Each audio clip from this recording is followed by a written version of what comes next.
don't know, 50 degrees. Yeah. So I would say, don't you sometimes get weather from the north and or the south or the north, or I mean, or the west as well? Like, do you get northwest and then sometimes southwest and sometimes Hmm. easterlies? Lots of Pretty them. much all directions, right? Yeah, the Northerners is what usually gets us the worst, and that's hardly ever. Like usually only in like January and February, mostly Like now. February. So And listen, that's what I'm telling after you. February, There's a huge bunch of storms. A big cold storm has just hit us, and it feels like literally you go outside. And the other day, it felt like 75. Literally, it feels like it's going to start snowing or something here, and I'm on the right on the coast, and it's freezing out. So this weather front is coming through. I would say expect a cold one. If you get cold weather from the northwest and it comes from this way, I know sometimes it swirls around though, doesn't it? And it goes further east and then it comes down south, drops down in your area. It's called the jet stream, and sometimes Right. it dips further. It never reaches San Diego necessarily. I think what you're experiencing with the lower temperatures has nothing to do with what's affecting. Oh, it will though. That's the thing. It What would we get because here, yeah. it sweeps back around because of the pressure from the north. But Well, we what we get. experience this every year. Mhm. When we get major fronts here that's what I'm saying. It's from the Pacific. So when we get Yeah, it these comes cold from the fronts North from the Pacific. Gulf Yeah. of Japan, yeah. They come swooping down and then they just head east. And so everything that we get here gets multiplied as it goes further out.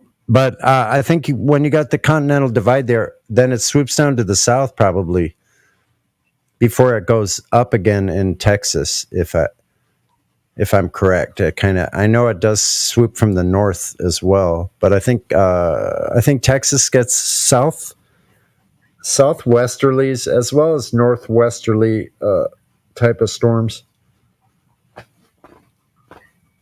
Am I correct about that, Larry? He's not listening anymore. He's like, went to weather. I'm signing out. I don't know Well, I mean, in San Diego, guess how much you have to look at the weather map? Yeah. Almost never. How But in Arkansas, I have to look at that shit every day because it changes. Yeah, almost every never. 2 You're days. right. Normally, you're right. But this is not normal weather. I mean, this is like really odd this year. We got a ton of rain. We got so much rain this last winter. Let me check and let me see what they say.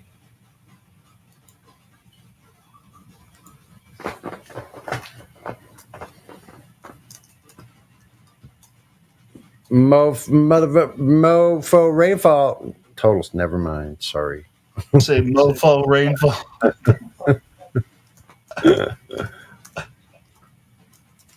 Shit, we had a shitload of rainfall here the past few days, and then we finally had a clear day yesterday and today. And See, listen to this local. This is right now. San Diego rain totals 178% above average to date. That was in January 15th. That's interesting because you live in the desert. Yeah, we're going to get more rain here this week. We're supposed to get some rain. You guys don't even have like on your streets. Do you have like Gutters? Oh, yeah. Oh, you have like water gutters and stuff. Oh, yeah, because a lot of water flows from highland, like the foothills. Yeah. Comes rushing down towards the coast. It's like in LA, they have the LA River, which is not a river. It's just all the rivers that are cutting east to west, they come from through the coastal plains. They come from the coastal ranges, and that's why we have all these east to west rivers like the Los Angeles, the Santa Ana. So it doesn't just wash rocks up next to your house and shit. It can if you live near the beach. yeah, it definitely can. Especially, I mean, if you do get this random thunderstorm or whatever, dude, I lived in Vegas, like I was saying earlier. I lived in Vegas for like 8 months, bro. I think I brought the Arkansas weather with me. We had some fucking thunderstorms in Vegas. All of the roads were covered in rocks and shit because they didn't have that shit. It's just like, So I think all these reservoirs here, I think the reservoirs here are all full now. Like all of a sudden they went from like empty to full. Oh, well, that's good. And then you get some fresh water. Supposed to get some, more rain here within 24 hours Cool. in our area. It's like, that's a blessing then. Because, Yeah, you hardly ever get water in California. Yeah, it's been really wet. It's going to be beautiful in the spring and summer because everything's going to be super green. But let's look at and that's the benefit for the rest of the country because we buy a lot of our food from California. The rest of the country does. So, yeah, absolutely. Yeah, Larry, how's it going?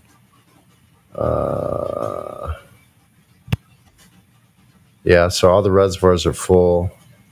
Let's look at further north of here, like let's say Lake Tahoe or Reno. Let's see. No. Oh yeah, a couple of these places. Clear Creek Upper, Lake Tahoe, 4.6 inches in the last 24 hours. What? Yes. What, Lake Tahoe?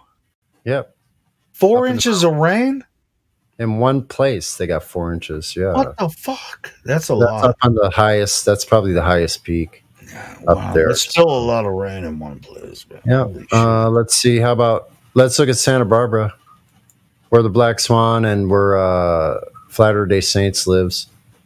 They just got in the thousandths of an inch, trace amounts. No rain at all. Hardly none. We're going to get some more rain. Let me look at the radar here. Lake Tahoe is like it's like California, Nevada area. It's like both, but it's still desert. But it was never empty. There's a dam there as well too, isn't it connected to the Colorado River as well? Colorado River goes basically almost along the California, Arizona, Nevada border. Exactly, out there. I was talking about Lake Mead, which is right outside of Vegas, right? Which they haven't. The water level Lake Mead has been very low in the past couple of years, so hopefully that'll help. If there's some fresh rainwater coming from the north, that'll help it out. It's all good. Let's look at the drought information. Wow. It's still like in the Midwest, major drought in the Midwest. Look at this image. This is from NOAA. They're saying it's like, all right, let me put this in the right place here.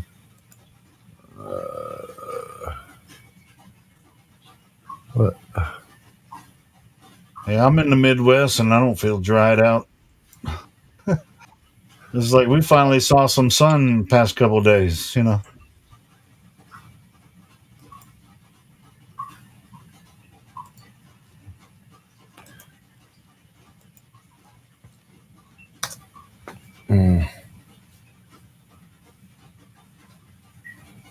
the California drought is not in the red. Oh, okay, well that's not mid. Yeah, well, I'm close to the Midwest if you consider that. But right at the top of parts of Texas, right above Texas. So look at that, man. Exceptional drought in the middle of the country.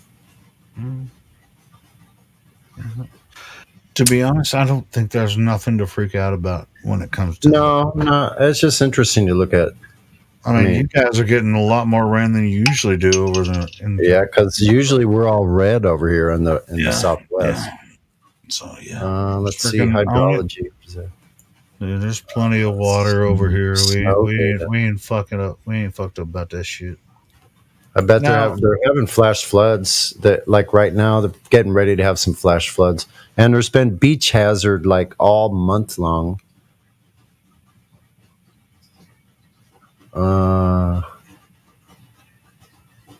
If it was a drought here, in the near where I live, it would be like because this is where like Arkansas, freaking Oklahoma, Kansas, Nebraska. That's where all your I mean, there's a lot of tropical.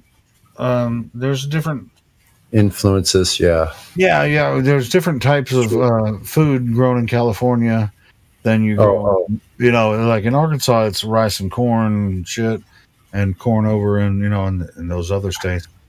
yeah. Order to grow that shit, everybody would know. If anybody's interested in dam disasters, look up the St. Francis Dam sometime you get a chance. Huge disaster Where's that one? of a dam. It's here in California. It's near a place called Castaic, up the Grapevine, up the Highway 15. The Grapevine's a famous highway going up over that pass, that Cajon Pass. But that place got devastated. Talk about dam disasters. Pretty freaking outrageous. What happened with that dam? Killed a bunch of people. Washed out whole towns. Hey, were you in here the other night? I don't know if it was last night or the night before. When I think it was Indio and a couple other people were talking about the fires in California. You know what I'm saying? I have before. The fires that burn the houses, but not the trees. Right.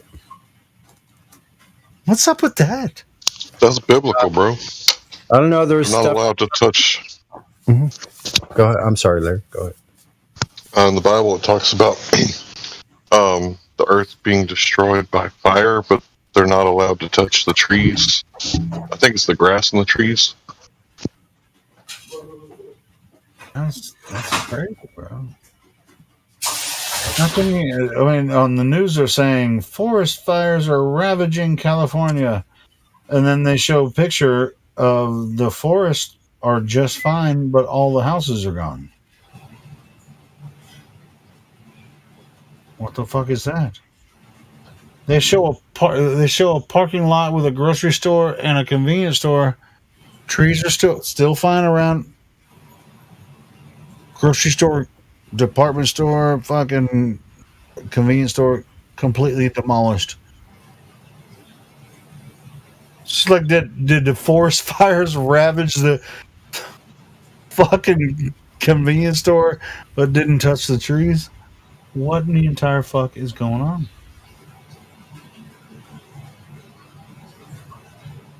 I was listening to, and when that first started coming out, me and Ron, that's why it came out, because me and Ron Checkelson were starting our.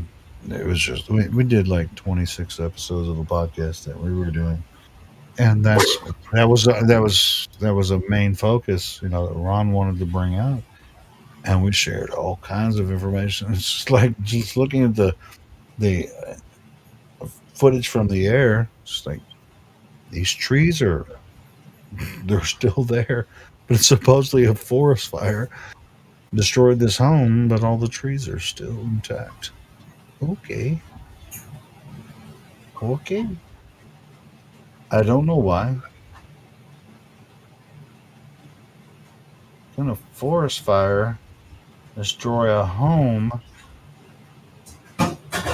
but the forest is still there? How?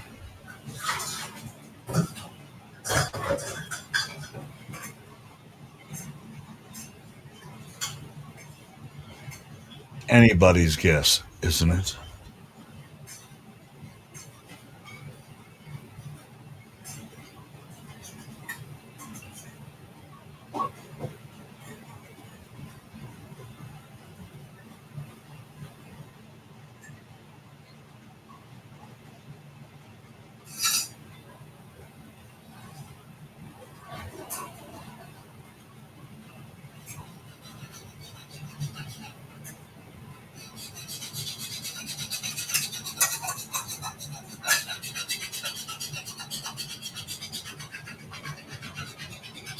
So I haven't been here in a while. What have I missed?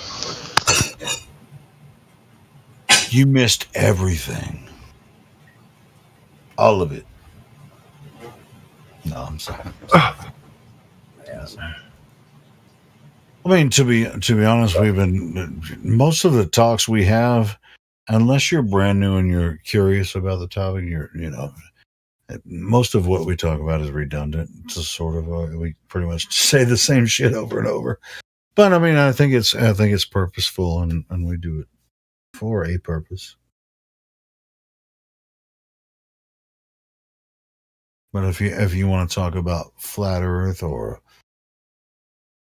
which is mostly what we should talk about here, but if you want to talk about modern politics, and maybe another talk on another channel, voice room. I think we should talk about Return of the Giga Chats. What, the Giga Chats? What is that? So a Chad is like a buff dude or whatever. A Giga Chad is like a really manly man, like a man's man.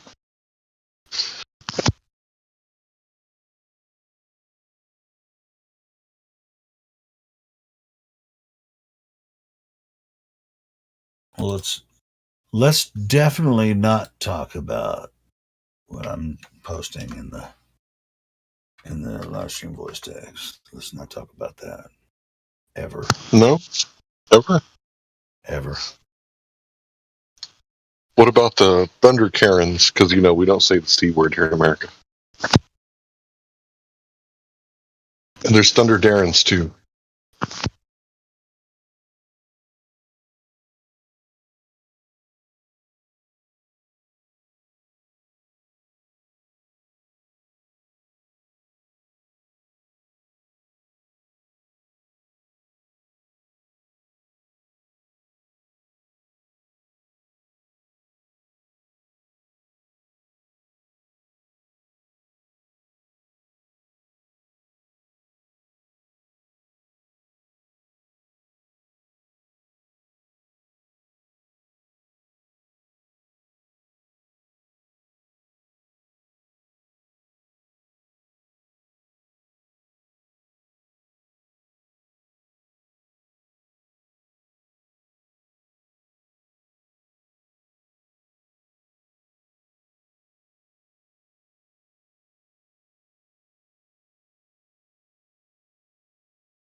Well. Land of the free, home of the slave.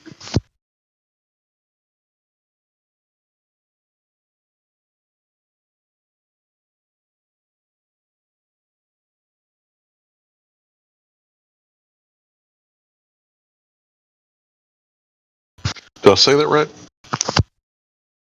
You said land of the fee, home of the slave. Yes, you said it right. You definitely did, Larry. Who's the victim?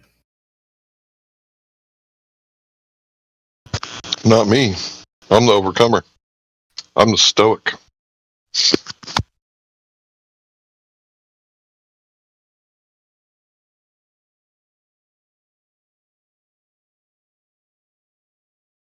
So I don't mess with the chat bot anymore.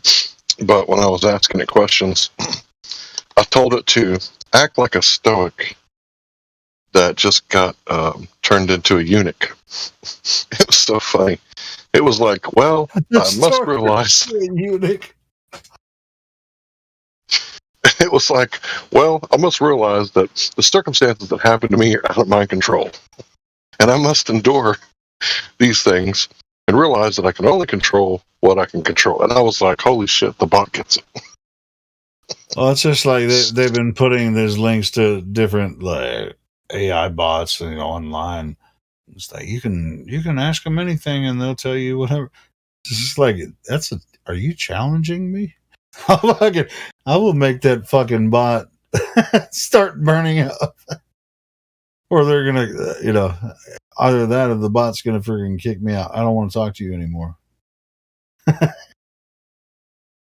I've already done it a couple times, but I didn't really get into it. But Have you ever tried messing with it a little bit? Some of those AI bots online. I did, but I'm not going to help. They'll like write you a whole poem and they'll tell you stories and shit.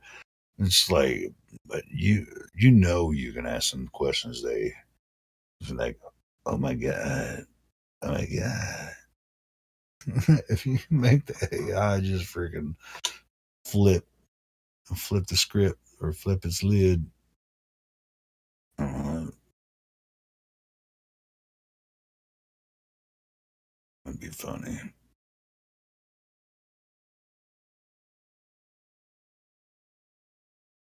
I decided not to help program the bot anymore. Yeah, because every time you ask a question, it just adds to the system. Oh, here we go. Here's the video I was looking for. Boom. Hey, before we do that, I've got a question. I've got something I need to clear up in my head. So it's about the horizon, right? So if we all know it's flat. So when it actually looks like something's going over the horizon, is that the light bending up? Because if you raise up in height, then you can see that object. So is that the light bending up? Am I correct or am I wrong? Check this out. If you say light bends, light refracting. never bends. Yeah, never bends. Refracting. Yeah. So, yeah. Would I be right in thinking that? Because if it bent down, then you wouldn't be able to rise up. If it refracted, all right. if it refracted down, then when you went up in elevation, you wouldn't be able to see the image. Correct? Can I take a shot at it? Go ahead, Larry. Yes, please. Let's say we accept what they say about refraction. Let's just, on its face, accept it. Well, if the refractive index is really high and the light's bending down, damn it, you said bending. Light doesn't bend. Yeah, but my premise was if we accept what they're claiming. Okay. Cool. Well, they don't claim that by their definition. But anyway, go ahead. They don't accept that light's bending down. I've made several of them say it in the past month. Anyway, if the light's bending down too much, it's going to bend down into the water and create a obstruction from the bottom up. Thank you. If it's bending too much, then it's going to miss the target altogether, and it's going to cause obstruction from the bottom up. So even if we did live on a sphere, we wouldn't be able to tell that it's a sphere from the surface of the sphere. That's why I got that meme of the gorilla, when you get a Glober to say refraction, gotcha, bitch. Because once they claim refraction, they can't claim the shape anymore based on, observations. Mm-hmm. I get you. Yeah. Gotcha, bitch. Bring out the gorilla.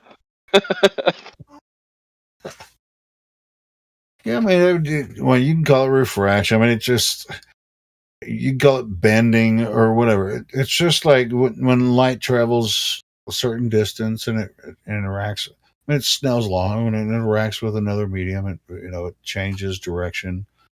You can call it bending if you want to, but I mean, it's not essentially bending, but it's refracted. I just got that. It was from that debate that was on Wixit and that other guy versus those Mark Reed and. Well, it's just like, I mean, you can't necessarily know how many layers it has to go through, how many refraction layers or whatever.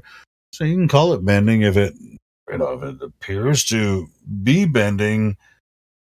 We know that light travels in a straight trajectory, straight path. Light rays do. So they're not until it changes medium.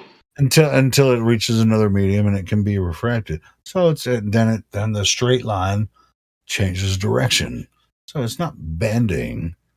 Yeah. But anyway, I mean that's just a little bit of minutia, but certainly Because I was a bit confused about how someone was explaining something. They were saying, "Oh, the light is bending down." I think it was the other flat earther that Whitset was with.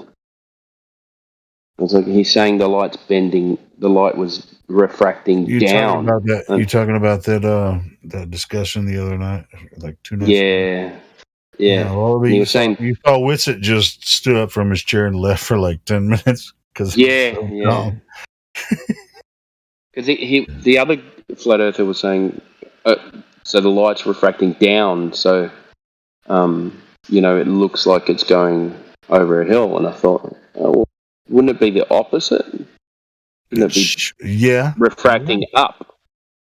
And then that's their claim. Is just like, well, it looks flat because it's bending straight. Yes, bending straight. Bending straight. That's the dumbest shit ever. Anyway, so that's why that's why, like, certain term. It's like shit means shit, right? Don't it? It's like, it's just like I was in a YouTube chat earlier or last night or today with Bendy Light. He's like, I didn't say that. Yes, you did. I was like, what? We were just going back and forth. I didn't say that. Yes, I did. No, you didn't. Yes, I did. No, you didn't. You said I had. It's like, you know what, bro? How long it's like, Bendy Light's been in that freaking YouTube chat for the entire time since we existed, and it's just like, it's like arguing with a fucking kindergartner. Stop. Well, they're so far removed from reality that they don't even believe what they say anymore.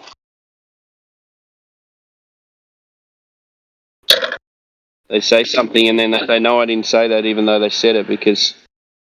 Oh yeah, that's what happened. It was just like they've got no, And then I was like, "No, bro, you did." And then we post, "Oh, here's where you said it." And I say, "Well, I didn't make a claim." And he's like, "Here's your claim." I was like, "Well, that's not a claim, bitch. I didn't." He thinks it was a claim, but I didn't make a claim. And I was just like,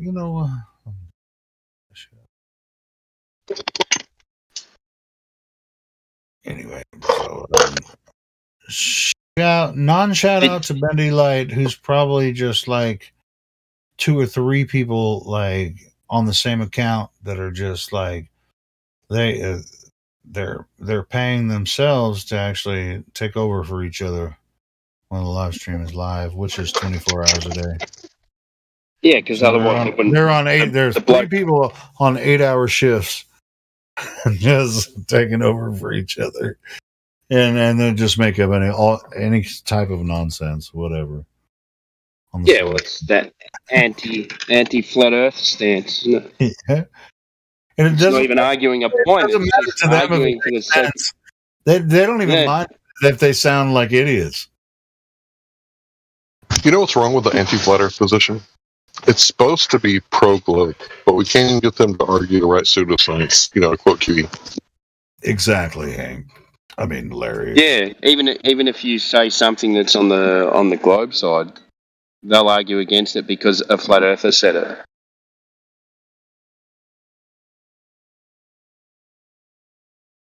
Another thing they'll do, when I'm showing them the cosmological constant crisis, they'll say, I don't understand. When it says in the papers that they're the ones that don't understand.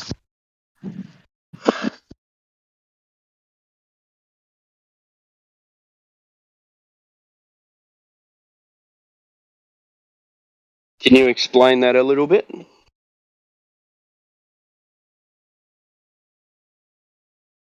The cosmological constant or the argument that I don't understand?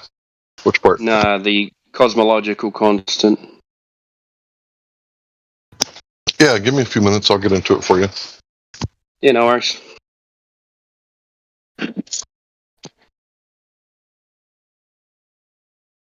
I've been looking at that like magnetic declination and stuff. It's really interesting.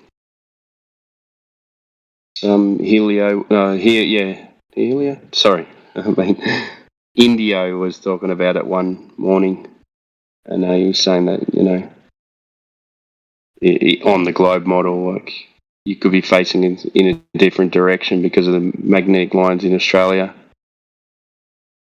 aren't pointing north. You know, the compass doesn't point north because the lines are all over the joint because there's another pole. So you're actually not facing north if you're pointing the compass north. That was a correction, you know, the magnetic declination. That's why you got to change it. It looks funny. You put it on a map, but you put it on if you put it on I had a look for an AE map. I know it's not our map, but I had a look for an AE map and with the magnetic lines on it, and it worked like four corners. You know, it was like four corners of the earth. It was pretty good.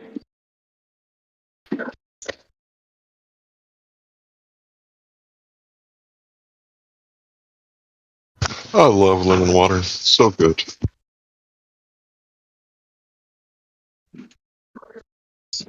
Yeah, it's got to be fresh lemons though. If you leave it in there too long, it goes bitter.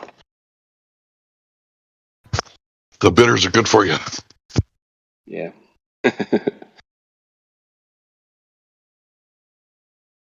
What's up, Timbo? What's up, Larry? How you doing, guys? Hey Jedi. How's Top of the things? morning to you.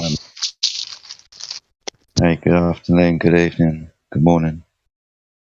How you guys doing? Well, Time zones. fucking time zones, mate. Yeah. Got to correct for those things if you're on a globe, by the way. You don't have to correct for them if you're on a flat Earth. You will have to correct for time zones, though, if you're navigating over the Earth thinking the Earth is a ball. You won't have to do so with this one. So do you still want me to get into time the... zones video? Sorry, bud. Go on. No, sorry, Larry, I interrupted you. You carry on.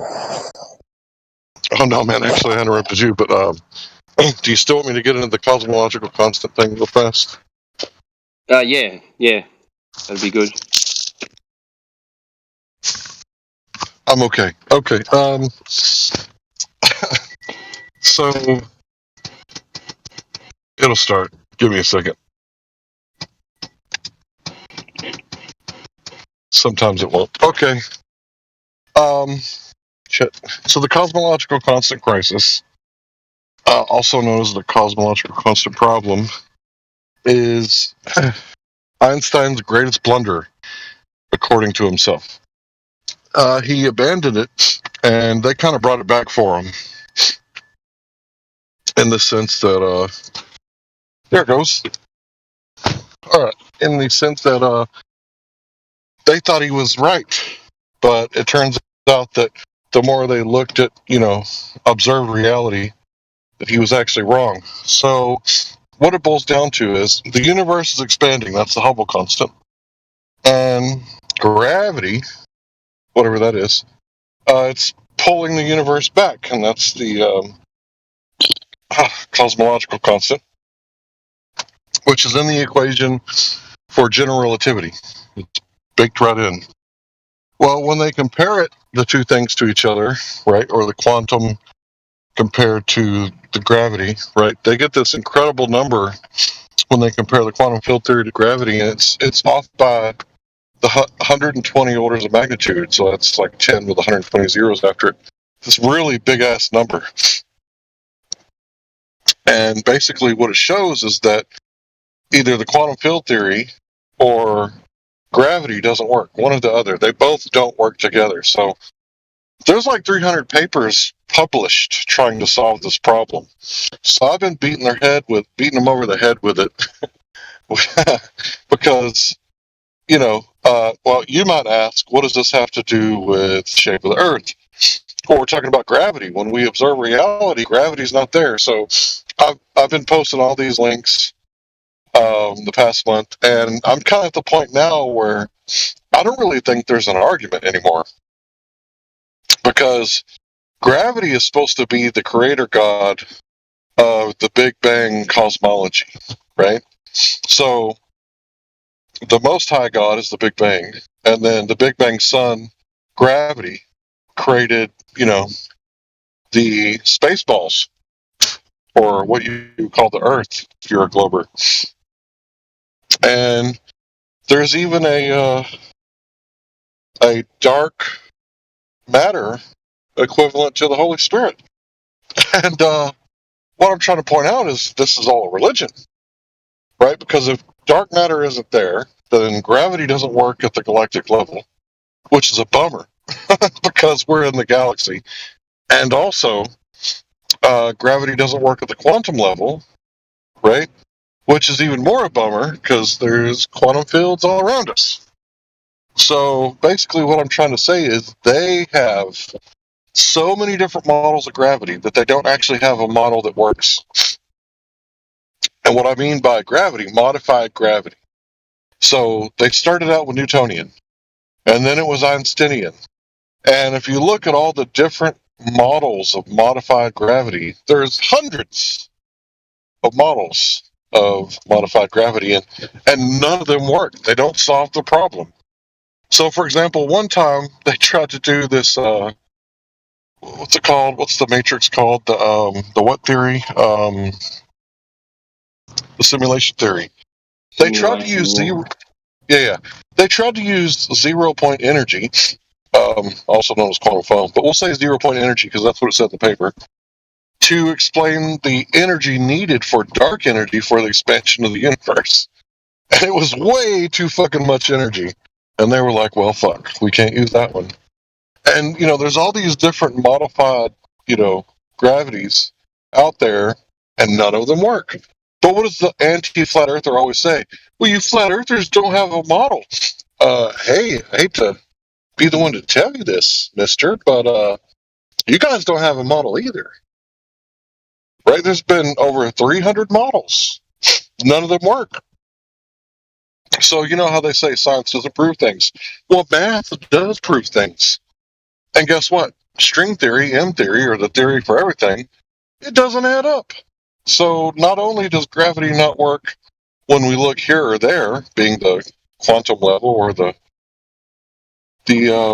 galactic level, they couldn't find gravity in the Large Hadron Collider. And what they said was, and I find this really interesting, that they could find it, but they need this thing that they don't have, right? What they said was that the LHC uses 14 TeV, which is, I'm just going to say, a stupid amount of energy. And they said they only need 1 trillion times more energy to find gravity, because they felt the other forces in the LHC, but they couldn't find gravity. And I don't know if I'll be able to post the papers on it, but if I find them, do you want to look at them? Yeah, I'll have a look. So they're Right. debunking gravity, but with, because they're both made up, the Big Bang. You know how No, you started with them. the Big Bang is fighting against gravity. Yeah. Well, the expansion of the universe is going against gravity. Yeah. Yeah. But They're both made up the and start not of the scientific. universe was started with gravity. It was so much gravity that it started the Big Bang. Isn't that correct? Like it was so powerful that it created the Big Bang. Have I got that wrong? Well, you know how many times I've asked them to, basically devour gravity since it doesn't even work out mathematically? The only question that makes them devour gravity is this. Before the Big Bang, all the energy and matter in the universe was in one spot, the singularity. This is an older version of the Big Bang. I think recently they've been saying that the Big Bang happened everywhere all at once. But if that's true, did it happen where the universe hadn't expanded yet? Anyway, we'll get to that later. I digress. So what you ask them is that before the Big Bang, all the matter and energy was in one spot, plus the 95% of the dark matter and dark energy that we can't see, it was there too. Plus all the quarks and antiquarks and bosons and all these other particles, they were there too. And the matter and the antimatter that annihilated each other when it came into contact, that was also there. So all this stuff in one spot, and I say stuff because I don't know what else to call it. How did one single hydrogen atom escape that gravitational well? And that's when they say, well, that's where you don't understand. There was no before the Big Bang. Oh, you just threw away time, right? You just threw out time. Okay, so there was no time. Or they might say the other thing that I've heard is, well, the laws of physics were different back then. Oh, you just threw out gravity. So I got them to throw out gravity when you ask that question, because they innately know that nothing could escape a gravitational well with all that matter and energy in one spot. But they have to believe it. Sorry, I monologued for so long. Okay, I posted one article. Here comes the rest. Cheers.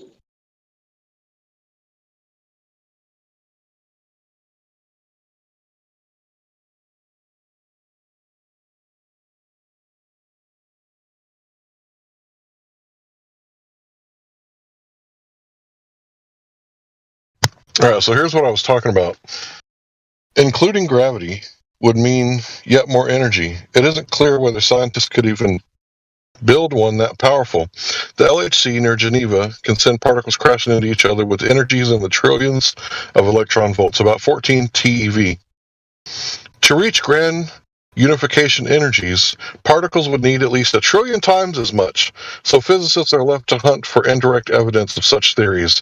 What theories? First part of the post, including gravity.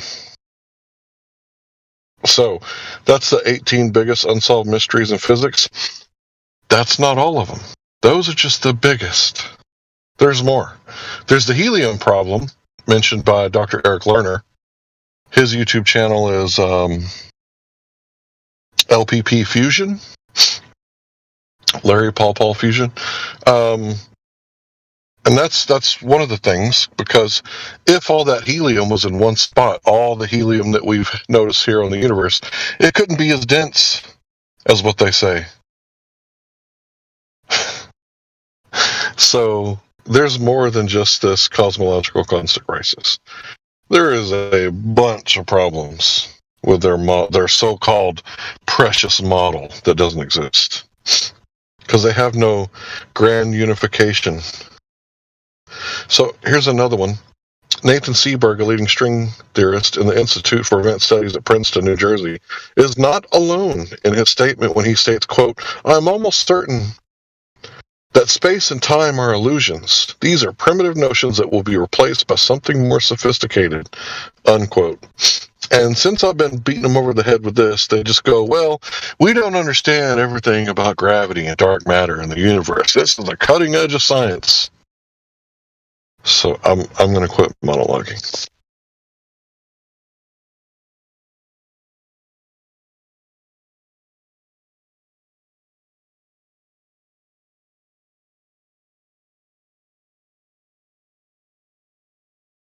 Am I still on?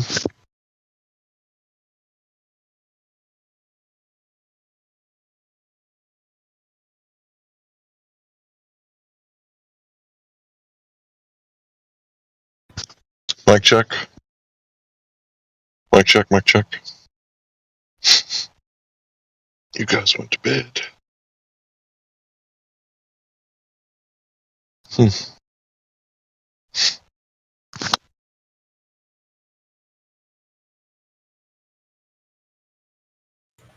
Clear as a bell, Larry. Clear as a bell.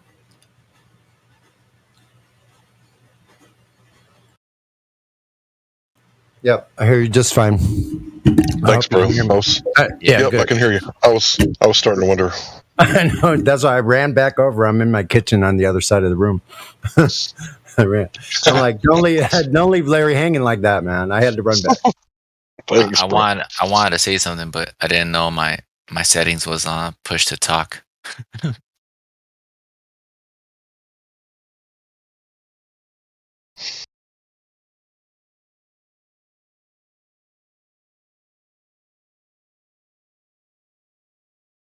See, there's the part where they say the crisis is a good excuse to keep writing papers because we've been stumped by dark energy for over 2 decades with a lot of work and not much understanding. But the anti-flat earthers, they're always saying, I'm the one who doesn't understand. But right here, that's the opposite of what's going on. And you have to forgive me, I'm not sure which of these articles that came out of.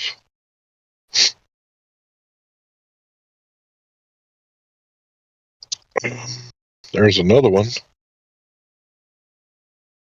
Personally, Oh yeah, I like all these. Actually, the citations that you have are fantastic as well. And the statements from these people are the clinchers on almost every single one. They just they say things that are totally sometimes totally against what the mainstream glober would come off and say, right? yeah, because they're anti-flat earthers. They're not true globers. Exactly. So that's why evidence never comes into the picture with those people at all, because it's not part of their game. They think they're in a different game. We're like, no, you're over here. Earth is right here. Oh man. Yeah. So coming Ice Age. That's my speculation for this Sunday. Ice Age is coming. It's just starting right now. So expect a day after tomorrow scenario. It could be freezing. Can you imagine LA freezing over? That'd be great. The frozen LA. I'm in LA. Probably not.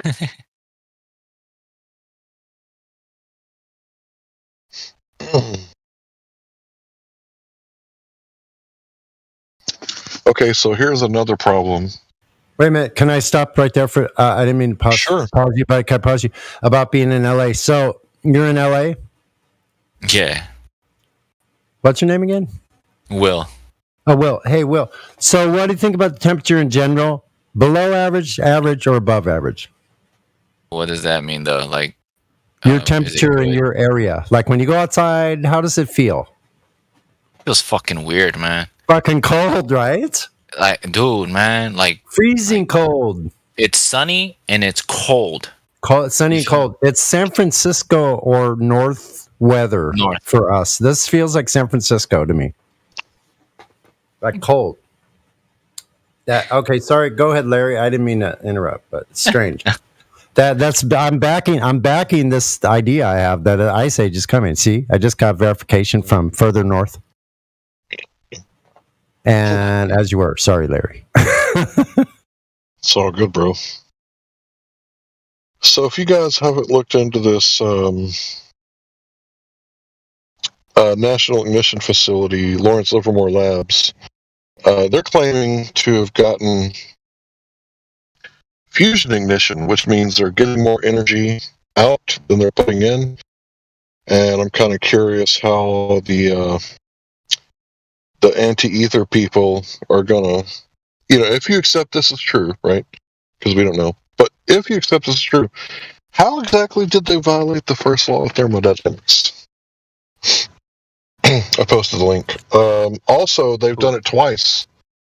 There was a recent posting not that long ago about a version of the Casimir effect where they use superlattice. The Schwinger effect has been proven true. And they also got more energy out than they put in. So it's almost like they're walking it back.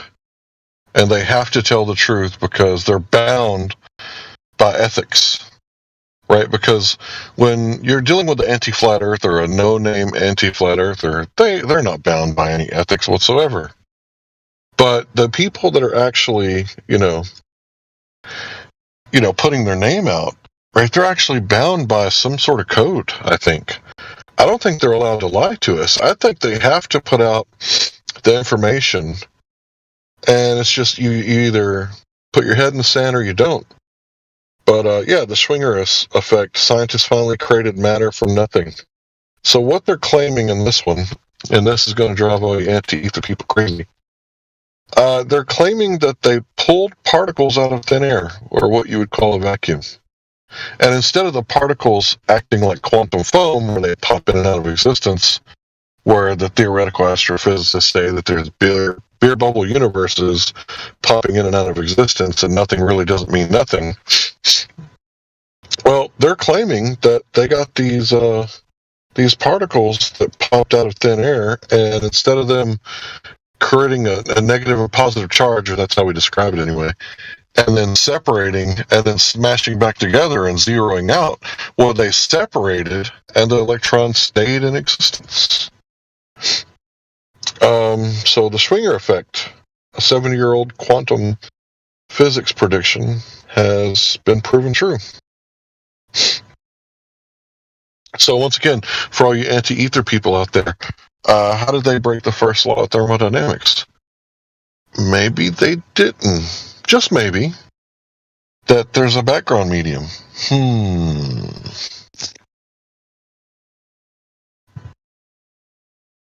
I believe there is something, you know. Well, I certainly don't believe in nothing. Oh, Nothing doesn't exist. It's a concept.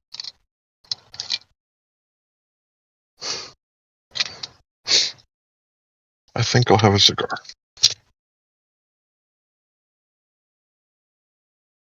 I think there is something there. Just hard to tell or say what it is, you know.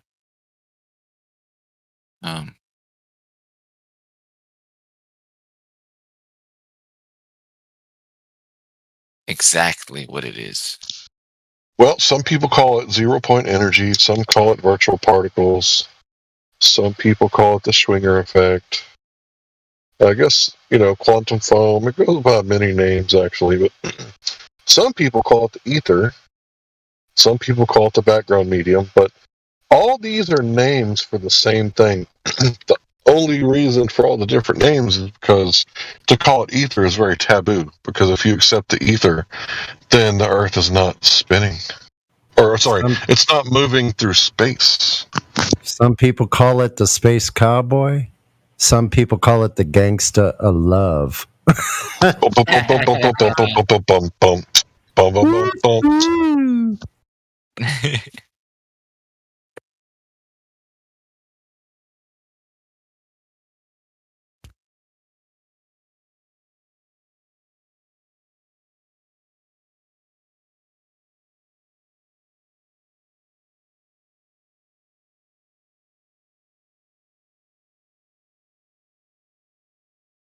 Speaking of slide, this could be the upcoming could be a great blues song. I dropped my favorite slide. It shattered on the floor.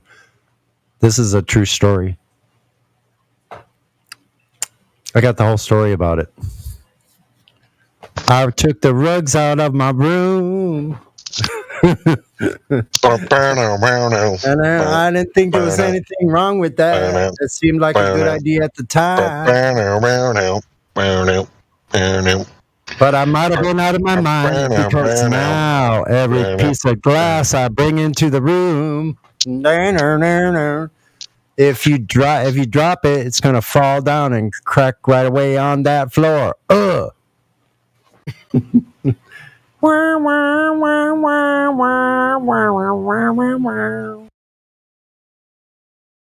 I miss your tunes, Sonny. I'm addicted to your good tunes. And this wonderful cigar. Oh, that's right. What?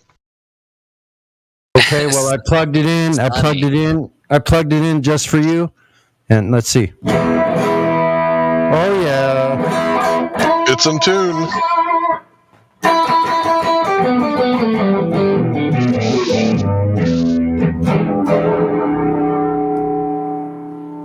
That's right.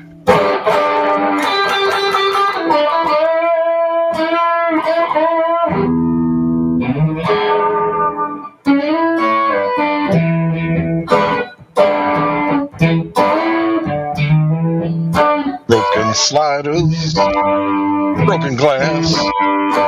Can't walk down the hallway without cutting my ass. I got broken glass all over my feet. I better get to the doctor. I'm starting to bleed. Hey,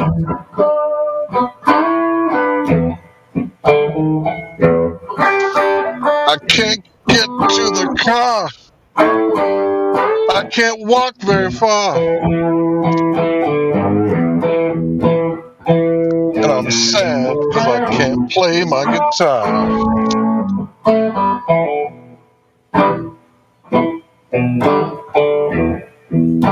Broken guitar slide blues.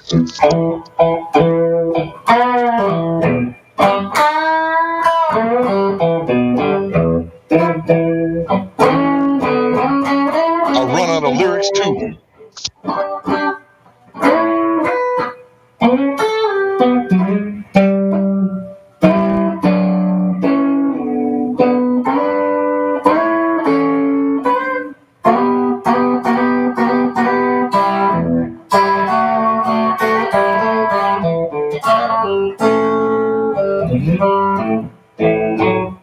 Why do I hear hi-hats? I'm not even a drummer.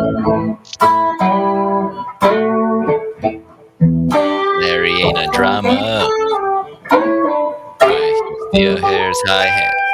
I got no rhythm in my feet. The drum pedal can't keep a beat. Hey,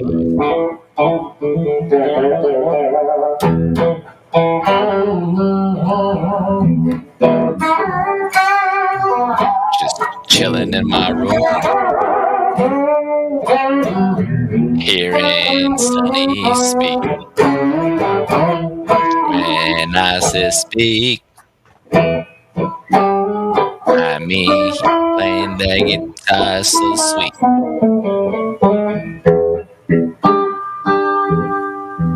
Chilling, looking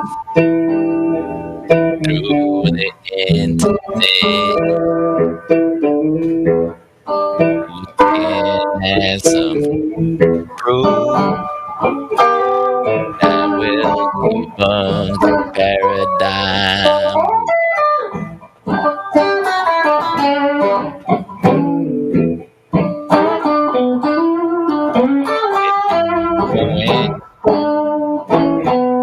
Where no man has gone before. Until the end.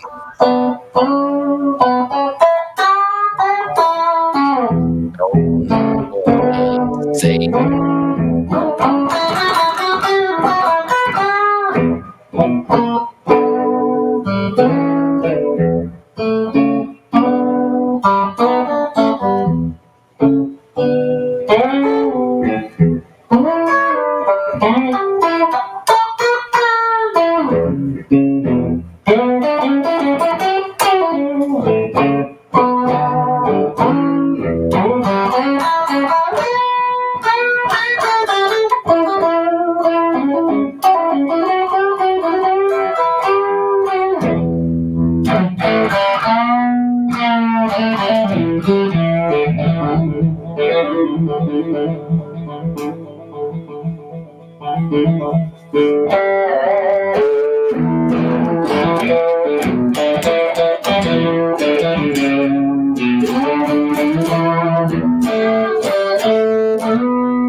Texas blues.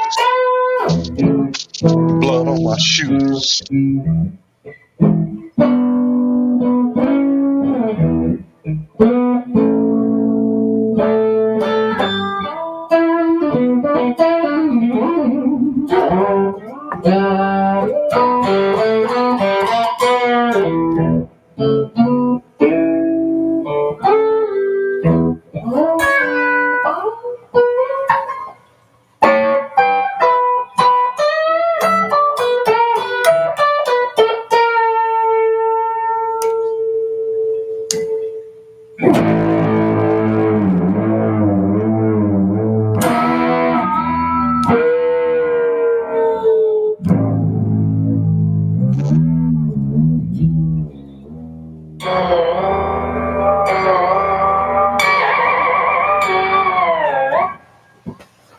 That's a mighty How'd you like that? How'd you like that ending? look. That was dope.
Thanks for letting me share.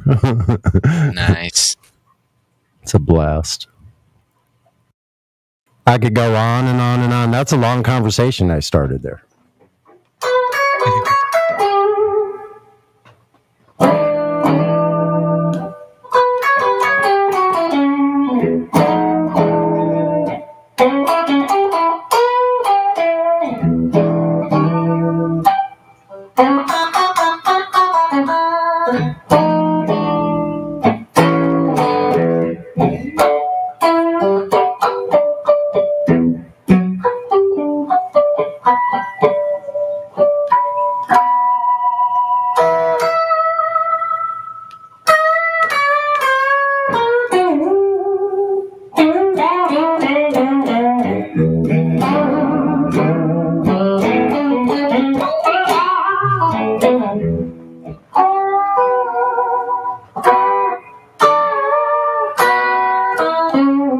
You won't get sounds anywhere else but from right here. Like that.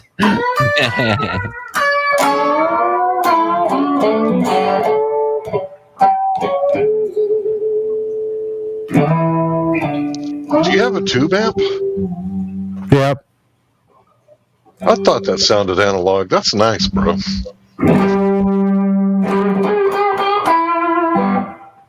Yeah, I use the volume knob and I use different pickup. Like I can do this thing where like it's just the neck pickup, and listen to how that's a.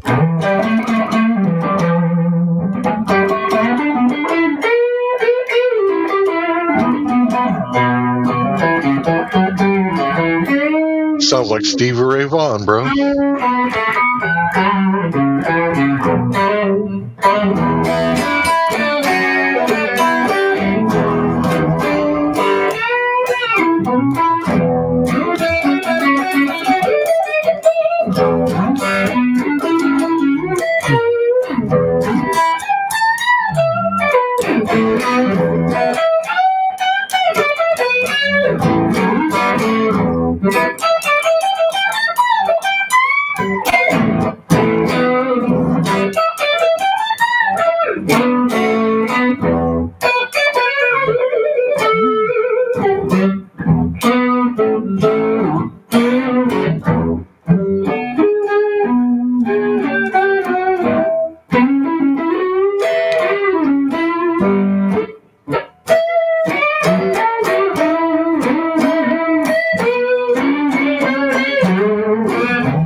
Is there anybody under the sound of my voice who doesn't know about Stevie Ray Vaughan?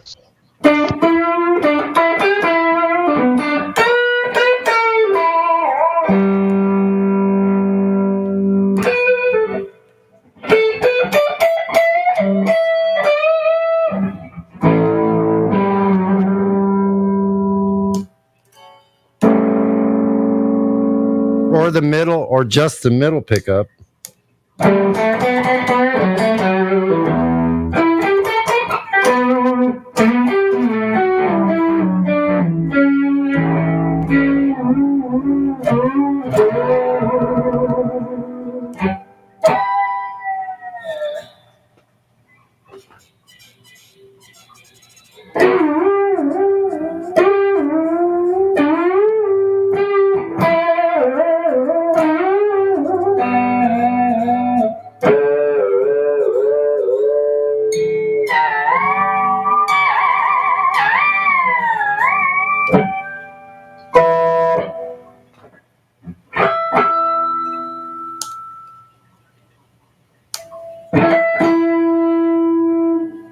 Sonny Stratocaster and the tube amp, everybody. Stratocaster, yep.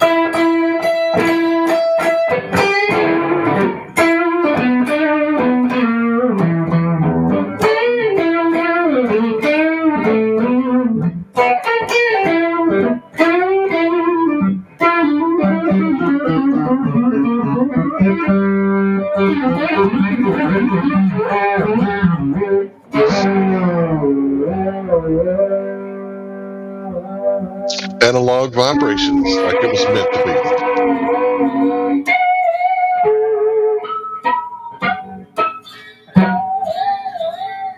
Hear those spring noises? Yep. The weirdest thing I ever encountered, like this back behind.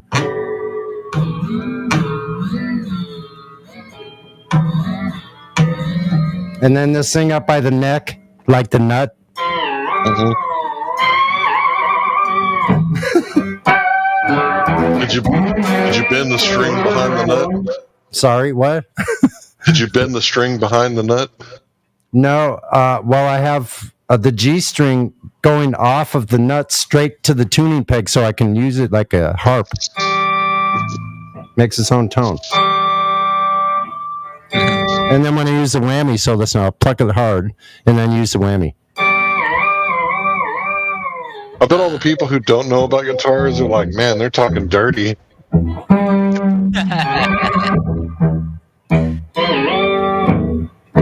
Could do a whole song like that.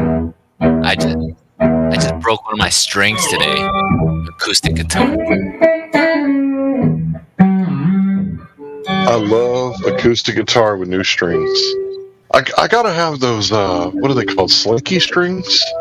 So Slinky strings are for, they're not for acoustics.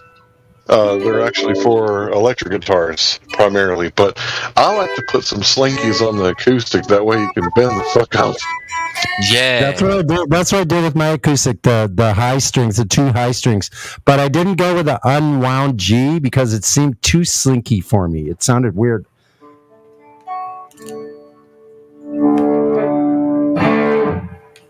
Here's what I like about the tube amp. I can do like this. Sounds just like a.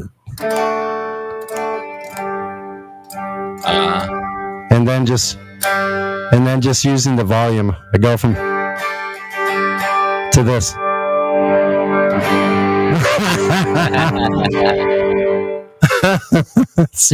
It's like just the volume. That's just the volume, like knob. That's So I can make all my distortion start to clean.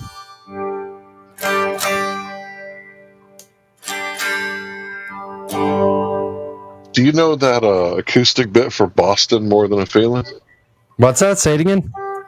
Boston, More Than a Feeling. Do you know that acoustic lick? Oh yeah, wait a minute.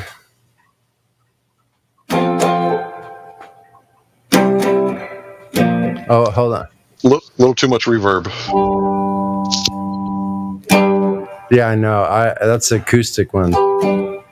Hold on, I'm trying to remember the song. More than a feeling. There you go.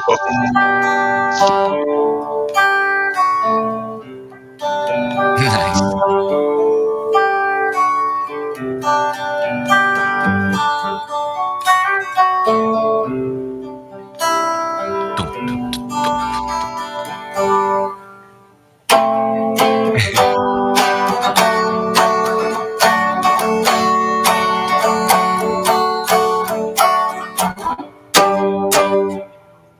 How's that?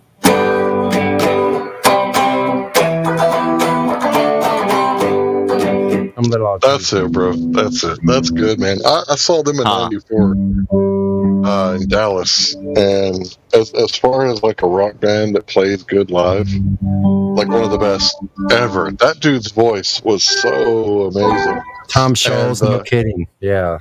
Oh man, and the rock and roll organ. You don't see a lot of those, but man, those guys killed it. The ending, the song to the beginning. Oh, sorry, the beginning to the ending was just perfect, like it was recorded in a studio, bro. See my.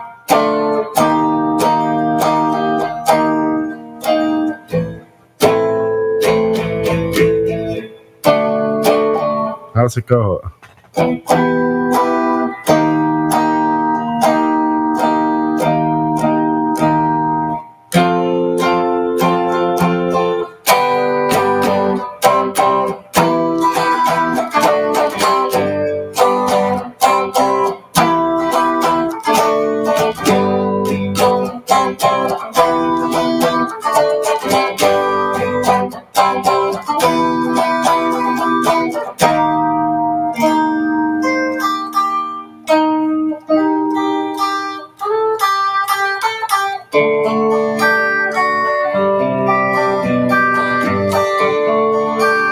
I used to play those songs in a band when I was in the Navy. All those songs. We played like all the '80s songs. So it was the mid '80s, and we played all those songs. Like I don't know, Joe Satriani was getting popular, so I was like,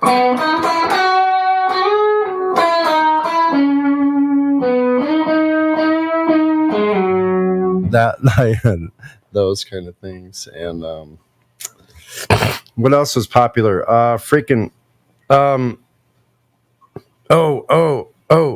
Pink Floyd, "Wish You Were Here," that album. And I could play some of that on the acoustic. something to Icarus by that Canadian band, not Triumph, the more popular one. Damn, I always forget their names. That who does it? Oh, I know that. That's a Guitar Hero song. I know who's the that's band. Rush. Rush. Rush. That's right. I don't know why I can't think of that. So they were doing like this new album too, concept album back in mid '80s. There was a lot of good music. Van Halen was coming out with different kind of music. I'm not sure I like the '80s Van Halen that much, but I learned to play a bunch of that stuff. Like I could play like almost every Van Halen song. So I was born in '82. So like one of my first memories is like, In you know, the the stuff 90s. that they were playing on MTV. Like I Want My MTV. Right. Yeah. Right. So that was kind of the exactly. era that I was like, you know, I paying attention. remember all of that. Yeah, Bad to the Bone. I wear my sunglasses at night. That kind of music. Mm-hmm. But as I got older, I started to realize that all music isn't cut from the same cloth. So there's a huge difference between like Motley Crue compared to Rush. Like Motley Crue sucks compared to Rush. I know exactly. You know, and then like Guns N' Roses is great, but Axl Rose sucks. But the rest of the band is like flawless. So not every musician is like the same. So when it comes to the 80s, like I would put like probably my favorite band is probably, I don't know, is it Boston or is it that other band? Trying to remember Boston songs. That's a good one you mentioned. Amanda? Amanda. That's kind of a love song. Yeah. Oh yeah. Wait a minute. That's not by the Starship, right? Jeff. Yeah, the Starship album. There's a UFO on the front of the album. I said album. I'm old as fuck. You're talking about that. You're talking about Boston, though, right? Not Jefferson Airplane changed to Jefferson Starship, and then straight then. Oh, you were talking. And about they had a else. good song. They had a really good song. I'm trying to remember the name of that. What was the name of that? The White Rabbit. Jane. Oh, Jane. What is it called?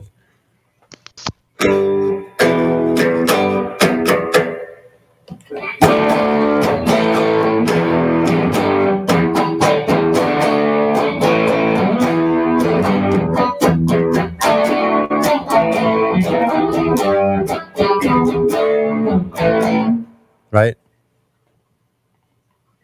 I don't remember that one.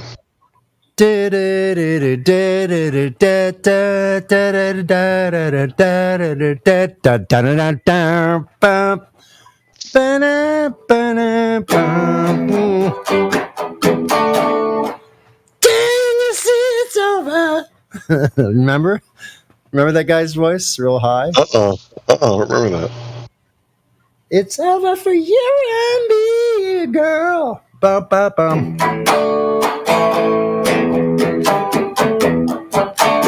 Oh well, I'm probably not doing it right.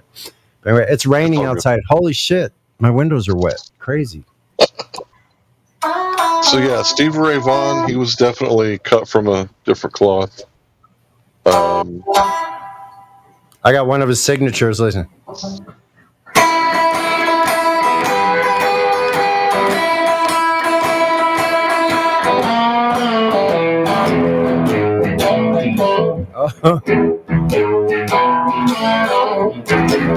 I need some practice. Shit, I'm rusty.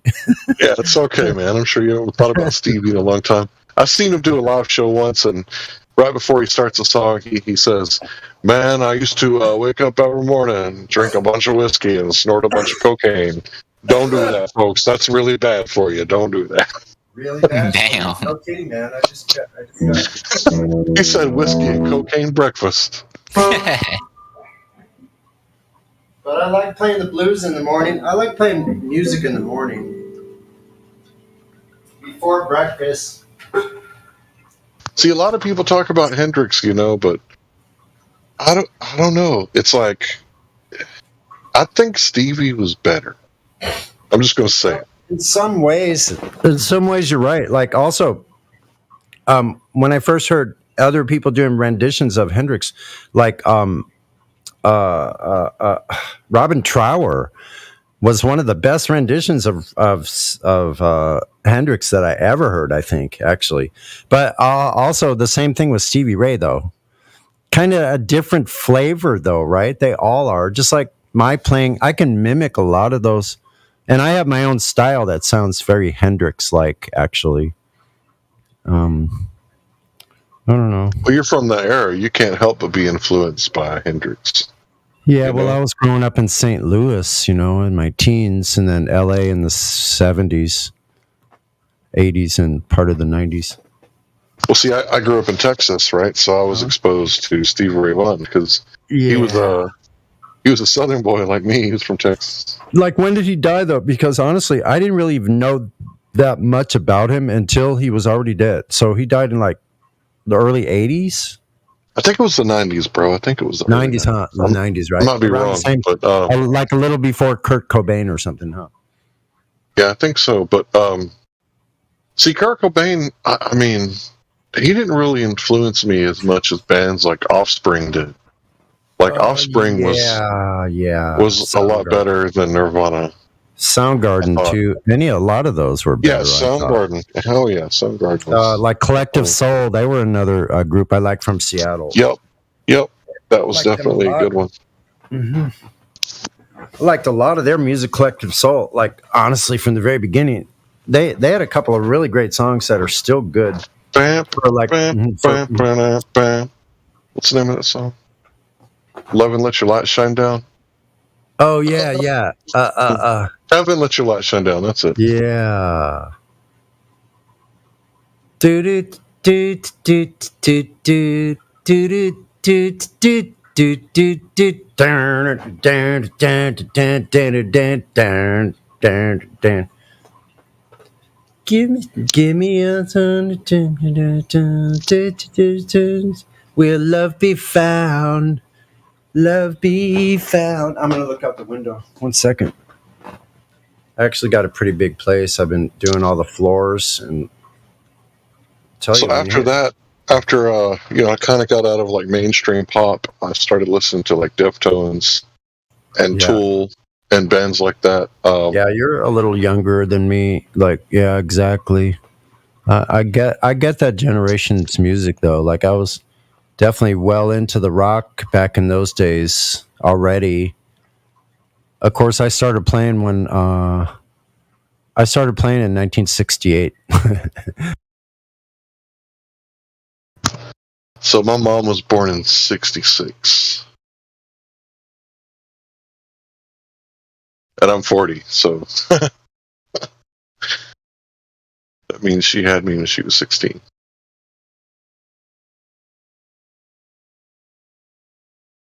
a different time back then. The 80s were crazy, man. I remember the 80s, like everybody was just smoking weed. Like I remember my parents, like, trying to hide it from me, trying to stay in the other room. But I'm like, what is that smelly smell? Like that smells good. We were smoking a really good skunk back in the early 80s. We got a hold of the first bit of it here in Southern California back then. I remember. That stuff just smells good. That's what I remember thinking when I was a kid. Like 5 years old, like, this stuff smells good. Yeah, it's nothing like the like tobacco kind of has an offensive effect on your nose, but pot doesn't, Not my cigars. My cigars smell good. Cigarettes are nasty. I don't know why somebody would put that in their mouth, but a cigar every now and then, like after a day's work, not every day, all day long, obviously, but like during a poker night or, like some sort of game or like a boxing match or a UFC fight. Or barbecue. Hey, Larry, can I ask you a question? Do you know anything about like sanitizing boots? Like you can pour boiling water, but it doesn't have to be quite that hot. But have you heard any other methods? People are saying you could just spray the entire, like basically submerge the shoe in alcohol, but that will ruin the fiber. I wouldn't use alcohol. I would use water, peroxide. I would use peroxide because peroxide basically does the same thing bleach does, but it's not quite as strong. So if you were to like tea tree oil too, though, like that stuff stinks though, bro. No, I like it. But okay. But if you were to submerge it in like some peroxide, it'd probably cost you like $5 or $10 to make you a gallon bucket of peroxide. Yeah, just submerge it in peroxide and then wash it real good with water so it doesn't stain or bleach. I baked a pair of boots, like real kind of low temperature, like 100 degrees for like 20 minutes. But it should be maybe I think I had it on 250 for just a short while, 10 minutes. But if you get it above 150, 130, I think that will kill anything because actually, don't mean to alarm people, but you probably have things living in your shoes. Yeah. Everybody's going to be checking the freaking shoes. So actually, I heard you could drop them in, just drop them in a bucket of boiling water. I think that's the best method, actually. Well, you got to get the internal temperature above 140 when you're dealing with food. But that's foodborne illnesses. I don't know if that. Well, some of these covers bugs, everything. you have lice that can live in your shoes, and they can that almost up to not boiling, but of course anything over 130 degrees kills them.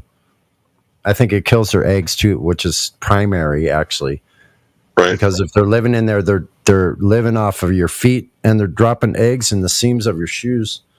I know it's gonna freak everybody out now. Well, I mean, if you live on Earth, you have parasites. I'm gonna go boil my shoes now. I'm gonna start doing it to my boots, like baking them in the convection oven every day. I think maybe the socks too. I start washing. How baked do you gotta be in California to bake your boots? Listen, I wash my own. I start washing my own towels. Try wringing out. Listen, this is weightlifting. Try wringing out 4 big towels after you wash them. Try wringing them out, like as much water as you can out of them. That's that twisting, and you could do it both ways. You could do it 2 different ways with both arms. And I was power twisting these towels. Literally, it's like the best. Or try walking through the house 15 or 20 feet with 5-gallon buckets of water back and forth. Yeah, it's fun. But it's getting me in shape, actually.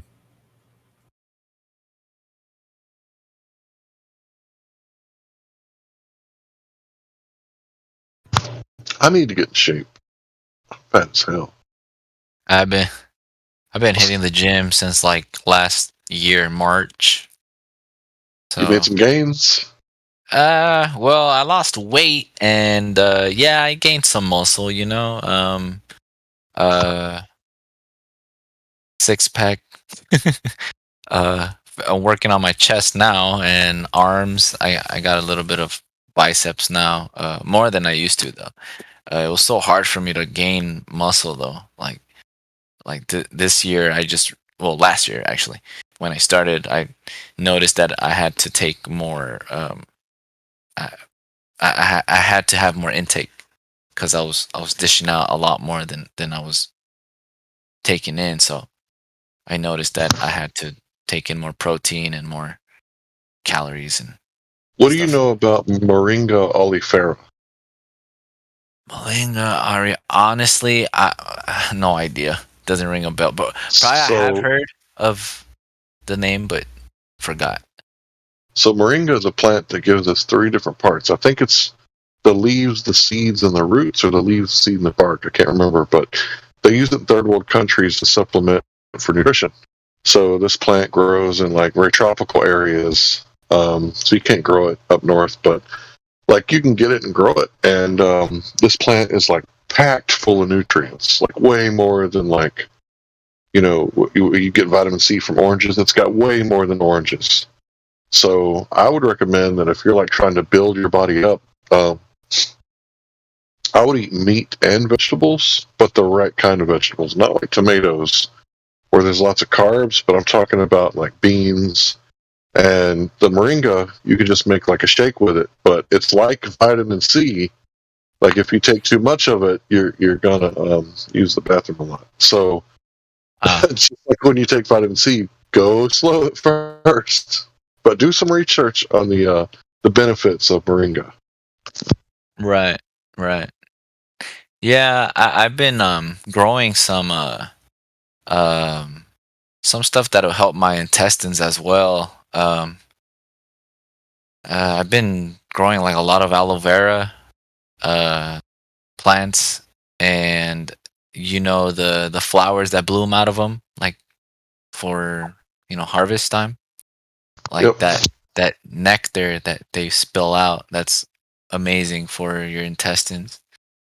I just can't eat a lot, bro. Like for me, it's like I eat enough and then I'm good. But like friends that I've met already in the gym, they're telling me no, you have to eat a lot more. So it's not about quantity; it's about quality, right?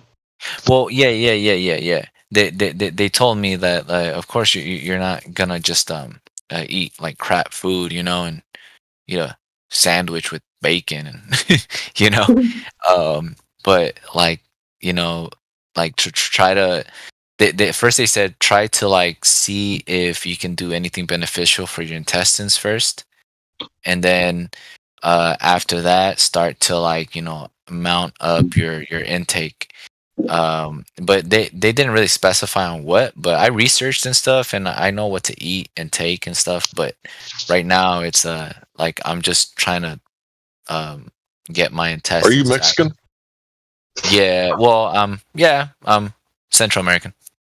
Okay, Central American. Sorry, bro, I didn't mean to be offensive, but yeah, if you're Central American or Native or whatever, what we would consider Latinos, I would say eat like what they would eat, right? So don't they eat like lots of avocados and chicken?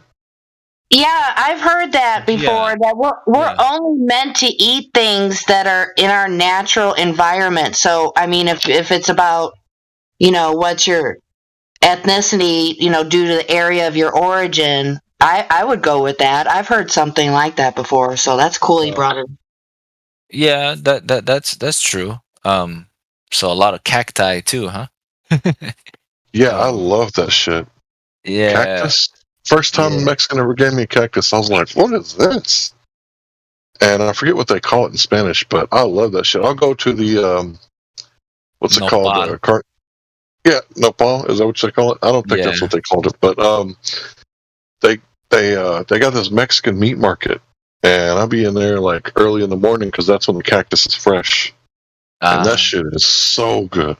Yeah. Is it possible to slightly compare it to something else? Because I've never had it. Would it be like a cucumber? I mean, we don't cook cucumber, but I mean, no, not at all. It's. You ever had them long, stringy green beans? Not the shit that comes out of the can, but the shit that people grow. Okay. The long, stringy green beans. So imagine if you had some of those, and they were cooked with like onions and a little bit of spice, like a little bit of red sauce or something. Not like paste pecani sauce, but like authentic Mexican red sauce. Okay. It's kind of like that. Interesting. Well, if I ever hear anybody offering cactus, I won't be scared. Sounds good. It is good. It's so good. So, like, what else would you say, like, for him besides like avocados and such? Like, avocado's got like a bunch of good plant fat. Yeah. And chicken has lots of protein, and he's trying to make gains. So Probably probably sweet potatoes would be something that was natural. What about peanut butter? Would that fit in? They probably grew peppers in Central America since very ancient times. So all the pepper kind of dishes, I would imagine eggs, cheese, those types of things also. Cassava. Mm-hmm. But yeah, that's a good point though, Larry. That's definitely a good point. It is Nepali. That is what they called it. Something like that. Nepali? Nopal. Nepal? Yeah. Nopal. I think that is what they called it. Look, I just know that my favorite words in Spanish are comida. Like, that is my favorite fucking thing that they say. I love that shit. I don't care if they call me Nana or Bueno. Yeah. I don't care. I know, exactly. Just don't call me late for comida. Comida, and it's one of the most useful words in Spanish too, because it's food oriented mostly. Dude, that's why I love Mexican people. Like, they're so family oriented and very old fashioned. Yeah. Yeah. There's like, let's say like I don't know. Have you all tried like squash as well? That. I'm a big fan of squash. Yeah. So a lot of that too.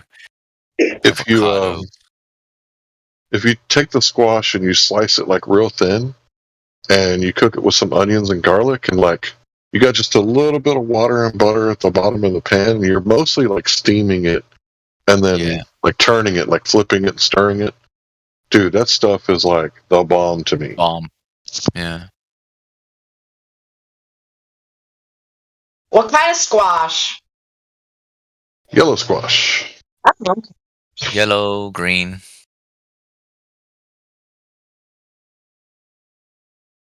Yeah, I like zucchini too. You know, I'm a meat lover. I love meat, but I can't just eat meat. Like I have to have like a wide variety of vegetables. Yeah, me too. Yeah. Every- One of my uncles, he would just eat like raw vegetables. Like he passed away though, like a long time ago though. But he was big, you know, he was just big, and that dude would just eat raw, dude. Like, I mean, sure, he'd kind of like, you know, wash it and boil it a little, but like he would just get that and just sink his teeth into it. I would just watch him like, what the heck, this guy's a monster, you know. Like I would not be able to freaking eat an onion just like that, you know. I just can't. What, So- eat an onion like an apple? Ugh. Yeah, Yeah. My grandmother used to do that. yeah. Yeah. That's It's really good for you though. Yeah, So good for you. I But won't you be don't able have to do eat it raw like that. Like I just get some street tacos, necesito pollo, a regular tortilla, and mucho cilantro and mucho cebolla. Yeah, that's bomb. There's you can't go wrong with like some tacos and vegetables and a little bit of spicy like jalapenos too. You know, just get Yeah, some them of that. whole grilled jalapenos, seeds and all, man. Celery. Like, I've actually I like- celery with my tacos. I like celery, but I always like the pimento cheese always has too much cheese. Like I want like more pimento and less cheese. Mm. What's pimenta? Pimento cheese, it's that cheese that has those little red things in it that you put on top of celery. Oh, is it yellow? The cheese is, but the pimento's red. Right, yeah. It'd be the same thing that's in an olive, right? Right. I don't eat olives, so that's why I'm kind of ignorant. I thought that's what it meant, the little red things. What? Those are peppers? I don't know what they are. I just know pimento. But if you were worried about your gut Yeah. health, a lot of stuff with the gut that ails us is the inflation. So, of course, this isn't medical advice or any kind of food advice, but Right. if you drink like a cup, not a full cup, I mean a shot glass of olive oil, like olive oil is like really good for you, I think. And it's got those good fats that I was talking about, like avocado. What about that coconut oil? Yeah, I cook with that cocoa Yeah. butter. Like when I grew up, I used to always hear black people talk about cocoa butter. I didn't know what they were talking about. And apparently they rub it on their skin. But there's like coconut oil that you can cook with, and then there's butter flavored coconut oil. Mm. And I cook with that shit all the time. Have you tried yuca? It's a Spanish name. It's called yuca. It's a type of a vegetable. It goes great with any type of soup, bro. Like Never it's heard like of it.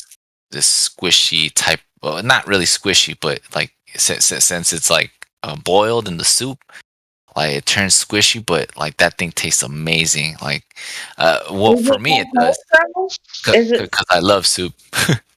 Is it similar in any way to okra? Okra, Okra. okra. I love okra. I eat the stem and all. I don't give a fuck. Mm, I eat all of it. It may be not. I was just guessing. Yeah, that's what I was saying. The juca is the cassava. Same thing. cassava. Yeah. Yeah. It's the same thing. Are you from El Salvador? Who, me? No, my wife's Colombian. I'm from Australia. Yeah, I was Timbo. talking to the guy from California. I remember you, Timbo. I don't know the guy from California's name. It is The Will. guy who said he's from Middle America. Where are you from, bro? Yeah, Will Brax, I think it is. He must be AFK. Yeah, but that juka, they boil it. Well, my wife does. She boils it. It's like a starchy root, and then she smashes it and then fries it like a potato fritter. But the juka's got no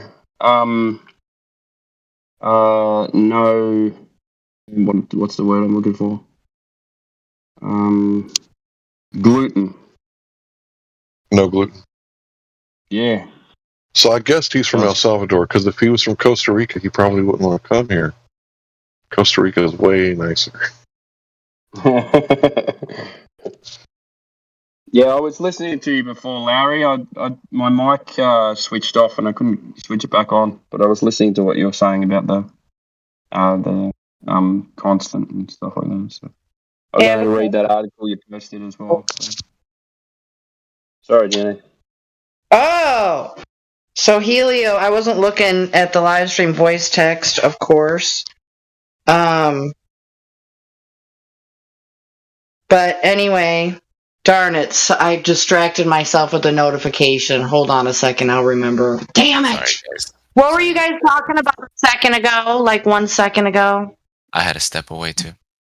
El Salvador. Then we were talking about yucca. Yucca. Yeah. After yucca. Oh, that really sucks. Okay, no big deal. Cassava. Cassava. Guess it wasn't that important. Cassava? Oh, I remember now. Okay. So I thought there was an @here command in Discord. Do you know what I'm saying? Like, I guess there's not. But do you guys know what I'm talking about? To do what? Okay, no, you know how you can tag everyone? @everyone? At everyone, yeah. There was one that was the @command here, HERE. For anyone that's online. Oh, okay. But it's not for people that... I guess Discord's weird because you can't tell who's texting. I mean, it'd be cool if it was like in VC.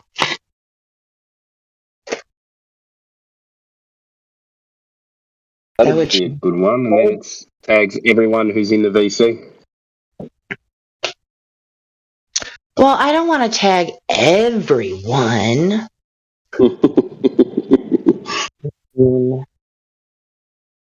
I've heard people gripe about that issue.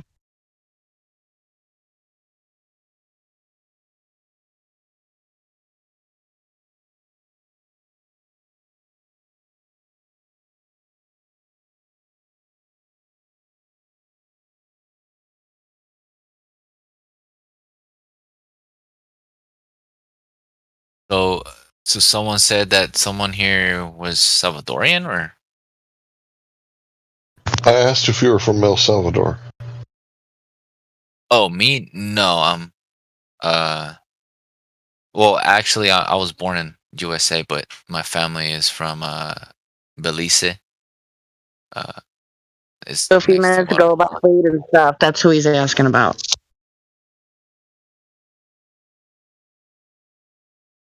What?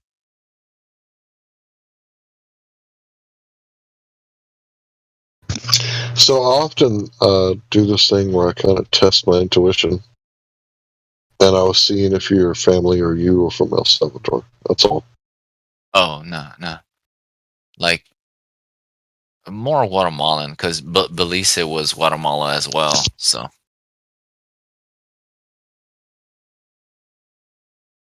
So I just posted a website, Dr. Rupert Sheldrake. He's got some really interesting stuff. If you like looking at like new theories, he's a legit scientist, but he's one of those scientists that's like, fuck your little box that you're trying to put everybody in. Like, I'm going to be outside of your box. So he's one of those guys. So I got a lot of respect for him. I don't know if everybody's going to agree with everything he says, but that's irrelevant. If you Rupert agree with Sheldrake. it, I've heard his name a lot.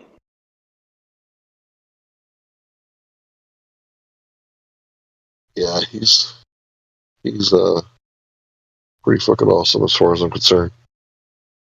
His theories are really interesting. It's good to know more about what you were talking about. Like, when they talk about gravity and stuff like that, you just go, well, what are you talking about? Because this paper says it doesn't work, and there's 30 others that say it doesn't work either. Or when they're talking about the Big Bang and gravity together. Right, or supernovas and gravity, or quantum mechanics and gravity, or the quantum field theory and gravity. Yeah, all these things. It's like, where's the gravity? Where's the gravity? Where? Could the reason why this is taking so long for everyone to get up to speed is because gravity and things connected to it, quote unquote, are politicized? So, is that true to say that in some fashion? Politicized, publicized, over-exaggerated, Yes, dogmatic, all of the above. religious. Yeah. A tenant belief in scientism, yes. But I mean, I don't know if anybody want to have the conversation, but it seems to me like it could be a conversation. The implications of hiding flat Earth. Well, I think that the implications are that you end up having a society because you're getting rid of a creator. Yeah, so. Oh yeah, that first and foremost. Yes, absolutely. Yeah. I 100% agree because that has a trickling downward effect. Yeah, with morals and things like that. Yeah, that attributes to crime, to of all fashions, and people just not giving a fuck. One of the most common phrases right now, I don't give a fuck. You know how often I hear that? Not like in my real life, but I watch those stupid Karen videos. I mean, and also like from those First Amendment auditors. Yeah. I love all that stuff. I was speaking with Larry about that. Yeah, but anyway, that's a little far off my point. But it's a me society, and it's like just gotten worse and worse. And I feel they're also going down the path of no one knows what's real or not anymore, which is all this. The Bible tells us that we're supposed to believe in the unseen, not that of the seen. So, that goes into, what your beliefs are. When you don't have beliefs, you don't have any comfort in knowing. We're supposed to be excited to leave this place with a job well done, right? Yeah. But in the other paradigm, there is no leaving this place. You just die and turn back into dirt. Yeah, and then back to what you were saying. Yeah, it doesn't matter what you do while you're here because there's no repercussions for it. Well, when you believe in something was created out of nothing, then sure, that makes sense, right? I mean, for real. Yeah. Nothing. What's that? Yeah. I just hope these people that are disillusioned, they snap out of it. Hopefully. The flat earthers too, man. Wait, what? I think there's a lot of dogma in the flat earth too. Well, I think anyone who would be, as best we could discern, that someone be awake, their spidey senses are going to flare up with shit like that happens. That's my opinion. Otherwise, you're still kind of diet woke. I mean, really. I'm not, so arrogant to exclude myself from that, but I think we're all still very brainwashed. All of us. Like the slave Oh. mentality doesn't just wipe away. You know. Not agree with that. What do you mean when you say that? What do you mean, really? So, Bob Marley said, emancipate yourself from mental slavery. None but ourselves can free our minds. And Right. I think a lot of people are slaves by choice because they're afraid. What happens if I stand up to the government? What happens if I stand up for my God-given rights? You know, is the government going to be mad at me? Right? They're going to target me, right? And maybe I should just sign that plea deal or pay my taxes or whatever, right? And really, it's like Fear diminishes our power given to us by the Creator, and that what I mean by that is kind of, manifestation, right? I mean, you can't manifest if you have any shred of doubt within your convictions. So if you're afraid of the government, then that's exactly what's going to happen. You're not going to succeed. Is that kind of what you meant? Yeah. So basically, what I'm saying is that Kanye West was correct when he said slavery is a choice. And Kanye West is a double-crossing motherfucker. Fuck that dude. I hate him. The only song I've ever listened to, is right, I think. only song I can tolerate is the one he does with Jamie Foxx because he's the shit. And that is Gold Digger. Don't say any Gold Digger. I like Jamie Foxx, so that's the only reason why I like it. She money, all I need. And she's a trifling friend indeed. Oh, she's a gold digger. Gold Digger. Yeah, wow. That digs on me.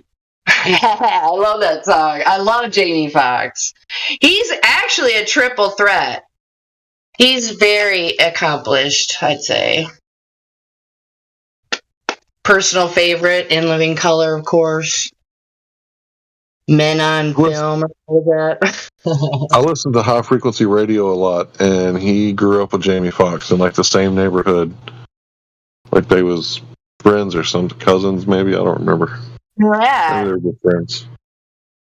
Where East of Dallas. Was it Forney or maybe it's more east? But they kind of grew up in the same neighborhood. They were friends. But High Frequency Radio. He's not famous. He's well, not really YouTube famous, but not many people are studying the law. He teaches law. So it was local radio to you then? Oh no. I was just saying that you mentioned Jamie Foxx about how accomplished he is, and I was thinking of his friend who I listen to on YouTube because he's always putting out stuff for free, like always.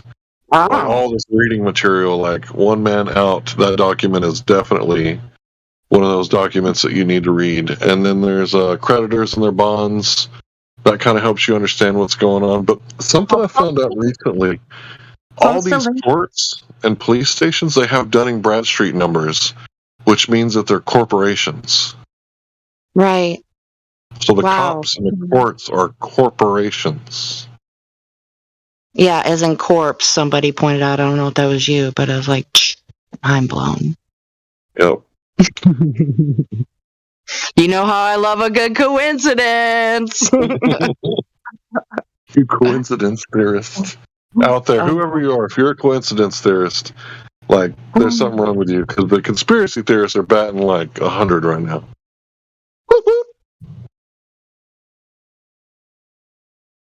But yeah, and the coincidence theorists are like, but it's safe and effective. Oh God. I still see people wearing the shit on their face. I mean, I saw somebody within the last day or two layered up. It's like, wow. It's like, do you have like typhoid or something, dude? It's like, what's up? I mean, come on. It's like 99.6, bro. You're good. Or is it 99.4? Whatever. You're good, bro. It'll be all right.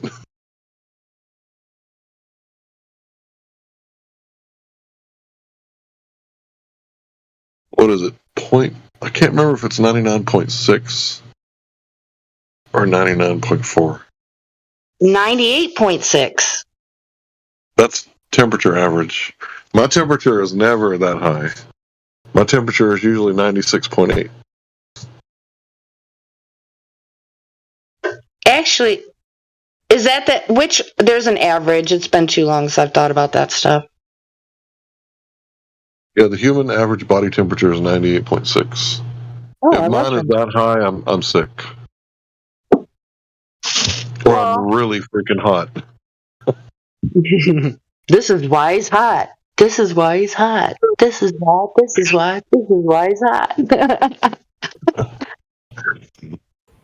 Yeah, I have the same. Wait a minute. What were we talking about?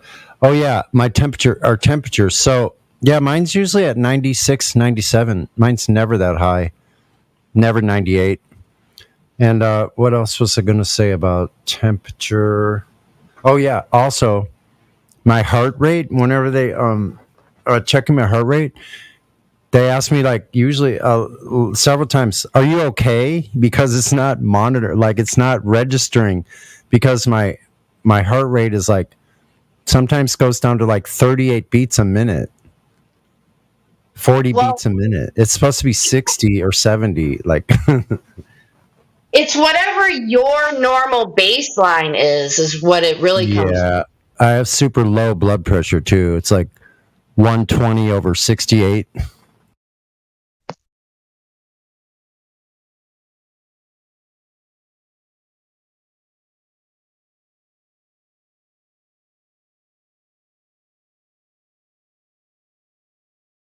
Okay, now I got that damn song by Mims in my head. Ugh.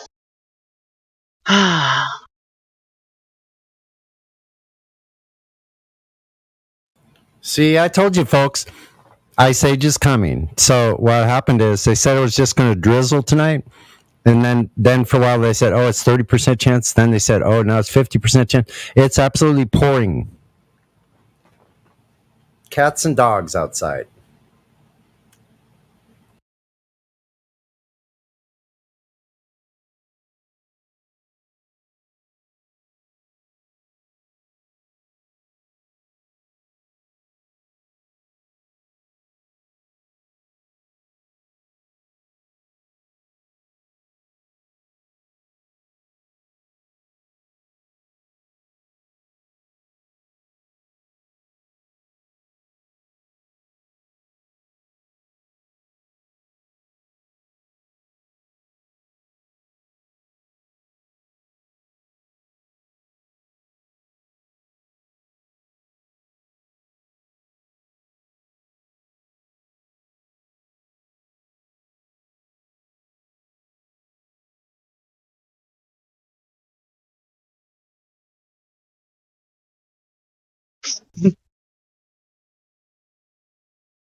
Yep, 54 degrees and raining.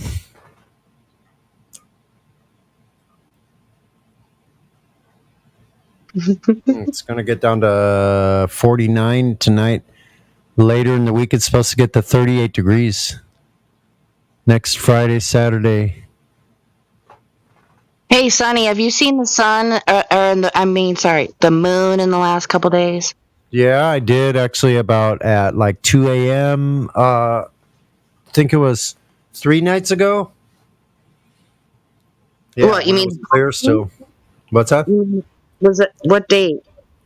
What did that have been? The 3 days ago. So let me look. what's today? A Sunday? It would have been like Friday night. The 9th. I think it was Friday night. Yeah, it was Friday night, early Saturday morning, something like that. It was already waning. Yeah, it's waning. Yeah, but I saw it earlier in the week, that week, when it was really huge. It was the full moon. It was right before it and right after it, I think I saw it. But then later in the week, like I'm talking about, it was definitely smaller. A little larger than half. Maybe 60%. Looked really weird lying down, like kind of lying down on its side. Looked like an egg laid on its side. Hmm. Yeah, the moon looks really weird. It looks like something is scooped out of it. Like I know. I looked at it one time. It kind of looks like it's like somebody mushed Play-Doh and they just mushed out that one side. Hey, Sonny, are you using a mic? Because it sounds like it's kind of in your mouth. Oh, sorry, I'm just leaning in. Sorry, how's that? I'll stay No, back. just want to let you know. Stay back from the mic. Stand got it. back. No, I actually have on my interface. It shows me when it's green and blue is going too high, or blue is okay. It's just going above. But if it gets red, like I was leaning in, yeah, as long as I pay attention to that, stays in the green. About a foot away, because I'm a loudmouth. Is that better? Yeah, much better. Yeah, I got I got some fans blowing in the background too. I could turn those off. Oh, I don't think that's anything.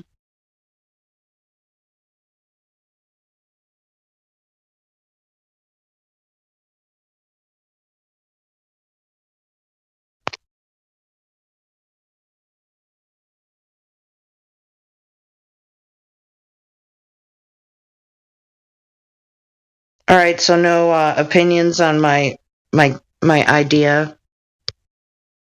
I posted in live stream voice text.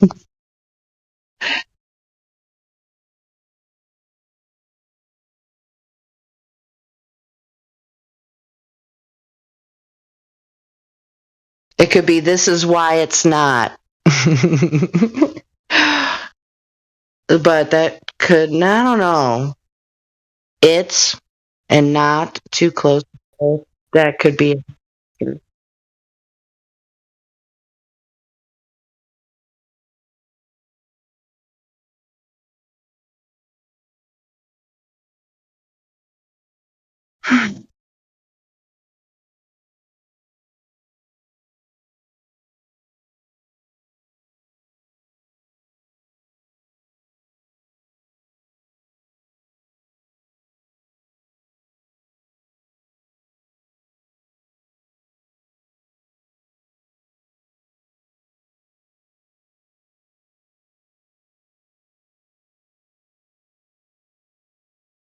we have members jumping ship? Oh noes.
What happened? What happened to the live stream? Everybody's quiet till Sonny breaks in again. What's up, Sonny? I've Hey. been on mute this whole time and I've been talking. Holy crap! I wish I hadn't missed what you were saying, dude. I was talking about law stuff. I was asking if anybody wanted to join this law group. I wouldn't mind joining it. Like I've always gotten valuable information from those types of conversations. So this is Christopher Hauser Study Group. You can either go download Telegram app and search for that group, or you can go to YouTube and type in Christopher Hauser, Hauser, and he's got this thing where you go to the Telegram and you can take these courses. And let's go over some of the courses. They're all free, by the way. Hidden Secrets of Money, that's one of them. How to mail your stuff for free. How to pay bills with coupons. The 1099A process. Conditional acceptance. Habeas corpus. But I think people are using the conditional acceptance on their child support. Huh. Well, I don't know. Like I'm already pretty far down the hole in that. As far as making agreements with them and agreeing to whatever. Like I've pretty much shown along the way that I've agreed to what they said, whether I like it or not.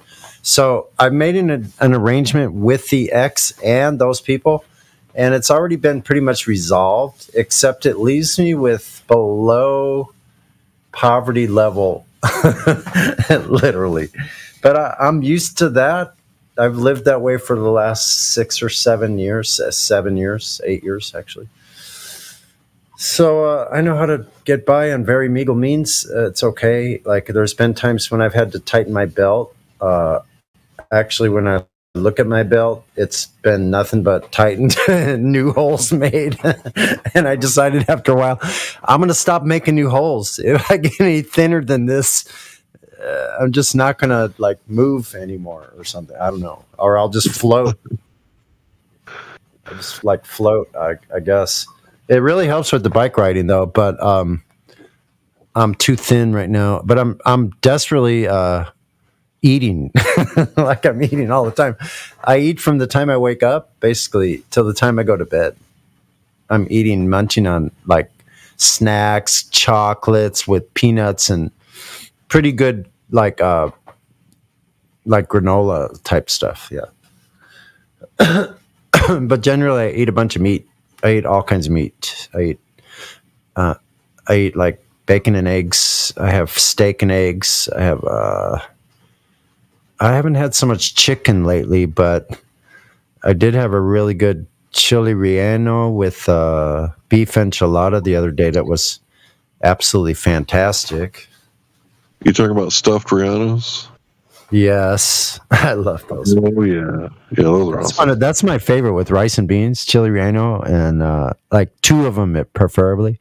I even learned how to make those. You just make a egg batter white. You just make egg whites. You fluff it up, and you put the chili in there. You just drop that plop right into the hot oil. I watched somebody do it out in the desert. One of my ex's relatives, uncle or something. I forget who this guy was. What's the screen name? I'm reading the group. This dude has a screen name that says one word, all caps, euthanize your television sets. Wait a minute. Let me see what you're talking about. Euthanize your television sets is a screen name. That's funny. Euthanize your television set. Sounds good. I think I've pretty much done that. I have to come here to ask you guys, did you hear any news? Because I don't even turn it on. Sometimes I look at the weather, radar, stuff like that. Let's see. Damn, if I knew I was going to live this long, I would have took better care of myself. At least I can fucking laugh about it. God, I got this terrible itch on my leg, though, man. Dang. It sucks. Let's see. What was it? I'm sometimes brain vacuous. Sometimes I'm brain vacuous. Hold on. I got remember where I was what I was doing. What was I doing, Larry? Oh, shit. The hell You said you wanted to look at the law stuff that I was talking about, and I said you can go to YouTube. Oh, YouTube, Chris Hauser. Yeah, Christopher Hauser. Got it. That's what it was. Chris, thanks. That was it. Cool. Now, there we go. What's up, Flat Earth dude? Good evening, everybody. Hey, Good Flat Earth evening. dude. Hey. Hello, Matthew. Hello, Matthew. Also, Matthew, did you come Hey, in? how's it You going? guys came in together? Matthew and Flat Earth dude came together? Did you? Apparently. Well, he opened the door. I was like, I might as well follow him. Well, okay then. Well, I see you interview at the Solstice Flat Earth yeah. meetup. Oh yes, I plan on being there. I'm gonna bring my little Sunset Beach. travel gig case. Like I'm gonna have a little practice amp, all my stuff, and Well, And my- the piano will be able to play. oh, awesome! And I know you can do a mean rhythm on the piano. I've heard you. Nah, Yeah. no. I got Try a to. fucked up finger. I don't know. We'll see. Oh, really? Yeah, but so did what's his name? Black Sabbath guitar player Tony Iommi have fucked up fingers, and so did I'm not blast you with these. Freaking what's his you name? know who had Django Reinhardt. Yeah, Django Reinhardt, man. He used Yeah, two fingers. 2 fingers, man. Play Try like to do that. I incorporated that 2-finger thing. Now I can play with 2 fingers, 3 fingers, 4 fingers. nice. Actually, if I put the guitar on my lap, I realize I can play almost as good with it without it being like sideways. Like I can do Yeah. it with it being vertical with my left hand on the fretboard still. Very nice. Because That is pretty cool. I've tried it. I try it sometimes just to be fun. It's fun. it's different. It's like switching from it's like switching on the piano when you're doing like the high keys with your right hand and that pinky is, you know, you got the swivel going with your wrist like that. Well, on the left hand, you're trying to play the bass with your so it's like that. It would be like playing the bass with your pinky like you do on the piano on the left hand. Yeah. That's crazy. Probably only with the electric, though. It's funny where my callus is on my pinky. It's not where the others are at all. Man, I use my pinky really a lot on the guitar, and Me too, and but my it doesn't callus show any is pinky. like Yeah, how does yours? my callus is on the the outside part of the tip of my pinky. It's I not get it. like right on top like all the Yeah, others off are. to the side. Yeah, off to the side, to Off the to the outer side. side, Got it. not like towards the other You know what I fingers, mean? but towards I think mine is too a little bit. I got big old fat fingers, surprisingly, and like I got in tiny order for me little to fingers. in order for me to play properly, my fingernails have to be like trimmed so accurately. Like if there's any edges on the sides, it interferes with the other finger. Like it's amazing. So, but I've learned how to use my fat fingers to benefit, like playing a first position A shape chord, like A major. I Yeah. can play like those the B string and the G string with one finger, or the D string and the G string with one finger, and then I can use another finger. Only using 2 fingers on the chord can do those little fancy things with A. Well, I So I can't do hold that 2 because strings mine down. are. I can't do that because mine are too little. I have to use all 3 of my fingers for the A. That's the difference. So you learn Yeah. you learn how to improvise with Just grab it with whatever handicap. Well, you can also do you can bar it, You can like fake it, just yeah. kind of, yeah.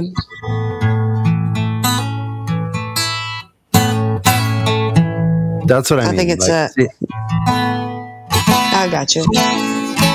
I'm using one finger to play the A, second fret D string, second fret G string, one finger, my middle finger. And then my third finger doing the hammer on the B string at the second fret. Oh, okay, I got you. Yep, I can visualize it. Or I could do it with 2 fingers. I could actually fit it in with my middle finger, third finger on the D string and G string, second fret, and then use my pinky for the B string. I can do it that way too. That's cool. No, I don't have any big fingers, so mine are little. I'm 5 foot tall. Mine I'm are 5 so foot big. tall, and I'm tiny. Well, that's cool. That's actually great. Not really. I mean, it is all right. It's not. I'm used to it.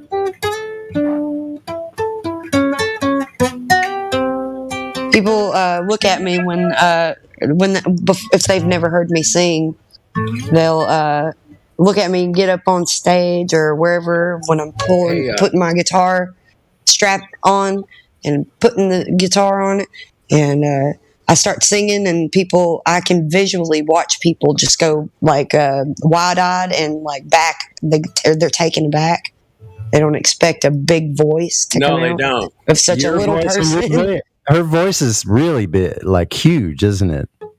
But it's funny though when you see it in person, because I'm little and they don't expect such a big voice out of a little person. Right. Hey, do you have a demo tape, Kim? No. I'm destitute. Flat Earth dude. Well, I think we can. I need to write more. I mean, I'm working on it. I'm not just like I like inspiration. I write better when I've got some inspiration going. Well, everybody. You should hear this new song I'm writing, man. I cannot wait to get it finished and recorded and to you guys.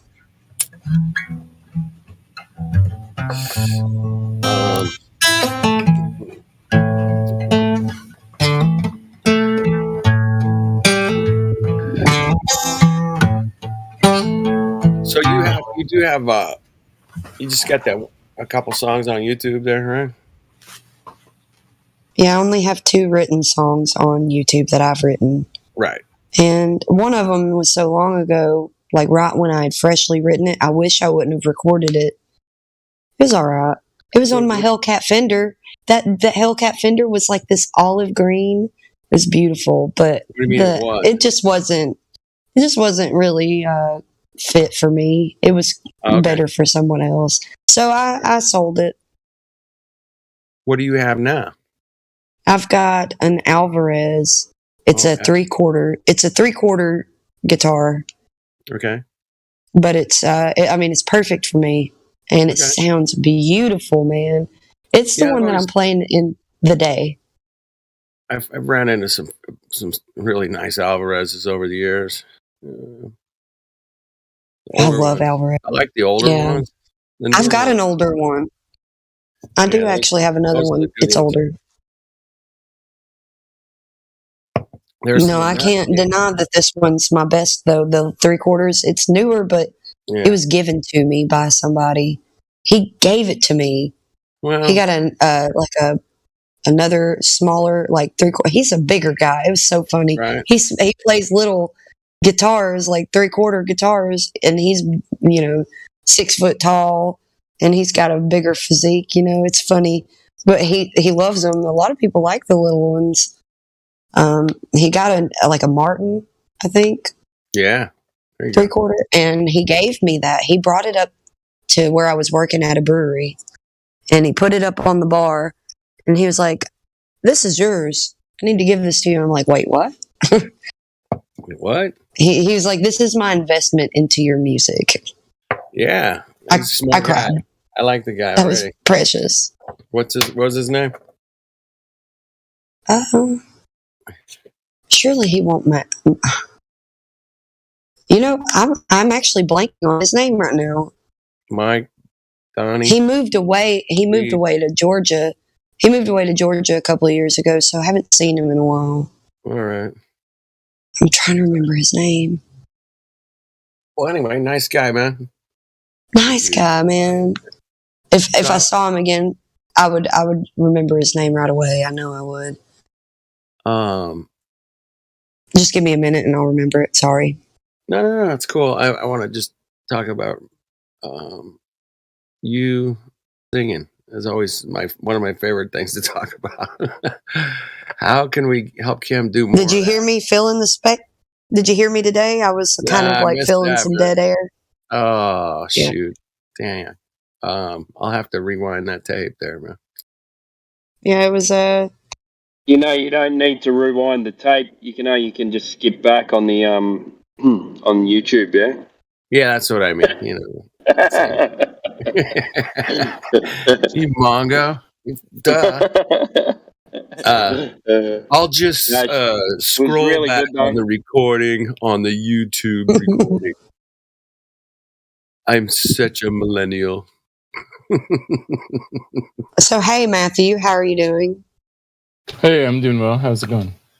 Are you editing pictures and videos? Right now, I'm looking up flights to Oklahoma City because my aunt and uncle are having their 50th anniversary in May. Right on. Matthew, how do you know you're not just a brain in a vat, bro?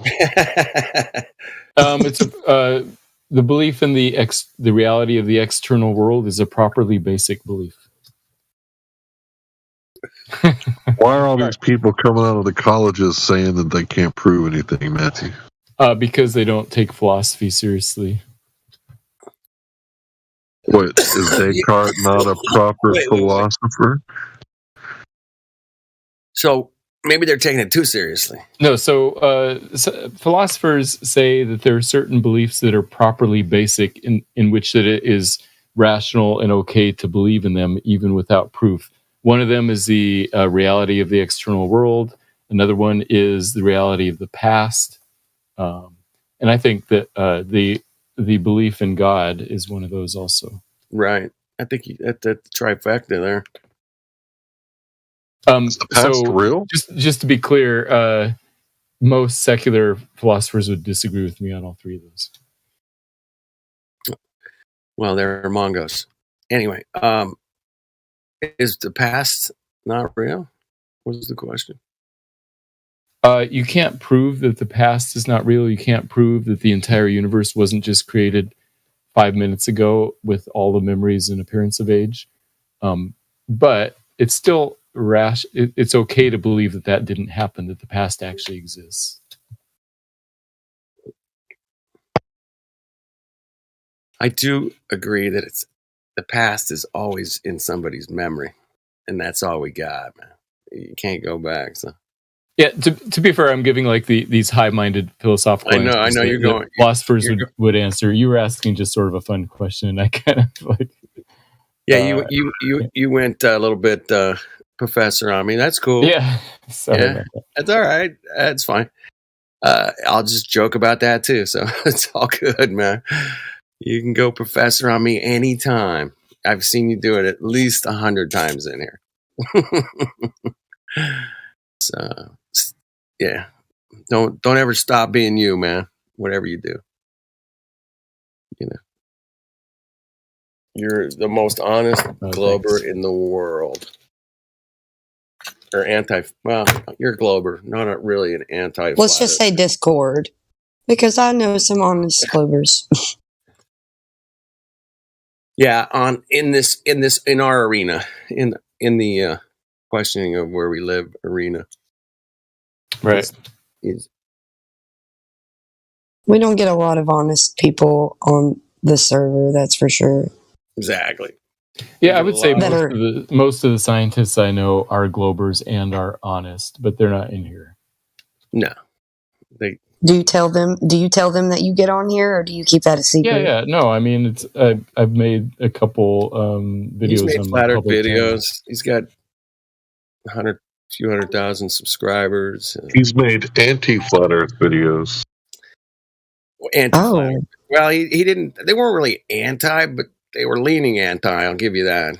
You know what though? People said that I represented the flat Earth well. Yeah, you did. I didn't do a straw man. There's a couple. Yeah, there was no straw man. It was You know, he was bringing up all the points we talk about in here, man. Basically, Yeah, I talked about Miggy's 3 points. That type Yeah. of stuff. So it's all good. Thank you. Probably. I drove guess a lot. I'll have to check that out. Is it Matthew Learns on YouTube? Matthew Weathers is my last name, but just type in Matthew Weathers on YouTube and maybe Flat got Earth, and you'll see it. Okay. Yeah, Yeah, and I'm looking up flights. It costs $500 to go from LA to Oklahoma City, but then it's like $110 to go from LA to Dallas, Texas. So I'm like, maybe I'll drive from Dallas. Well, you got to rent a car anyway, right? I know, yeah. Right? It's like Or- 190 miles. That's not much. Yeah, it's a nice flat drive out there. You'll enjoy it. I see what you did there. There's no bendy highway, man. No, if I can just drive halfway, then it's Right. sort of downhill from there. Yeah, you can downhill it, man. Coast. Yeah, that would be cool. Save a lot of money in gas. If I check out your from Dallas to Oklahoma City, it's a pretty long drive, man. if I check out your YouTube, are you going to check out mine, Matthew? I think I have checked it out before, your music stuff, right? I think people have posted Yeah. links in here before. Yeah, you Yeah. have a good voice. Oh, thanks. Man, I like how I've got one song that's almost got 5,000 views. So shooting for Well- it. Post your YouTube channel. I'm a music lover. Oh yeah, okay, yeah. there you go. Please and thank you. Please and thank you. There you go. Matthews. There you go. There's a link in the chat. Sky debunks the surface of the earth. Good job, Matthew. I don't think I've watched that one, man.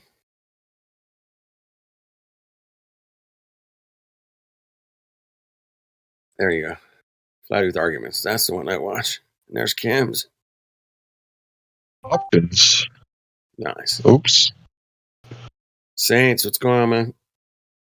What up, yo? Good to see you, Just brother. doing my thing, you know what I mean? Just open them over. Do what? Here's the flat-footed, barefooted flat earther. Right? Hey, so check this out. I got another acronym to hit you guys with. Remember I told you what Pluto stood for the other day? Pipelines under What? the ocean? Pipelines under the ocean, right? Why, dude, I found some government paperwork on the HAPS, the high altitude platform stations. Do you know what HAPS really stands for? High altitude pseudo satellites. I'm not even kidding you. Want me to post it? I think this is a little cool right here, bro. Fuck You know what I off. mean? Yeah, dog. I find these jewels. I don't know how, but you know what I I mean? think they I'm find a- you, man. I think they're Do looking. you think for it might be a coincidence, the Pluto thing and the pipeline thing? Wait, a coincidence? What do you mean? It's a government website that says it's pipelines under the ocean. How's that a coincidence? It's I mean- literally what it stands for. Yeah, but I mean, the fact that there's a planet named Pluto and the acronym for pipelines is probably a coincidence. When was Pluto named? Do you remember? Like what year? Or around what time? Early 1900s, I think. 20s. In the 20s? That sounds about right. Um, So I haven't gone back far with this Pluto acronym, but the one I found for it was from like 1941. So I'm sure it was around before that. So they could have actually named it after the acronym Pluto, Pipelines Under the Ocean. You know what I mean? Because they like to do sick stuff like that. You know what I mean? It's an interesting acronym. So did you see the paper post? I didn't circle it in the paper, but if you look at the paper at the top, wait, where is it at? Where does it say? Okay, so I don't know if that's too small for you guys to focus in on, but okay, the middle section where it says keywords, look what it says: wireless communication system. Wait, hold on, just a second, just 1 second. I'm reading it. Just give me a minute, Okay. man. Some big words and shit in here, man. So I as know, far as I right? know, Pluto, the planet was named after the figure in Greek mythology, like the ruler of the underworld or something, just because they like Yeah. to name the planets after Greek mythological figures. Right. Yeah, they That's love that. dope. I mean, the other could have came first. Just like I argue with people. People are always arguing with me, and I tell them after that Lady Gaga song called Poker Face, they invented the game poker, and now they have like Poker World Series and all this stuff thanks to Lady Gaga. You know what I mean? Do you think it's possible that poker existed before Lady Gaga sang about it? No, they made the game after that song, bro. You know what I mean, though? I didn't hear you. I was reading. What did you guys talking about? I was saying they invented a game called poker, and now it's really popular after Lady Gaga came out with the song Poker Face. Oh, yeah. That's pretty interesting. Yeah, they've had high altitude platform stations for a long time, apparently. Yeah. Yeah. No, I don't. Okay, so let me see. Oh, here it is. I'm sorry. Here, this is it right here. I'm posting it now. Damn it! I'm gonna have to repost it. Hold on, I have to repost it. All right, repost it. So, Matthew, what do you think of these balloon satellites flying over America and they shoot them down? Yeah, I think China does want to spy on us. So I think it's possible that those are like spy balloons. They don't need that. They've got TikTok. Right? Yeah, exactly. I did say, and you guys heard me say this before, that I'm glad that Biden shot them down because finally, I told myself, Biden is doing something about inflation. Yeah. Right? Oh, that's a good one, Matt. That's a good one. Good one. Yeah, so I thought so. I didn't make it up. I saw it on Reddit. This is off the USA website. Service enabled by high altitude pseudo satellites, HAPS. Nice, huh? You like that? That's a little jewel right there for you guys. Little gemmo, bro. Yep. I'm gonna mooch that, man. I'm gonna go ahead and mooch that right away. Pseudo satellites, homie. You know what I mean? Yeah. After Clay Underseal came in here and was talking about these pseudo satellites, I looked into it, and they're like solar drone satellites. They're HAPS. Yeah. Wait, it might be two different things. I mean, I guess I don't know. I mean, is it a balloon or is it a drone? Or is it a plane? There's drones. I think they're different. Some of them are drones. Some of them are balloon. Like some of them are powered by helium, like balloons. Some of them are powered probably by like hydrogen or electricity or solar power. Yeah, I get all that. But yeah, let me ask you guys this question: If the one that's hanging from the balloon is that one, what is called the pseudo satellite, or is that just an overall term of different? I'm pretty sure that the pseudo satellites are not on balloons. I'm pretty sure. Don't take my word for it though. Okay. Well, if you look at the bottom of the picture, you see those three things. One's like a drone glider in the middle, and the other two, the left one is a blimp, and the other one's the China balloon. And then they got the make believe stuff above that. You know what I mean? They say that the high altitude platform stations are complemented by satellites. Complemented, isn't that a funny word? You know what I mean? Like how your wine could be complemented by like room temperature, like you know what I mean? Like your food's complemented by salt. You know, it's the funniest thing you've heard all weekend, Matthew. Come on, giggle. It's like it's like your wine pairings. You have different ones that are complemented with your satellites. Right. It's utterly ridiculous, Matthew. You would have loved to hear me when I go into the flat Earth debate or whatever flat Earth. It's like Jim Panda's server or whatever. Yeah, I've been going in there lately because I've never experienced like being able to like have like 6 people all coming at me from different directions that are Globers. I love it though. As soon as I go in, I'm like, it's Daniel again. I'm ready to throw myself a lion's den. Are you guys ready? So it's too bad the globe isn't complemented by any curvature. That's the second funniest thing I've ever heard. I ran all the way across the room to say that. That was good. I sprinted back to the mic. I'm like, I needed that. Thank you, guys. Totally worth the sprint, Sonny. Thank you. Worth it, baby. You crushed it. Damn. Anyways, pseudo satellites, and they complement satellites. Okay, now is pseudo? I mean, in pseudo, it looks like they're all the platforms. Yeah, so we can use this term, according to the picture. You got blimps, you got ones on balloons, you got the planes, and then you have the real satellites. You see how the real satellites are up there at the top, right, Matthew? Okay. Right? Those are out in outer space, right? According to the globe model, right? Right. They're circling, but they're just using their high altitude pseudo satellites to relay, data. Usually, that's all they're. What are those satellites complementing? Pseudo satellites. So the real satellites that are perpetually falling, they're like, hey, pseudo satellite, you got a real nice bottom there. There's a lot of shit going on here, guys. Getting X-rated. Yeah. How about that globe? Yeah, what is that globe sporting? Is that globe sporting anything important? Complementing the curvature is complementing. I know. I just thought it would go up to like sporting, but yeah, complemented. What is that globe complemented by? Certainly no curvature. So, Matthew, have you looked into? Oh, he deafened. Okay. Have everybody looked into the Echo 1 balloon satellites back in the early '60s? Shit, late '50s. That was like during the space race, huh? During the space race, they launched these supposed giant fucking balloons out into outer space, man, and sent them out like 1,000 miles, man.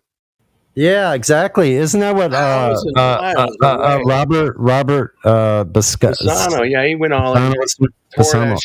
Tore it up. Yeah, brought all that shit to my attention. That was when he was doing it. No, he was doing it later. It was only about 7 years. Yeah, 5 years ago, I think.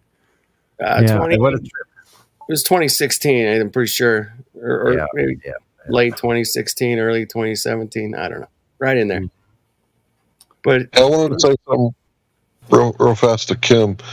Kim, I love the guitar. What you did there with those, what were they, 16th notes that you were playing those chords like so fast, and your voice, the way that you vibrato, it reminds me of like 40s style singing, but you mix Patsy Cline. She sounds just like Patsy Cline, man. Dude, I'm telling you, man.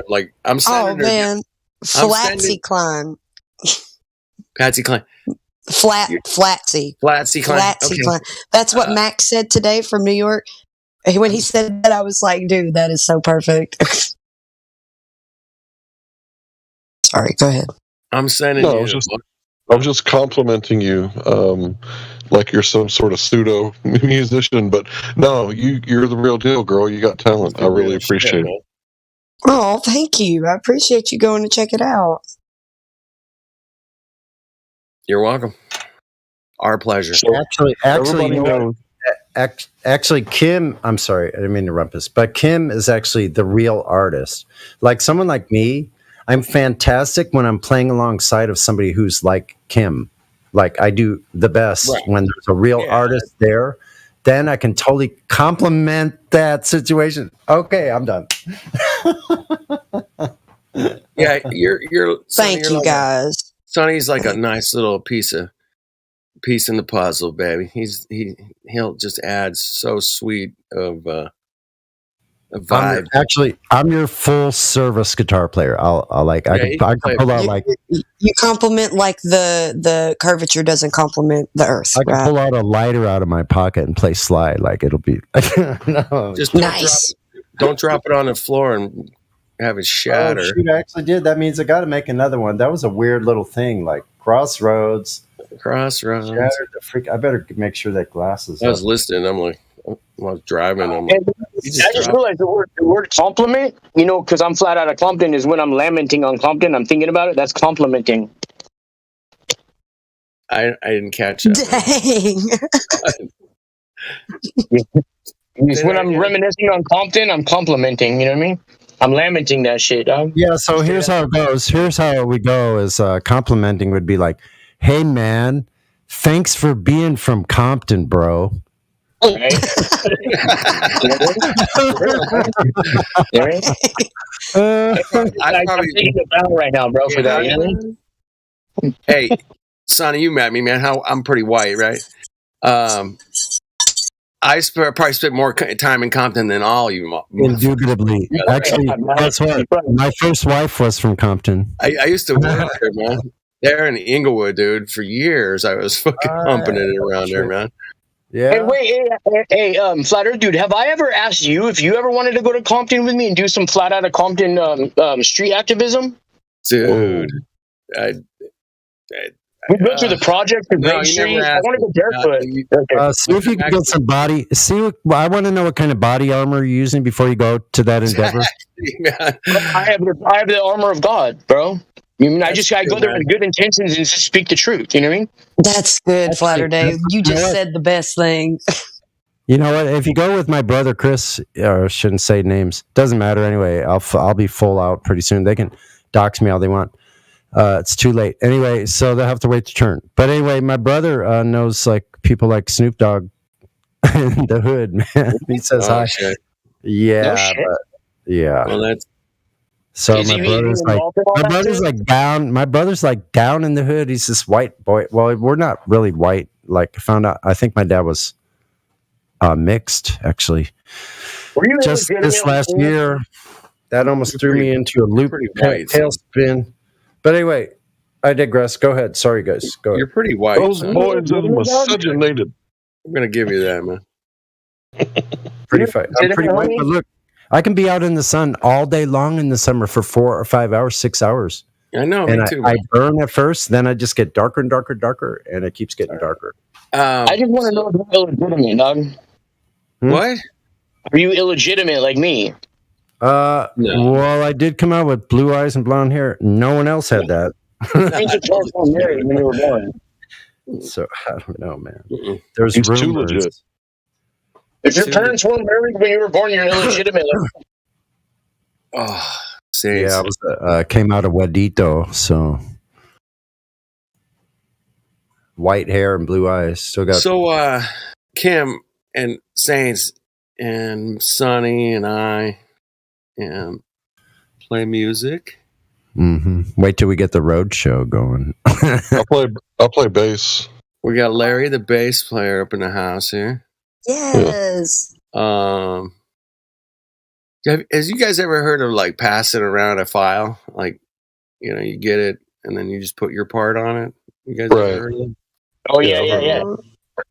I mean, it's been doing it. You know, guys been doing it for years now. You know, even the Stones, everybody does it now, man. Shit, it's like. Hey, dude, if we passed around a file that was of our animals, would that be a pedophile? there you go. What? There you go. We passed around. Good, man. You know how to distract the fucking. No, that would mean you're transferring the file by bicycle. All right. So anyway, I couldn't resist. Sorry.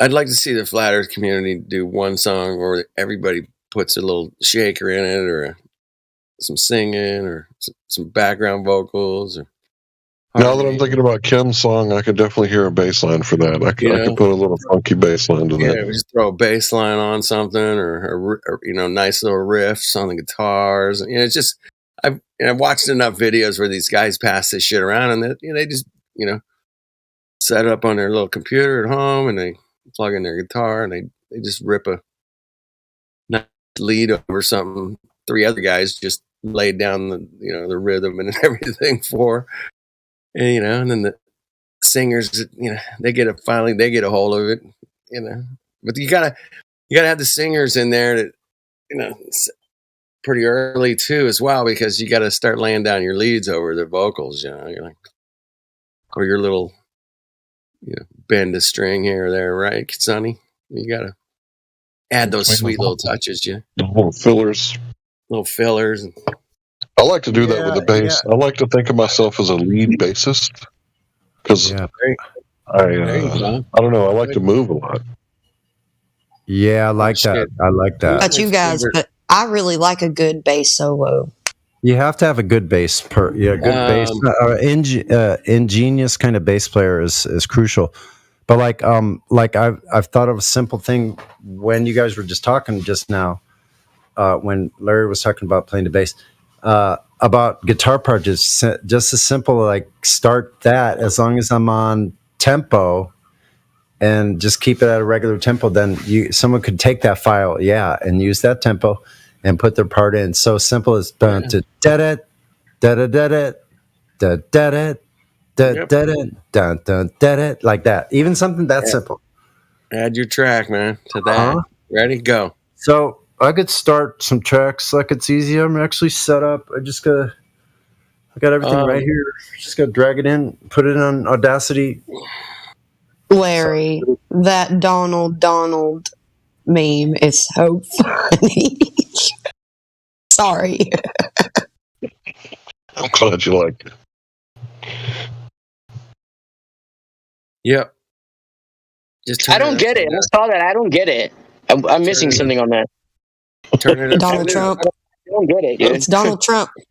It's Donald Trump. Oh. Now you got it. Okay. I know. I do, like, because... It's the fucking hair, man. It's the hair, man. Okay. I'm a little slow, you know what I mean, sometimes. All right. He's sober. I know, yeah, I am. I haven't smoked in. You could tell, huh? Yeah. I'm at work. I'm like at the last half hour of work. I'm counting the lottery tickets and the cigarettes. All right. Make sure they're all there. No, I have to do inventory on them before I go. I mean, my job is so easy. I count 16 different lottery tickets and put the number of how many we sold. 8 different rows of cigarettes. It takes like 5 minutes. Take out the garbages and then just hit a couple buttons on the computer, prints out a report, and that's pretty much all I do. And then just when people want gas, I just take their money, you know, pretty much. Take their money. Gas station clerks. Gas station clerks are my favorite people to flat smack. Yeah, right. I flat smacked some the other day. It's the best because you're walking out and you're like, hey, the world is flat and stationary. Kenny and I did that in person.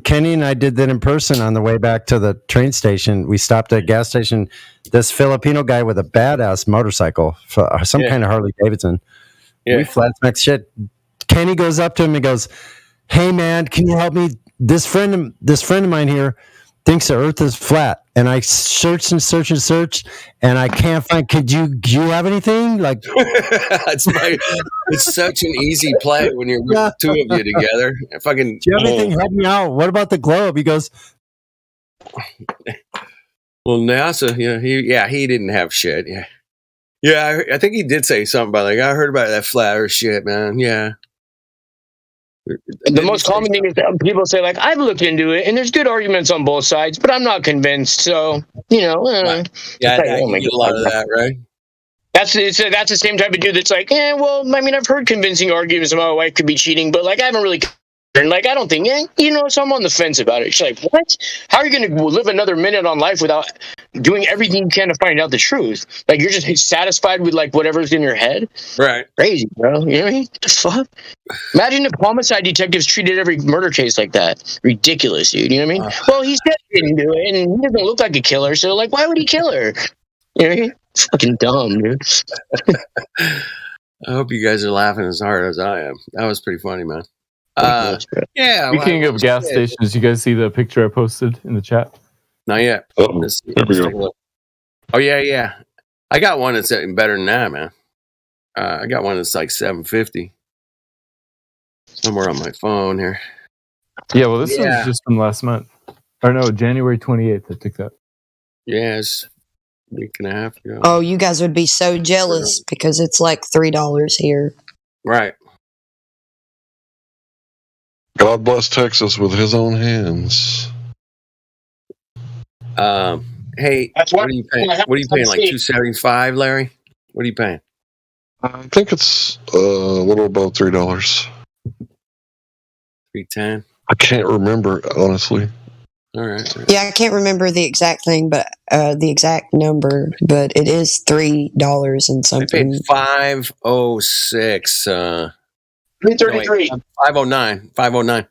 That's a good guess. That's a good guess. Premium right here where I live. Yep, 509. Yeah, Many times it has been 333, so very, very good guess. Wow. Well, that's my birthday. 3-3. I was born on the 333rd day of the year, November 29th. Mm. There you go. I got to figure out what day I was born on, man. Damn. I'm hella illegitimate, dog. Illegitimate as they come, bro. I'm December. I'm illegitimate. My parents were divorced when they had my parents. You know what I mean? So I come from a long line of illegitimate people, dog. Well, December welcome to 4th America, for this gal. December 4th, 1991. So that would be 333, 334, 335, 36, 37. You're born on the 338th day of the year.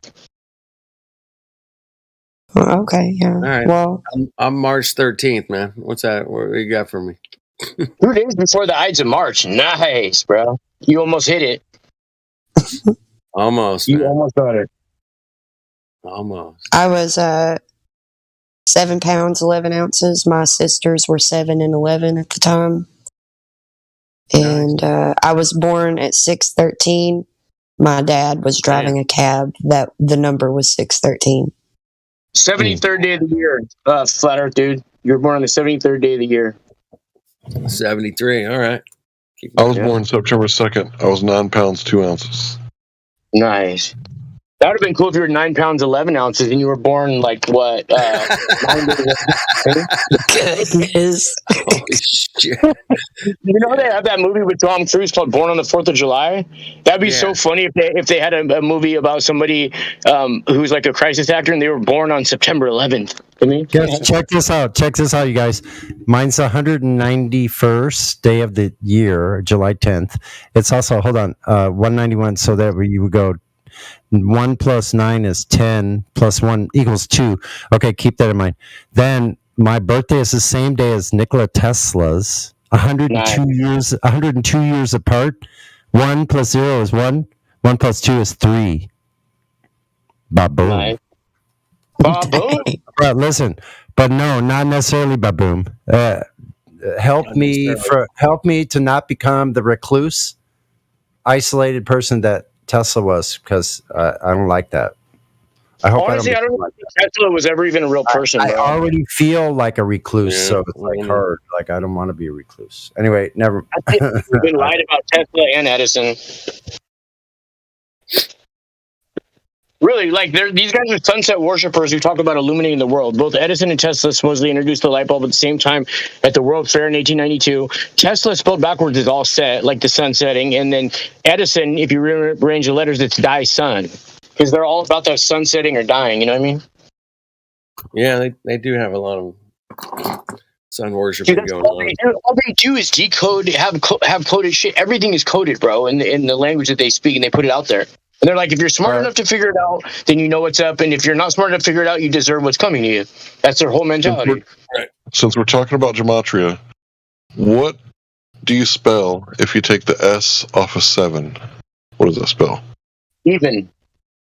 But 7 is an odd number. What do you spell if you take the EL off of 11?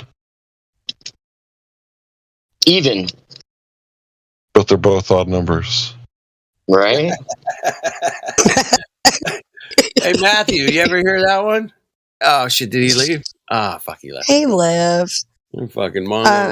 You know, I don't know how trusted you would think that this kind of test was or whatever, but my mother was told to have an abortion with me because I was 98%.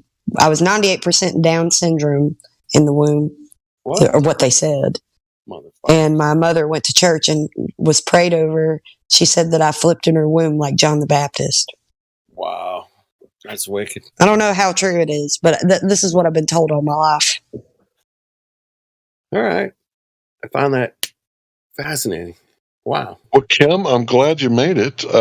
Sorry the doctor tried to murder infanticide you in the womb or whatever they call abortions nowadays. Maryland. I was born in Montgomery, Maryland. Sorry. Yeah, thank you. I appreciate you being glad that I exist. Yeah, glad you made it, Kim. Kim, so the percentage of flat earthers that, just in my estimation, is such a small percentage. I'd say it's like 0.0 something of the population, right? Now, if you look at all the majority of flat earthers, who come to Discord or even who make channels and stuff, I'd say like a huge vast majority of them are men. So you are in such a small percentage minority that you should, dude, you are so blessed. Like you are chosen, you know what I mean, for a time like this. To have her, man. I'm blessed to have you, Kim. Thank I am blessed to have all of you. And I do realize that, like, Janae, I love that lady. She's so great. She comes in here and Janae. And I also love that she puts her name as Janae. But she's she's one of the ladies that'll come in here and talk to you guys. And even, I don't know, I've just not seen that so far. Ladies don't just come in here and talk, which I don't know why. I think there was more in the past. Janae one day might grow up to be a flatter Janae saint. You know what I mean? You know, I think we all have a little bit of flatter day saints in us. Would the real one please stand up? No, I love Janae. I love Janae. You're right, Kim. I love not all a lot of you. ladies. You're like Kim, you're as illegitimate as the best of us. You know what I mean? No Welcome. shit, right? Yeah. Welcome to Flat Earth. Shirts in the back, snacks on the way, and ladies, don't forget your waters. We have, man. Ladies' night used to pop a lot. It did for Well, I haven't for real been on this Discord server for very long, and when I first joined, it was very different than it is now. Yeah, I don't know. I think I don't know what's going on. So I like the way that it is now. Now, you know, before it was flooded with folks, and people were all in the chat just going ham. Yeah, they're going nuts. A lot of guys that would not normally come in and talk to us would talk to the ladies, which it was kind of cool. Yeah, I wish. I mean, the reason why I even found out about this Discord server was watching, which I was already flat earther at this point, but I was watching Witsit's debates, and he did one with Kai, and she mentioned Ladies Night for 24/7 Flat Earth Discord. So I was like, well, I'm on Discord because my friend Perceptive Owl that's in here, he and I have, or he has a Discord channel that I'm on that's kind of exclusive. It's meant for scripture and right, like a little deeper dives. Like we're Christ loving people, yeah. Right. So that's cool. Not that nobody else is. I'm just saying it's there's a lot of that in here. There's a lot of scripture readers. It's what I got on Discord for was that server. And then I found out that this server existed, and I was like looking for the link for it. And I was like, Ladies Night. I love Ladies Nights. So that was when I came in. I came in on a Ladies Night. There you go. I've been here ever since. Well, thanks for sticking with it so long. We talked about your DMs. You gotta be careful. Don't engage those Mongos. Anyway. Oh no, gosh, I'm not worried about anything. Look, I have no fear. I have no fear, and I'm at peace. Nobody can ruin my peace or make me fear anything. Exactly. That's a great attitude to have, and you're so advanced. So yeah, I think we just need to promote Ladies Night a little bit better. That's all. You know, people. We've lost some ladies. Lost some ladies. You know, we can still invite some ladies too. You know, I miss those ladies. Me too. But you know what? The internet's a funny thing, man. There's so many great people I used to talk to that are they just drop off, man. They just gone. Ladies, guys, gals, all of it, man. Dogs. I think. See, I'm not so used to this. They just go away, man. There's very few of us that have been sticking it out this long, man. I mean, I'm not so used to this though. Like, I'm not so used to knowing people like I know people on here. Mm-hmm. This is very, very new to me. I know I'm 31. I'm not. I've never had like social media and all those things. Exactly. So, but this is different. I don't know how to. It's fascinating for me to know people all over the world and Isn't it? consider them dear loved ones. You know what I'm saying? Yep. And I was trying to think of all the I don't know during 2021. Yeah. If I lost die, I hope somebody comes on here and lets you guys know that I've passed and that I'm at rest in the soil. I've returned. Yeah. Make sure somebody does that, man. We'll make sure that we'll do what we can to. Yeah, same for me. Same goes for me as well. Somebody let everybody know, man. The dude took a ride. Anyway, the point is when you meet people and you hear their voice versus just like typing in a chat or something. I mean, there's social media, man. You could start a channel and meet all kinds of great people, or you can meet a bunch of shitty people too. So that's not what we do here. This place is different, man. We do deep dives into everything from electricity to the earth, man. We do it all. And that's some people in here, man, that know way more than us, Kim. Holy shit, right? I mean, I'm here to learn, man. I want to learn. I want to better my knowledge of where we live. And there's not a better place to ask questions, especially when it's Speculation Sunday. And you can just say, hey, man, what do you guys think of these crazy balloons going over the... Okay. Well, I think they're American and they just shooting it down. I think the whole thing is a total psyop, 100%. I'm a instant fucking hoaxer, auto hoaxer. That's what I am. I have to assume auto hoax immediately, or I could get suckered in. Right now, real things do happen, man. There was a big football game today. I think it's called Super Bowl. There was a bunch of guys on a field, man, tackling each other and throwing fucking gas pressure without a container object all over the place. Up and down, in and out. That did happen, man. I have no doubt. Now, whether it's totally fixed or not, yeah, there we go, yeah. Seems like it's fixed. Can't really prove it. I talked to a couple ex-players and they're like, yeah, man, it could probably be rigged, man, the way the refs and shit call the calls. And Where was the Super Bowl this year? it was in Phoenix, Arizona. 33rd parallel. 30, I think it's 35 or 6, isn't it? Or is it? It's 33. Is it? Yeah. It's the same parallel as me? I guess it is, man. I guess it's just due east of me. Right. Yeah, you're right. Fuck. Sorry. Disneyland's on the 33rd. I did miss a good bit of what you were World's on saying. the 33rd. Is right? Gross. Hey, Kim, are you sick? Am I sick? Yeah, you said you might die or something. If you die, you hope somebody lets you know. I don't like to really, because it's always such a big subject on here, which I don't blame you guys because I agree with you.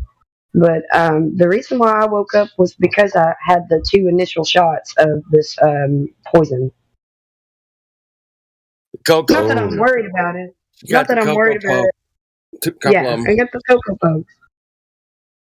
So that's why she's concerned, right? That makes sense, Kim. I'm not concerned, Okay. but I'm just saying, if I did pass, Just I would saying. like for somebody to tell you.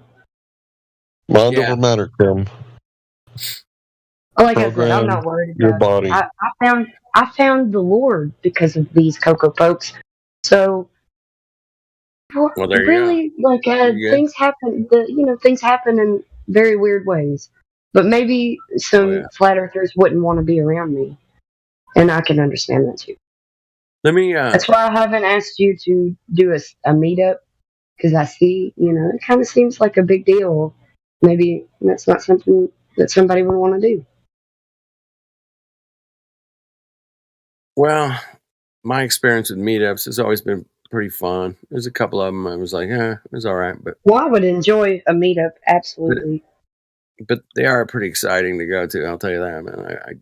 It's like, dude, I'm gonna meet a bunch All of I people. can say is that the Lord works in mysterious ways. Sometimes the things that you think aren't the way that they actually are, but they are still not. I would never be like, go get the Cocoa Pokes. I would more like scream at people, please don't do that. Don't do that to your kids. Don't do that to yourself. And I didn't do it out of fear. I did Right. it because my husband got tickets to a show for my birthday, and we had friends, all these friends going with us, and I didn't want to take the Cocoa Pokes, and I had to even be able to get into the door of the show. I was trying to come up with many excuses as to what would be a good excuse not to have that at the door. And everybody was just like, "Can't just get it, just do it." I didn't want to do the party pooper for my own birthday. Well, damn. Like I said, I was dead asleep Damn. at this point, so I didn't know better. I'm sorry, I girl. did have an intuition not to Damn. do it, but It's fucked up, man. here we are. Well, let's talk about your singing. We got to record some shit, man. We need to. I want to set up a recording, man. I don't know how yet. I got some ideas. Do you work? Can you get on a Google Meet call or like a Skype or one of those on a computer or something? Yeah. We have a laptop. I don't know how well You got it'll a work, but I laptop? would still. Yeah, I can maybe figure it out. I meant to get it out today and ask Sterling to help me get it set up, but I'll figure it out. Okay. All right, well, I'm gonna help you figure it out, and we'll get you some. Well, it's his microphone. We'll get you a laptop. microphone or something, man. We'll get you something. I got like 100 His laptop, microphones so over here. I got to send you a I need microphone. I need to figure out what the password is because he may not even remember it. We haven't had that thing out in so long. It might not work. So when you join here, are you just on your phone or iPad or something? Just on my phone, yeah. I try to manage to record some music. Sorry. All right. Yeah, I don't think the laptop will be good enough, is what my husband said. It may not be good enough for it. Hey, So Vlad, maybe dude, better off on my phone, yeah. sorry. Do you remember Helena? I think she was an Australian flat Earth girl. Oh my goodness, dude, you're dropping brain cells on me now. Damn. Do you remember her? Yeah, it's kind of. What was her trip? She sang and played the guitar. She had the voice of an angel. Yes. Oh my gosh. Ugh, stupid days, man. Ugh. Stupid days. Dude. She did a song by Fleetwood Mac. Dude. It was so good. I'm gonna see if I can find her. Damn. I do 3 songs. Robot and Kim. No robot. Let the satellite cross over your head a little bit. Helena. To the west. Sorry. Hold on. Send up another balloon there. With the satellite on it so Kim can have good internet. That'd be great. Thanks.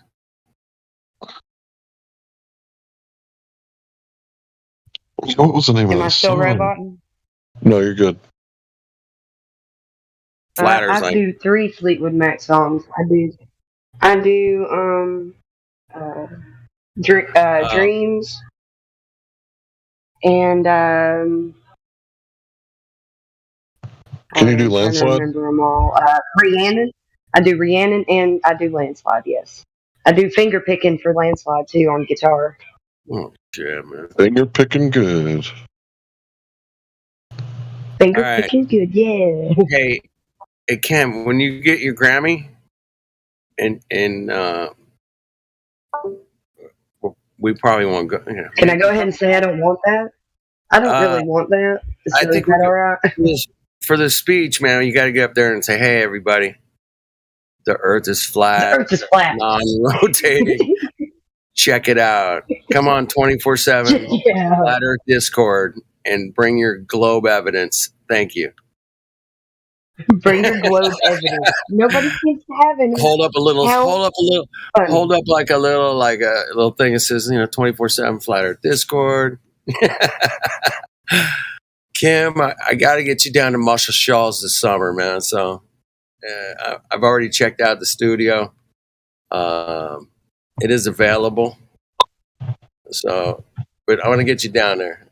And My sisters live in Muscle Shoals. How funny is that? isn't that funny? And it gets you down to the studio, and you just sing a couple songs, and One of my sisters just got a we'll half just a see what million happens. dollar And home. after that, I don't know what's gonna happen, but something's gonna happen if we do that. So one of my sisters just had a $500,000 home built for her, and she's not talking to anybody in the family right now. Maybe she's Yeah. just really fresh into the relationship because she got a divorce Oh shit! from a very abusive prick, Ah shit! and Fuck. I hate that shit. she scored herself somebody. My sister, my oldest sister, is actually a knockout. She's shorter than I am, but she's real like she works out. She's healthy, and she's got herself some rich dude that just built a $500,000 home just for her. Fucking A, man. Like what the heck is going on? I love her though. She's one sister I've always been able. So to if I can get you down to the studio, you can stay with her or not? I mean, or my other sister. My other sister, she's also shorter than I am. My sisters are shorter than me, and they were 7 and 11 years older than me. damn, Is that not funny? that's crazy. I thought that would be a fun little fact about me. There it is. I found it. Helena Phoenix. We got it. There you go. I found her, bro. I can't believe I found her. This was years ago that I remember talking to her. It was like 2016 that I knew her. All right, here it is. She's a flat Earth girl. Check out that. Oh yeah. Oh shit, I hadn't seen this in She's beautiful at least too. 5 years. Look at her, knockout. It was 5 years ago. Wait till you see the. Wait till you see the video. All right, I'll be back. I'm gonna check it. Me too. I'll be back. All right, let's go. I'll go watch. Oh wait, which video was it? Shit, I clicked on. Okay, I gotta click on the link. Not just. There it is.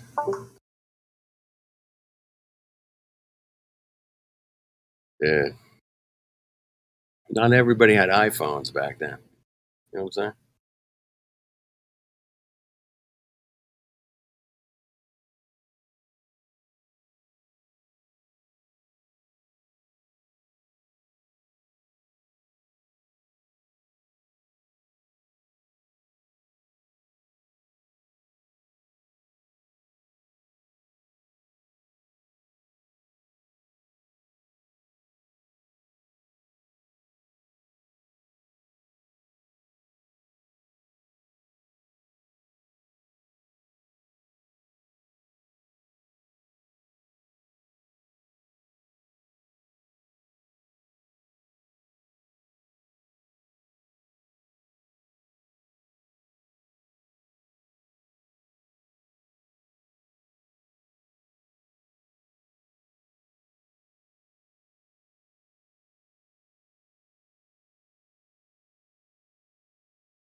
Not bad. It's a little echoey, little verby. I'm not gonna.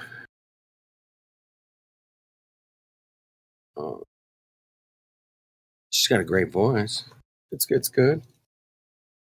Kim's is got a little more character to it. Kim has a unique voice. Where she had a beautiful voice, Helena. However, Helena's got a great voice. Yeah, it's it's beautiful. fantastic voice. I mean, she's up there with some. When it comes to me singing, the reason why it has character is because I'm literally having so much fun with the control that I have with my voice. Exactly. So, it's a gift. And it's so much fun, man. It really is. It's a lot of fun. Yeah, it's absolutely incredible what the human voice can do. It is, man. I enjoy it. I enjoy utilizing it. I always have. It's just always been a part of me. It's a main part of me, I think.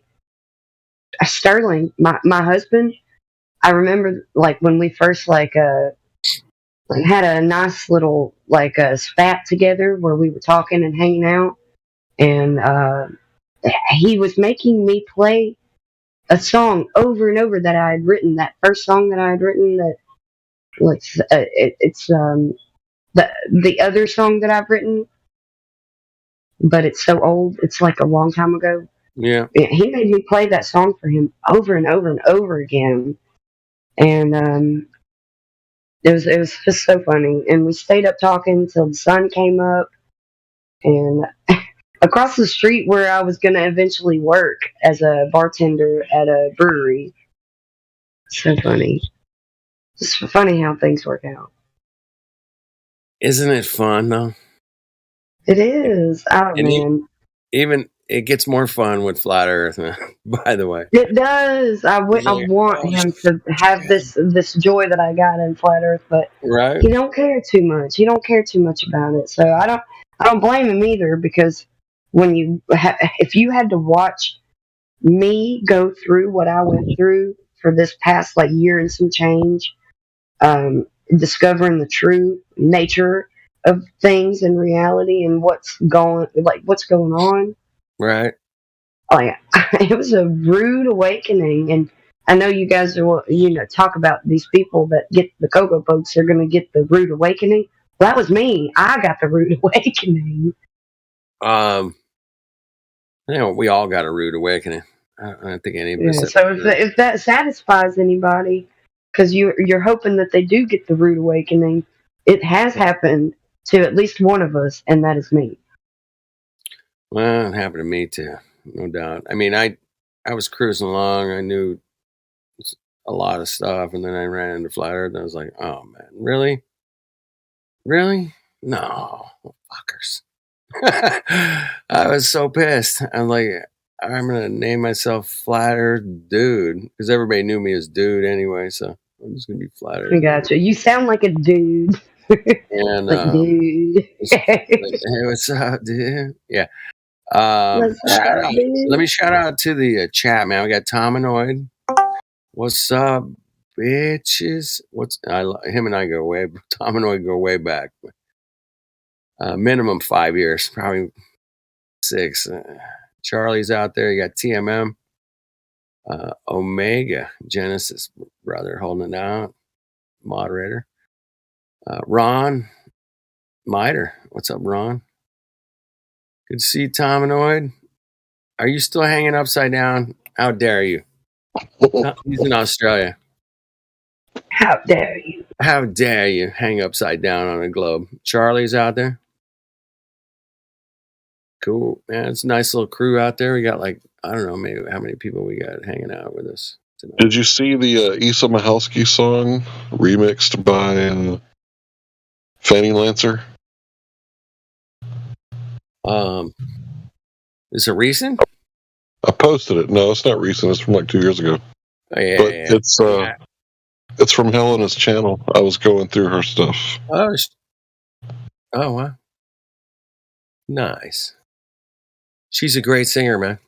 The video I watched was 12 years ago. Yeah.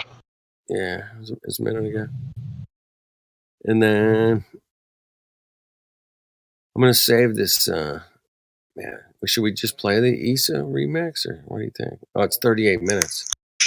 No. The first one's not 38 minutes. I think highly. Oh, okay.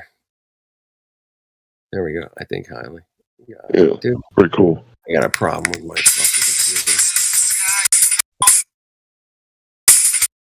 No, that's not it, bro.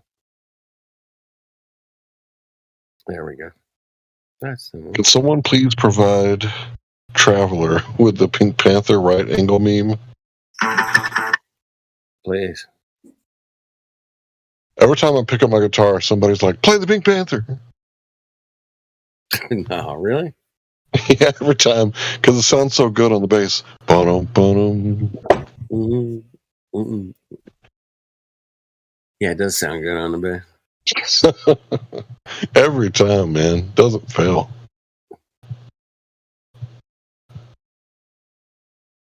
So when I was learning to play by ear, I would grab like songs from my past and play it by ear by memory. So like the Andy Griffith Show, I would play that little whistle ditty on my bass guitar, bro, just to teach myself how to play by ear. How does it go again?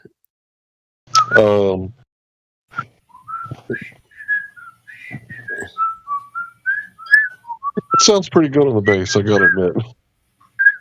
Yeah, especially if you do the slide parts. Ooh, I gotta try that myself. I'll use a whammy bar. I think it's on the A and the D string. Ba-dum-bum. Meh, meh, meh, meh. Yeah, it's That's awesome. So are you telling us that you pulled it out of the closet? No. You pulled the bass out of the closet? No, the bass is still in the gun closet. Damn it. You will pull that sucker out. Because you're going to be ready for the road show, I'm sure. You'll be ready when we're Flat Earth. Dude, I spent 2.5 years in a garage band and I played in the church. So if anybody is playing any song, as long as I can see their left hand, which on the guitar or the piano is going to tell me what notes I need to play. So I play by ear and by sight.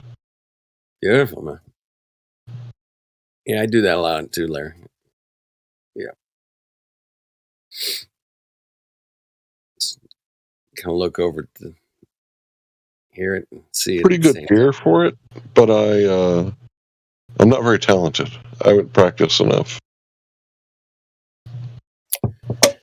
No, you got to practice, man. If you want to be efficient at it, you know. That's true. Even singing, you got to work. Oh, I don't sing. Yeah, I can't sing. Yeah, you're not singing, man. Your voice. No. Well, you could sing bass, probably. Let's see, what's a good bass song?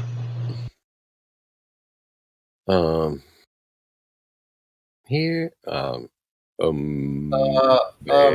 on, Led Zeppelin ramp. Bum, bum, bum, ba, ba, bum, ba, ba, ba, ba, ba, ba, da, da, da, da, bum, bum. Hold on, another bass song. How about freaking Roundabout by Chris Squire's part in Roundabout? He's like rad, man. Yes. The Yes bass player. I used to play this Rock Band video game, and you had like fake guitars and drums, and I used to play the guitar part, and I would tie the microphone around my ceiling fan so I could sing and play at the same time. And then I got really high one night and tried to play the drums with my feet, but we're not going to talk about that.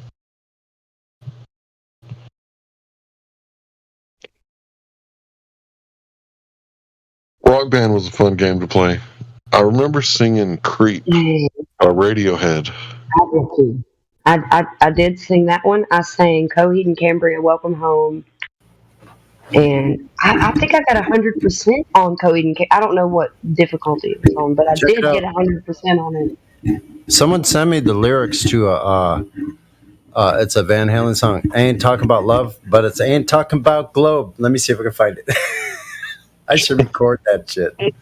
That's what I need to do. Start recording those, man. I gotta. Oh yeah, man. Hell yeah.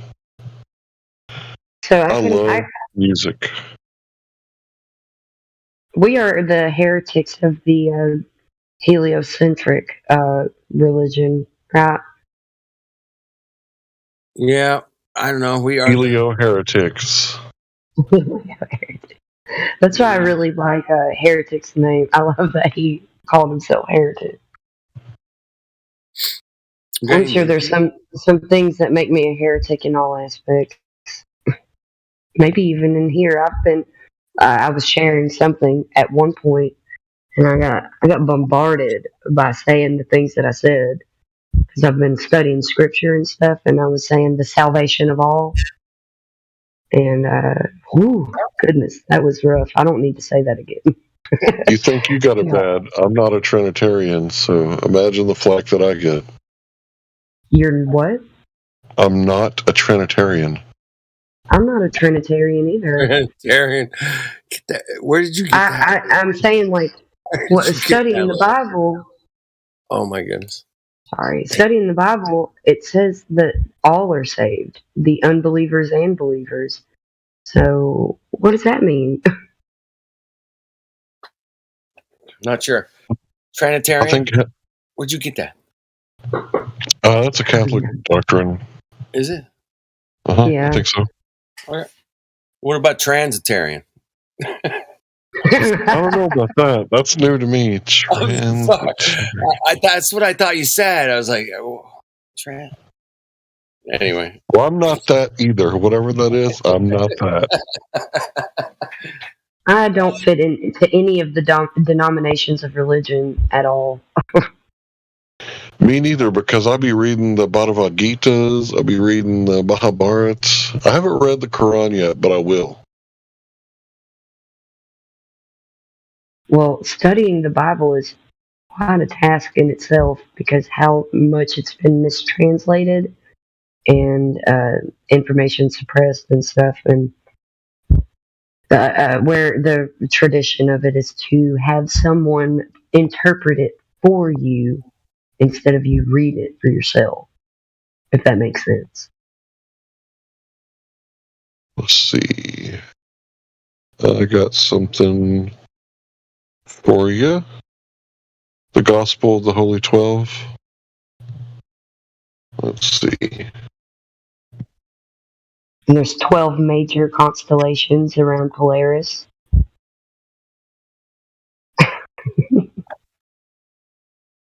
That hell of a Phoenix song. Dang.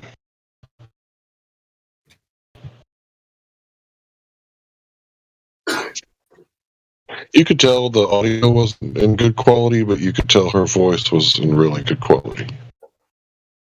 I think she was recording it off a microphone. I didn't record it off of my song, the one that you listened to today.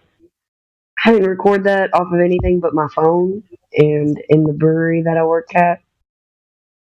Nice. Yeah, it was really bad quality. I was just hoping that people could still let the song that I wrote shine on through the terrible quality.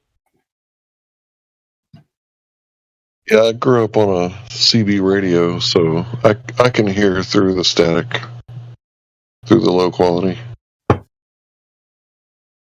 Also tried to have fun with it. But I had just written that song that day, in 30 minutes, so that I would get it entered into the contest before the 1st of March. And that was a flow song. You flew that out, didn't you? Yeah, I even sped it up. Like it should be a lot slower, but it's quick. And I just kept it going though. And I noticed you were playing kind of fast. I was like, "Dang, she's hitting them 16th notes." Like she was playing fast. Yeah, I've slowed it down a lot when I perform it live. Some nights I'll just get on here and I'll just get like super baked, and I'll just like post music. I'm like, "Fuck your live stream." Fuck you guys, man. Post some music. Fuck, take a break, man. Listen to something cool here, man. Fuck. I kind of do my own thing. Like, I know we're not supposed to post, religious stuff in here, but I'm just kind of like, yeah, those rules, they're not really for me. I'm not special. I just don't give a fuck.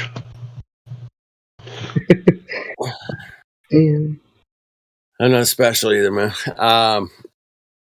I post mostly flat earth stuff in here. Very rarely. I might post something funny, but not too much. I usually take it kind of serious. And when I post something, I don't have I take this subject. I take this subject sort of serious. I mean, I do take it seriously, but that's why I will reside within the rules of the server. And I remember when I tried to fill it out a little bit and said some things like I said earlier, and whew, goodness, I realized that that's not a subject to talk about on here, but I still adhere to my principles, and I let them shine through my personality. So Yeah, it's good. It's good. I mean, we got Sundays here to really piss around and talk about whatever. We talk about Tartaria or whatever, but for the most part, Sunday night. Okay. it's like we're I just see what's up. we get new people in here, man. We say, "Hey, man, what's up with the Earth, bro? What do you got?" yeah, I'm ready to snap Yeah, into if there was that. new people, I would get serious. Sorry, go ahead, Kim. Yeah, dude, Larry, you got I was saying serious the same thing. 1,000 times. I've heard it 1,000 times. Larry, get serious, man. You're Larry probably tired of hearing me talk, bro. Ooh, Larry can lay it down on a newcomer in here and really Exactly. make them think. That's why we're here, man. If anybody's out there on YouTube, man, you want to come on in and talk to Larry and I and Kim and hang out for a little bit, see what's up, man. And Sonny, I'm sure is still listening. He's just Sonny's- muted, probably playing guitar. Yeah, he's probably Yeah, Sonny's jamming out. He's got the music in him. he might be watching Kim's videos right now, man. Just checking it out. I don't know. Anyway, you guys want to come in and talk about Earth? Yeah, get in here. We The got link- questions. The link is You in got the some great description. folks in here to talk to. The link is in the description, and sometimes the bottom. I actually just found a collaboration between me playing a piece of music with a cover band I used to be with a few years ago, and he took this track that was just an old blues tune from Albert King, and he put lyrics. So let me see if I can play this. That's funny. This is All right. hilarious. Wait a We're second. gonna have I never heard it. Hold on. Let me grab it. You gonna play on the bot or what? Yeah, why not? All right, do Why it. not? Let me find it. All right, we got a piece of music coming out for Sonny. Uh huh. Yeah, here we go. It would What- be. You play guitar on it? What do you Yeah. play? Yes, I think I can do it from my own. Take your time. Hold on a second. Let me see if I can just drop this link in the bot. It should play it. Okay, let me try. All right. Certainly, Sonny knows how to use the bot to play a song or video or something. Yeah, Song time.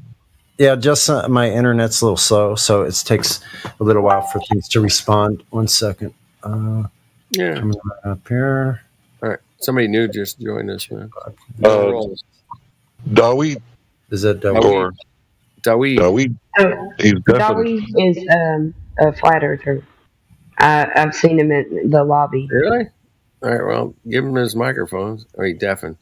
Now, I don't know what this sounds like. This guy's singing like not Ray Charles, like Satchmo. Is that what's the guy's name? Louis Armstrong. He's Louis singing Armstrong. like. Sorry, hold on. Satchmo? Because- Louis hold on. Armstrong. This guy's doing a Louis Armstrong. Hold on. Yeah, you doing, baby? Let me try it. Hold on. Let's try it. Hold on, man. Hold on, everybody. Should play.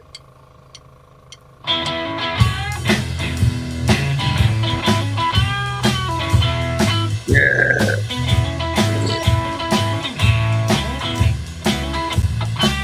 Oh yeah. Gonna start like this. Give him a kiss. Hold some. He turn him into bliss.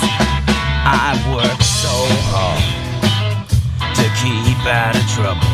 Oh, I've worked so hard to keep above level. Oh, oh, oh, oh, gotta work hard to keep well beveled. Don't let him chip at you, oh, oh. Become disheveled, oh, oh. Born in Nacogdoches, Texas, state of affairs. Still no one seems to care. Oh, they wanna take our guns, they wanna shoot us up, they wanna fill us full of chemicals, cause they don't give a fuck. They just wanna get us all signed up so they can light us up. They assume we are just another citizen. Some act like they are your friend. Which way does blow the wind? Oh, they want, they might flip, they might take a trip down to the station with no provocation. Oh, this act has been done. I know I have the right to travel free with might. Oh, if we don't keep it tight, it might not be kept right. Oh, I've worked so hard. Oh, to keep out of trouble. Oh, I've worked so hard to keep well beveled. I've worked so hard. I've worked so hard. I've worked so hard to keep above level. Oh, yeah. Wrestling around with the notion that we might suddenly be in the ocean, in deep water, closing in overhead. Oh, well, I will swim, I will fight, I will write until I'm dead. Yeah. They call themselves the Fed, they go by Admiralty Maritime Code. You can read online. This is not law from the divine. All men have an inherent right. Not You guys are really a patient audience. of independency. Oh, they assume liability for any damages done to me. Oh, yeah. Or any of my private property. In the end, I know I am free to be with impunity. Oh, yeah. Ow! I'm free to be with impunity, bro. Yeah. I was fucking. Wasn't that Dude, bad? I'm studying this shit right now. That was And pretty you're singing wild. songs about- That was so wild. Oh, wow. Oh, shit. So let me see who was that sent me that lyric. It was let me find out who sent Oh, that. my to me. goodness, 1 dude. second. It was like a punk So- lyric on a blues song. Yeah. Someone took my blues song from that rock band I was playing with because I've shared the link. So he took that sound, Right. that track, and he dubbed over, but his voice was a little loud at the end. But hold on, let me Yeah. find out. Anyway, It was- but what he was saying was, bald. That was that was President Brandon that sent me that. He's Anyway, Oh, no wonder the lyrics Oh, are I like know that. who Okay. President Brandon is. That makes sense. He's a law studier, bro. He's way more advanced than me. Oh, okay. That makes sense. Fantastic info in that song, man. That's a good one for sure. And You can look it up online, he says. And that guitar is going through Albert King's whole thing. That little song has like 3 or 4 different changes in it. Like it's cool stuff. Dude, your timing was perfect, Sonny man, with the guitar. It was absolutely Cold beer. perfect. You got to hit it on the one. Like I'm always sloppy, but I always get back to one. Like there's Right. no way I'm missing that. No, I'm no, not missing that train station. You were just laying it down, bro. That's all you can do, man. Nobody's ever laid it down any better or any worse. Well, actually, a lot of people have laid it down way worse, but it's as good as anything that's ever been played on as far as like just a ripping blues turnaround, bro. I mean, Yeah, listen, I could play the original that from that band, which is much better by itself. But I have other ones. I have SoundCloud from that group I played with, which we went over hundreds of songs, and some of them we're really good at.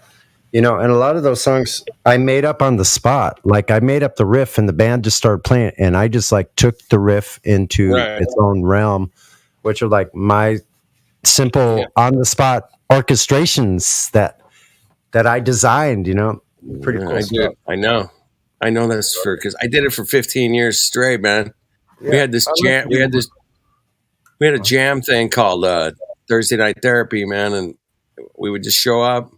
Anybody could show up, play whatever you want. I don't care. Plug it in, turn it on. Fuck it, I don't care. I could get my sound working better on whatever app that was. It just takes a little while to tweak things in. If you're Kim, you did 3 Libras. Kim, what the fuck, bro? Yeah, I did 3 Libras by a perfect circle. Okay, I do it better now. That was a long time ago. He gone. I do it better now. I really, I'm glad that it's on there, but I do it way better now. So my SoundCloud's coming up here. Let's see. I don't know. You guys want to just talk about? So I did 15 years straight, man. Every Thursday night for 15 years. I had a studio up the street called G Studios, and we had a jam session every Thursday night, and there was 2 rules, man: no blues and no covers. And we didn't care what you played, but you couldn't play blues or covers. And that was the rule. What about swing beats? Swing beats are good. I was the swing beat king, man. I'm telling you. Because I would start something out real groovy, funky maybe. But the funk turns into blues. And inevitably, somebody would break out. It would turn into a blues jam or something. Well, when it comes to swing beats, that's where my voice Sonny, just what are you like doing, man? acclimates to that kind of thing. Sonny, you're sorry, man. I didn't know it was open mic. It's bad. It's all right. Well, swing beats are where my voice really just kind of, I don't know. It's just better for my voice, if that makes sense. Yeah. I can do other stuff. I do other stuff. I do a lot of other stuff. So, I mean, I'm not just limiting myself. I'm just saying, like, when I write music, I try to hone in on my best skills. Sure. Yeah, you want to hit your strong spots, man. Like Sonny's really good on lead. He can sing, but he's not a singer like you. Well, the first song that I wrote that's on YouTube, that first song, it's not the first song I've ever written. So it's just the one that I've written on guitar, lyrics, melody, all of those things. I wrote my whole ass song by myself with all the instruments that required and whatnot to make it a song. So that one isn't a swing beat song. It's a finger picking song with a little bit of rhythm. I mean, a lot of rhythm actually. So I was just like trying out my classical guitar skills in songwriting. I love it. Yep. Go for it. You should hear me play Greensleeves. I can play Greensleeves, and there's a study in A minor that I do. Just classical. Yeah. I didn't mean to call you Kimberly. Kim inspires me though, and I like that. Like, hey, you inspire me too, man.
I can get really sappy. That's very sappy for me.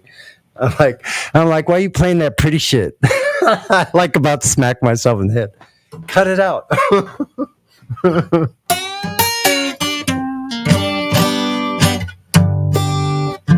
But listen, hey Kim, let me know when you're ready to go on the road, man. I'm ready.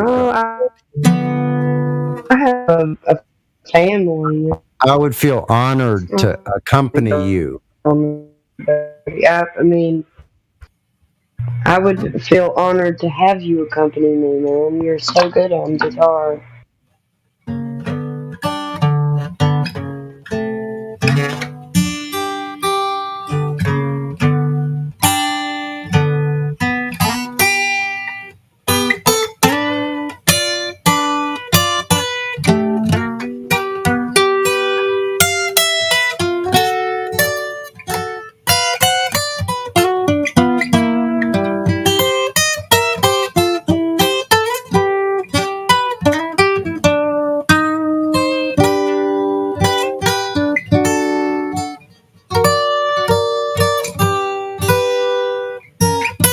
You can almost hear the story. It's like a love story.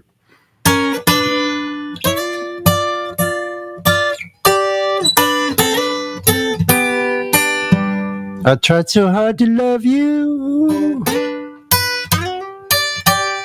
I tried every day. Yours is the next line, my dear. Go ahead.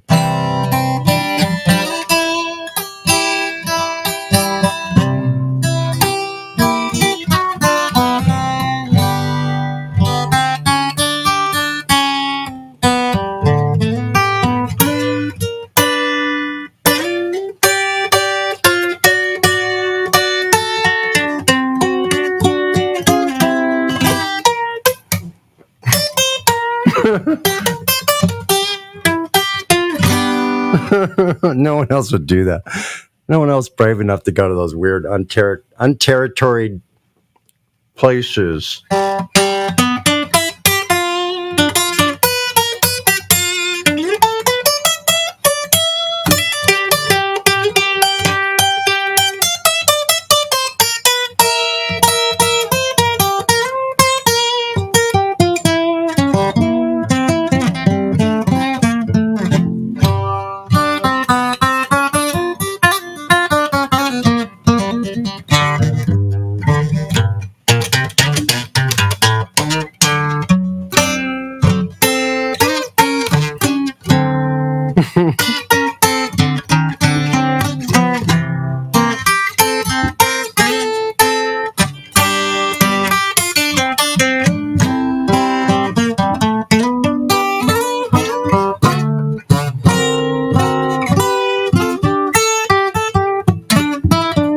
This is where it really gets weird for me because it's like I start hearing all these different sounds. Like, who are all the like Jolson and all these weird like.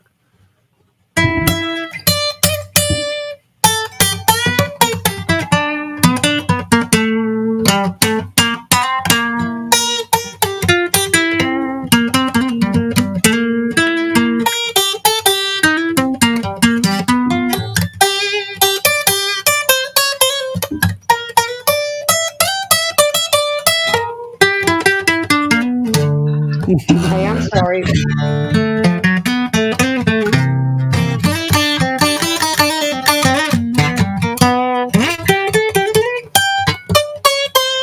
My internet's being real shoddy right now.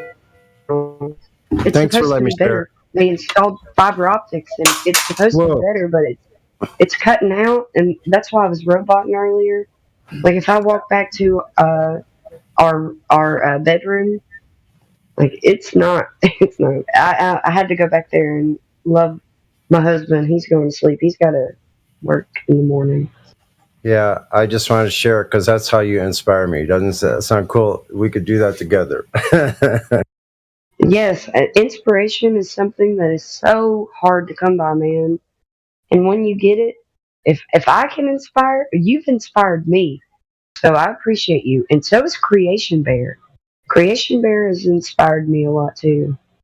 Yeah, And absolutely. so has Perceptive Owl. He's Oh, here yeah. but deafened. Right.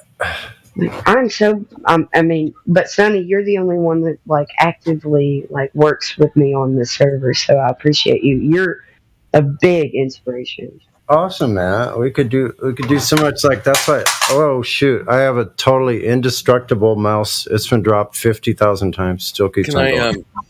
can I be the producer? Please do. Yes, Thank you. yes, absolutely, All right. 100% flatter, Professor Dude. All right. I'll make it happen. I just want to meet you guys. I want to jam with you. I want to really just love to meet you guys. It'll happen. You're all the way over there west. Yeah, I'm I'm all the way over. Hey, you're all the way over there. They make buses. We'll figure it out. Goodness. More people will It's so hard for me to figure stuff out because I've got a little one, you know. Yep, you take care of that. I'll make it. He's only going to get bigger. So. Well, I'll be there for the. Hey, Kim, when we're over there recording at Muscle Shawls, we're producing some music.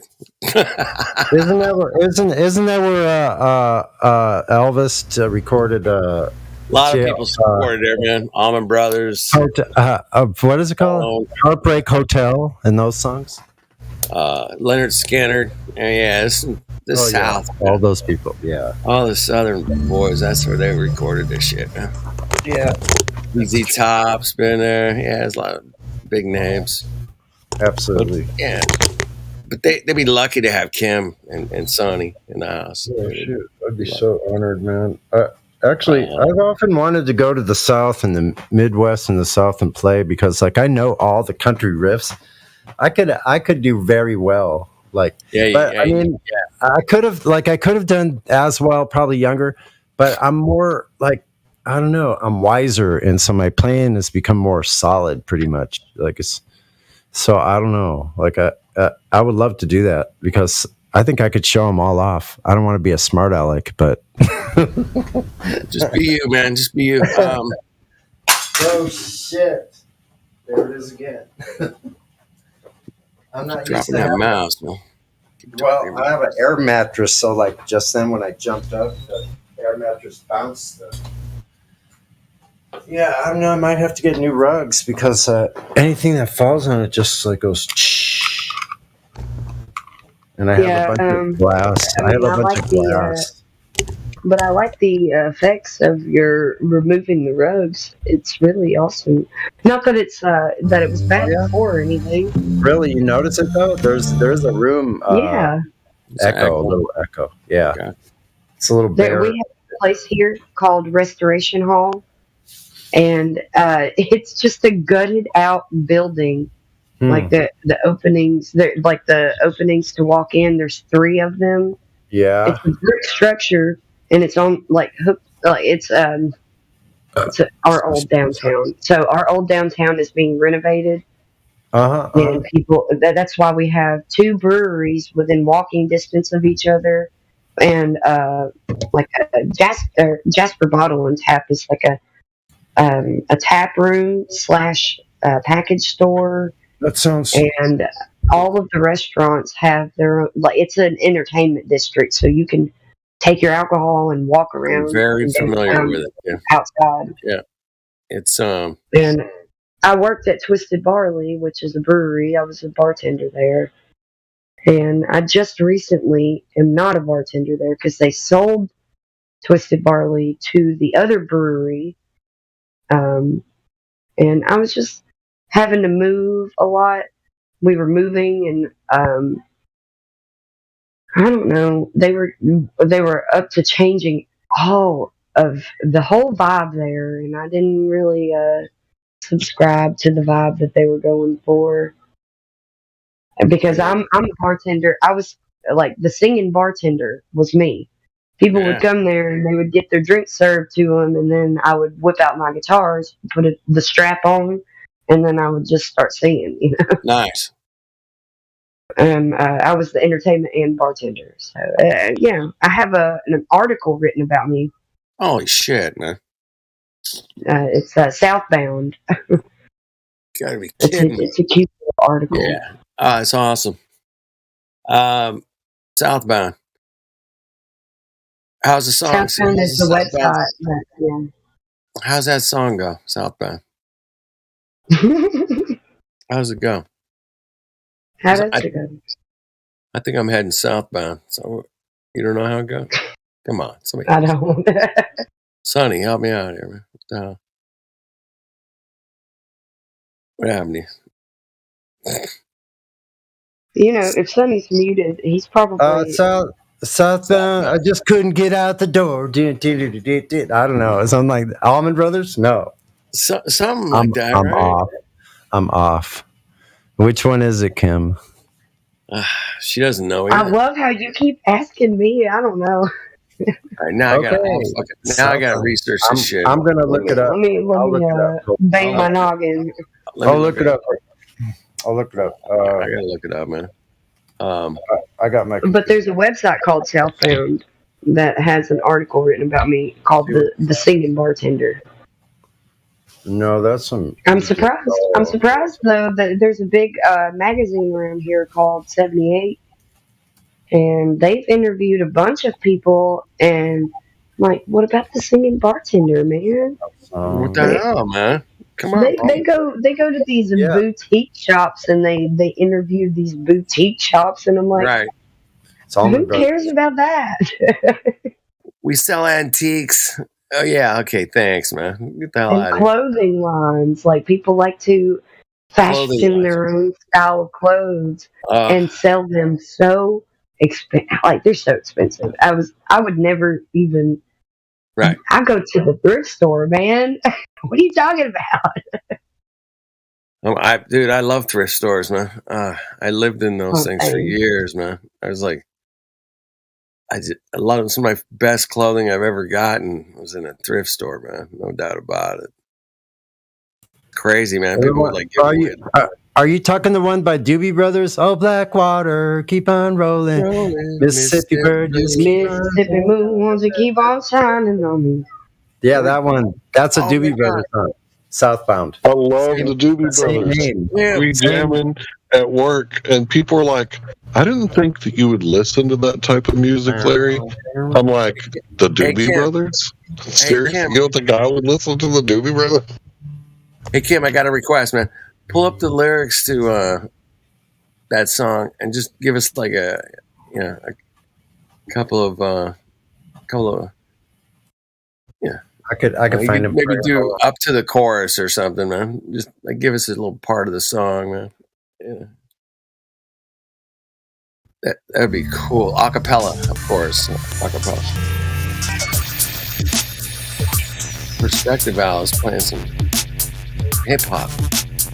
Oh, Blackwater, keep on rolling. Mississippi blue, don't you keep on shining. Oh, Blackwater, keep on rolling. Yeah, we get totally. Hey, Perspective Al is my friend. So I've been listening to his stuff today. Good stuff. Can we hip hop that song? Oh, Blackwater, keep on rolling. I don't know. Hey man, I just noticed all of a sudden like the frequencies all of a sudden like the frequencies here. Do you hear it in the background? It's going like it comes whizzing in super high. Well, like it comes like focused in. I swear to God, man, they're focusing my room with frequencies. I hear them come in and modulate in my room. It's going. Don't be paranoid, Sonny. Okay, I won't be. Okay, never mind. Forget it. Forget I said anything. I won't think about it. It's been happening for a long time, so I'm used to it. What's that music I hear? That's Perspective Al, man. I don't know. That's a friend of Kim's. I like it. What is that, man? Hey, this is his stuff. He's got the SoundCloud.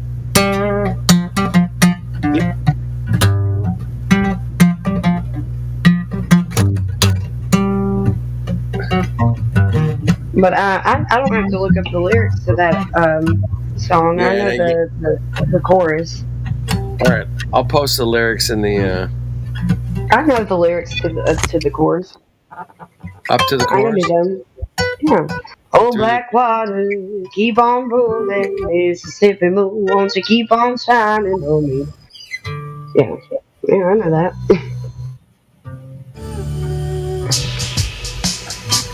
I'm gonna look up the chords real quick. I thought it was in an open D tuning, but I'll have to take a look. Do you play in an open D tuning? You mean drop D? Yeah, do you play it in drop D? Or no, I meant drop D, yeah. Or open D. Do you play it in open D, that song? Hey, Perspective Al, can you turn off that music, please? Kim. Thank you. Thank you. Oh, did Kim have to go? I think she had to go. She's still here. Yeah, but she stopped. Hey, Kim, are you there? Yep. Do you play that in drop D, that song, Southbound by Doobie Brothers? I don't play it. Oh, I thought you said you did. Mm-mm. You play another song called Southbound. No, I was in an article. There's an article called Southbound. For a website. Oh my God! And I went off on a tangent with all these songs.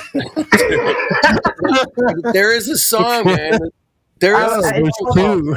Let me just see if I can find it because it's the singing bartender and it was promoting my There's a song the contest that I was in. Fucking A. If I can find it because it's the singing bartender. Let me go find it. There's two songs. One's by Allman Brothers and one's by the Doobie Brothers. They're both called Southbound, but I think there's more songs called Southbound, no doubt. All right, she's gonna check it out. She's gonna find the article that she was written about her called Southbound, about the singing bartender. Okay. Yeah, we got it. Anybody new up in here? We got Dawid.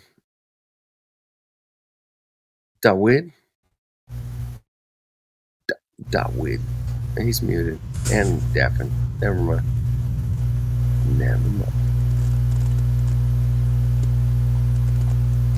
Hey, shout out to the YouTubers, Chad. YouTubers. Hey, dude. Yeah. How was a rain situation? How was your rain situation today where you are? No rain here today, man. Are you kidding? It got soaked here. Really? Must have come up from the south or something. It got soaked. Got It poured. The streets were flooded. Like there was 2 inches on each side. 3 inches of water. Shout out to TMM in the chat. Anyway.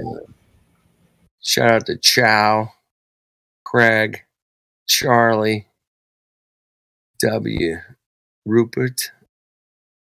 What's going on? You got Dale, the bot gaming. Sheesh. Bendy Lights out there. Yeah, we got some people out in the chat, man.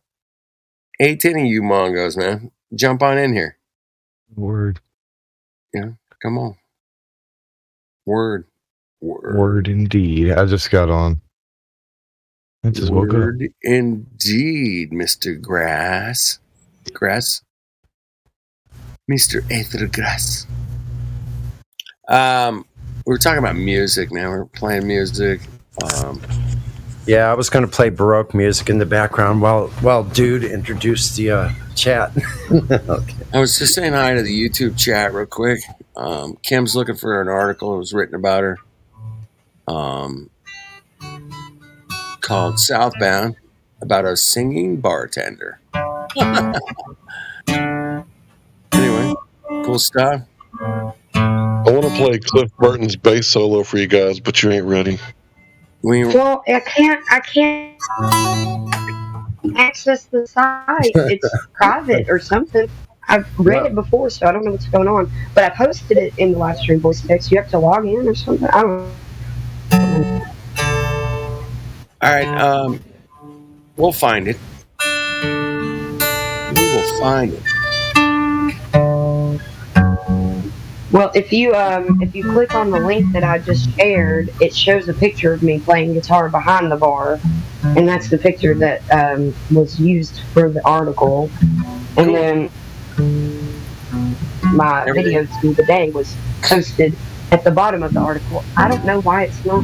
It's been a while since. Yeah, it was when I was in that contest that I had written the day about.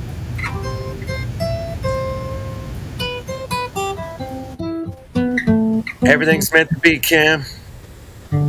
If we'll find it, we'll find But it. there's another picture. But there's another picture of me. If you click on that link, it'll shoot up a picture of me playing guitar behind the bar. Not that no one really needs another picture. I mean, you got videos of me everywhere on my YouTube and whatnot. I'm doxed. Doxing yourself, girl. A lot of people would say that. Be careful. When you intentionally dox yourself, though, people don't. It's weird. They don't mess with you. There you go. It's like I don't have anybody like giving me death threats or anything. I have one guy that has a YouTube channel that's meant to debunk flat Earth, but he came onto my channel and said that he liked my song so much that, or it's something like that. He was like, "Oh, well, I'm a flat earther," or like I believe it, or something like that. It was funny. It was just funny because he liked the song, so he said that in my comments. He's being a smart ass. That is funny, though. Well, he liked the video, so I don't care. Hey, there's mutual respect between the two parties here. We can respect some of the stuff Globies do, and they can respect some of the stuff that us flat earthers do. So whatever, it's all good. Yeah, I have doxed myself pretty hardcore. I've noticed though that you usually only get messed with if you care. Like if you don't care, then people won't see a point in trying to mess with you. Yeah, I don't care. Yeah. Like if you care, then they would, because you thought they'd start pushing that button trying to get a reaction. But since you don't give a shit, I mean, no shit. I'm not one. Getting doxxed these days isn't as bad as it was back in the day. Like you can't just swat people like you used to. Like, back in the day, you could just helps, right? They can make a phone call though and have the SWAT team show up at your house. Nowadays, they actually check before they show up. Well, Not true. They don't want Tim to persecute. They don't want to persecute someone that will. They don't want to persecute someone that will.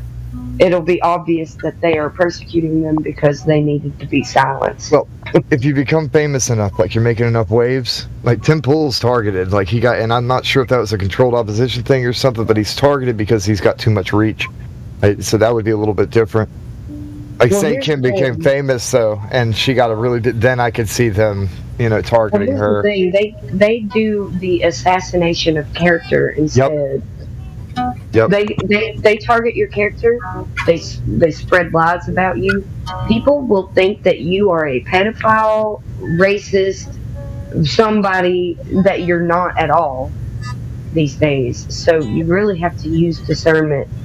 Just because somebody says something about someone doesn't mean it's true these days. Yeah. Consider the source. Yes, consider the source. Consider the person. Mm-hmm. Like you have the skeleton key. You know we live on a flat Earth. Use that discernment to be able to navigate through life now.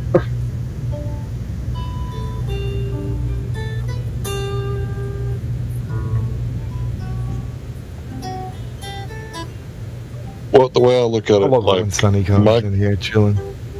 Sorry, bro. I didn't mean to interrupt. No, my bad, Al. I think we're lagging a little bit. Overlap. You go ahead. I don't Am I know. lagging? Am I coming through? There's some white noise coming from. I was saying I'm lagging. Al, well, no, Al is white noising, but I don't know if Al knows that because Al is not one to unmute ever.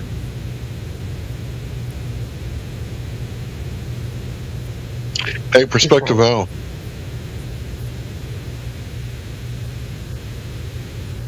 Hey, Al. I was trying to let him talk. I I felt like I spoke over him. Is Al talking? No. No. Yeah, there we go. No, I don't think that Al ever unmutes. So this is an anomaly for me. Oh wow, am I unmuted? Hi, Al. Yeah. What's up? I guess it's time to talk then. Yes, it is. That's weird. I didn't even This is do my that. brother. How y'all doing? Good, bro. Share your truth. Hey, and welcome, Al, man. Welcome to server. Welcome. I've been here for a while, man. You've been here for a while. I just I don't really talk Yeah. much. I'm very Right. interested. Yeah, so- welcome to talking. Thanks. Good on you. Good. Tell It's us an your, anomaly for me, myself. This is my brother, and I've never heard his voice. Well, here it is. well, there it is. I love it. Yeah. And so you've heard Kim sing, right? A couple times. Uh-huh. Yeah, I love her music. Isn't she? She's a good singer, huh? Yeah, definitely. Yeah. I mean, you like yodeling? I mean, I love yodeling. not man. particularly. I mean, I don't dislike it, but I'm not about to. right? It's go not to, like a something you like. yodeling festival. You're not gonna get a yodeling festival? Come on, man. I mean, I would do it just. That would be They have a yodeling festival? I want to go. I want to go to the Yodeling yodeling festival. Probably Shit, not in America. It would be so fun, right, Kim? Come on. We went to yodeling festival. We would have the best time ever. I would absolutely love a yodeling festival. Where is this at? Point me. We're to gonna make that. one happen, yeah, man. Dude, You come and on, I, though, like, we're- after 4 or 5 We're hours, gonna I promote think it the would, like, first slowly ever start to make you yodeling crazy. festival. You know how they got that dueling banjos? What if they Yeah. did like dueling yodels? Yodeling, bro. Yeah, that's what I'm talking about. Yodeling versus the didgeridoo. Oh, man. that would be a fun afternoon contest on Friday. Whatever. Yeah. It's like a 3-day festival we're talking about here, right? Yeah, dude. We're gonna make it work. Yodeling's gonna fucking rule. It's gonna be. Wait. the coolest place. Hold on. What about yodeling through the didgeridoo? I love it. Oh, there's two bitches. That's what I'm talking about. We're talking about taking yodeling to a new level, man. I mean, what about yodeling with what do they call it? Where they correct your pitch. What the hell's the name of that shit? Auto tuning. That's it. The auto Oh my God, that'd be horrifying. Yeah, that's That'd be it. horrifying, dude. Yodeling auto tune, bro. I Man, am dead right now. I'm pretty sure that would start In the style of Kanye West. In the style I of would start me Kanye for West. Oh man, Auto-tune I makes love it music. You can do whatever you want with music. I love art. Like Yeah. I'm not really into idols. I don't like pictures on my walls or anything like that. But I love art, especially music, and the abstract art. expression. Like I don't really care about David the statue. Like I don't dig that shit or whatever. But like the abstract shit, like what the fuck is that? Let me stare at it for like a few minutes to see what I can see. So, like, I like abstract music too. Like music that just isn't really music. Yeah, People are just stimulate your making brain. sounds. Yeah. Yeah. Like, I mean, even like that shit Sonny played earlier was super interesting. Yeah. Right? That was some Yeah. crazy art, man. That was awesome. I love it. Love it.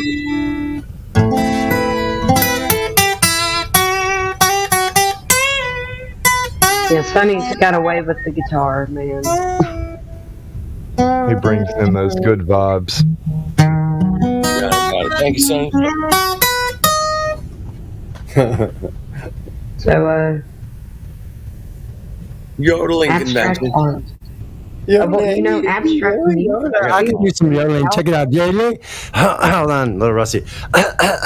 Hold on, let me clear my throat. Can't yodel. Yodeling. Yeah. Hey man, you're getting there. Dude, Al's got some really there's good such stuff thing as- on SoundCloud, guys. You should listen to it. It's My awesome. finger's got a Creation big there will slice. share it on Wait a you. I got a big I gotta slice on my.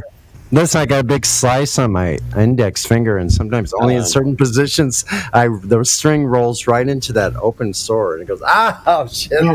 It's crazy. I know what that feels like. That is not fun.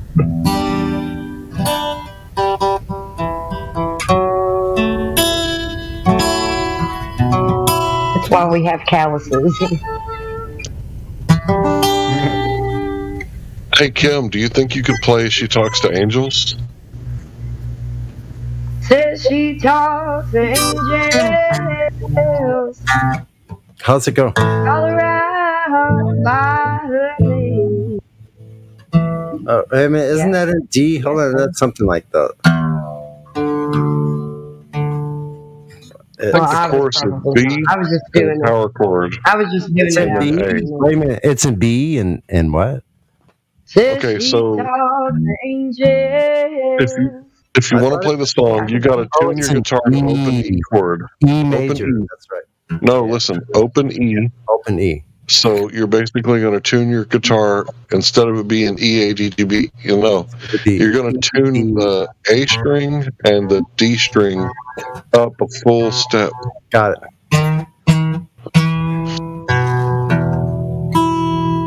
And then you have to look up the tabs. It's kind of a hard song to play that It's way. in major, though, isn't it? So I can play the song, but I play it in standard E, and I just kind of half-ass play it by ear. But it's a really cool song. Hey.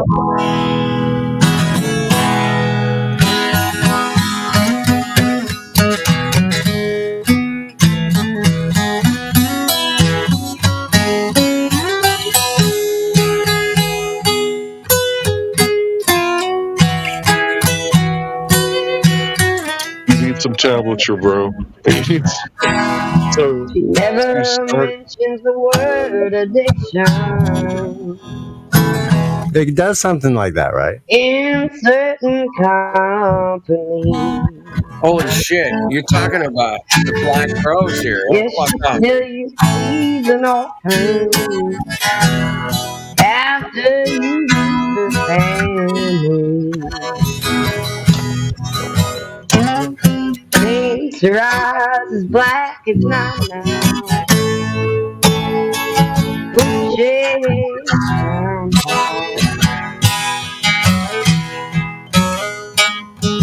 So give me a smile. Paint on. Things gonna make everything alright. Wait a minute. Hold on. Look, I don't know if we're lining up very I got it. But we can't line up very well. I'm trying. Like, I'm trying to just, like, beat the lag, but I don't think it's... Lag. You did good. Was it?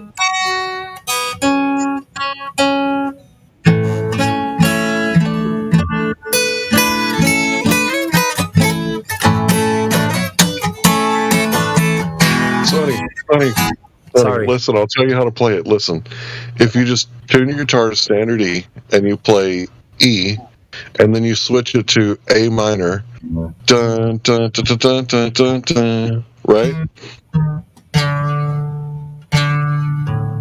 So that's close enough that people who aren't, trained, they're not going to know the difference.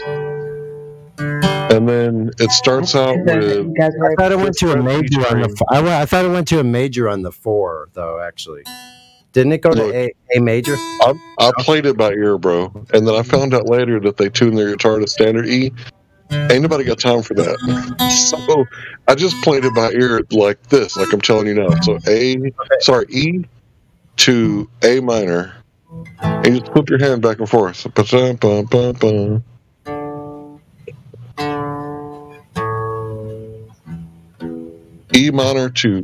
E to A minor.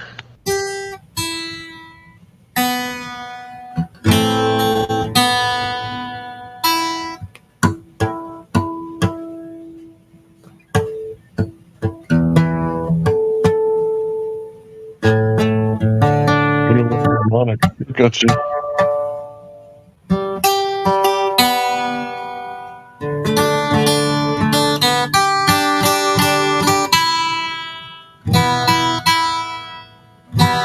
Okay, gotcha. Okay, hold on. I'm with you. Doesn't sound. Because that tuning those up to one whole step till it throws the guitar.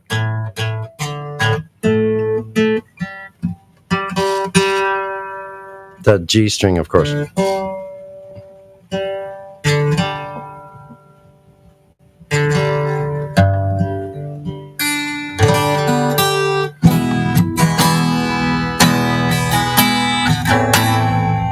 A minor. Okay, A minor then what?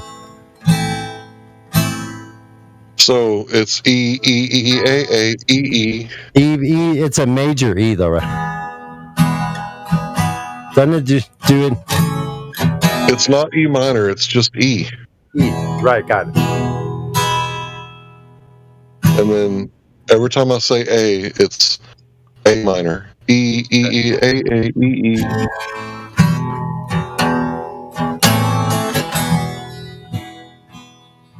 You're just sliding up and down the strings, kind of like when you do F and C. But you're not actually playing F and C. Okay, it's just what? kind of like F. Okay, so you do the E and then A minor. And you're just going, your fingers are going up and down a string. Like each finger goes up and down the string. So. Oh, you're right next to each other, laterally moving. Yeah. There you go.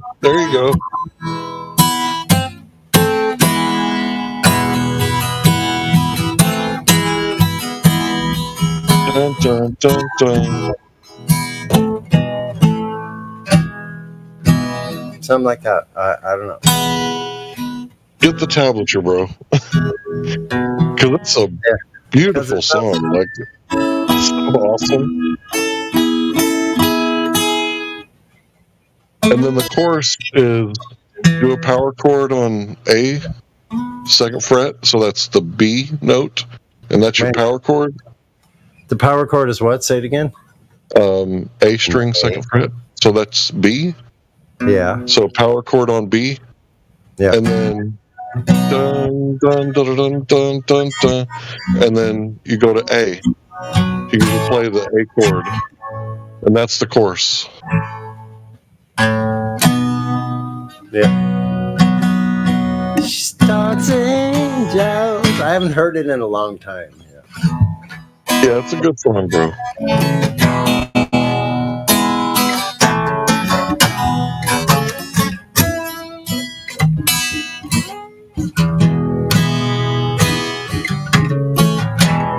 I think it sounds more like that, like major-ish. Oh, you could do it however you wanted it, bro. I just played it by ear. Doesn't it do something at the beginning with the... So, yeah, that was pretty close. So that one, I'll tell you real fast. You're going back and forth between the 1st and the 2nd string. So you're going to start out 5th fret 1st string, and then you're going to play open 1st string, and then 4th fret open 1st, and then 2nd fret open 1st. 2nd and fret. Then you're gonna. Okay. So 2nd string 5th fret, and then 2nd string 1st string open. You're giving me the guitar, actual guitar notation, like, or are you talking about on your bass string? No, bro. I'm telling you the opening to that song. Okay, say it again. I'm sorry. 2nd string 5th fret, and then open 1st fret, and then 2nd string 4th fret, and then open, and then 2nd string 2nd fret, and then open, dun, dun, dun, dun, dun, dun, and you're walking down it. You're just look up the tabs, bro. Huh, interesting. I don't know. I will. I'll totally look at that. Yeah. Because I used to play that. And he used to play with open E, and it would sound like this. Sound more like that, you know? Like,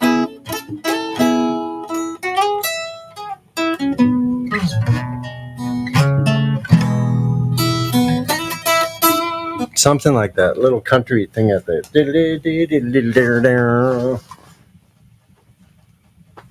I don't It's know. one of my favorite songs of all time. Stocks age. Guys, I have a question. I'm sorry to interrupt. Does anyone feel like quizzing me? Okay. Sure, yeah. I feel like I need a flat Earth. Well, I don't know. Like I need to be tested. I'm arguing with some globetards. Okay. So, who has ever, at any point in time, directly measured the curvature of the Earth? This is fun. So the failed Michael Morley experiment or Michael Gale experiment, where they detected emotion in the aether, but they didn't want to talk about it. But that's the second point. That's another point altogether. But I get what you're saying. So somebody else. But that would be the second point. The first point would be who has ever, at any point in time, directly measured the curvature of the Earth.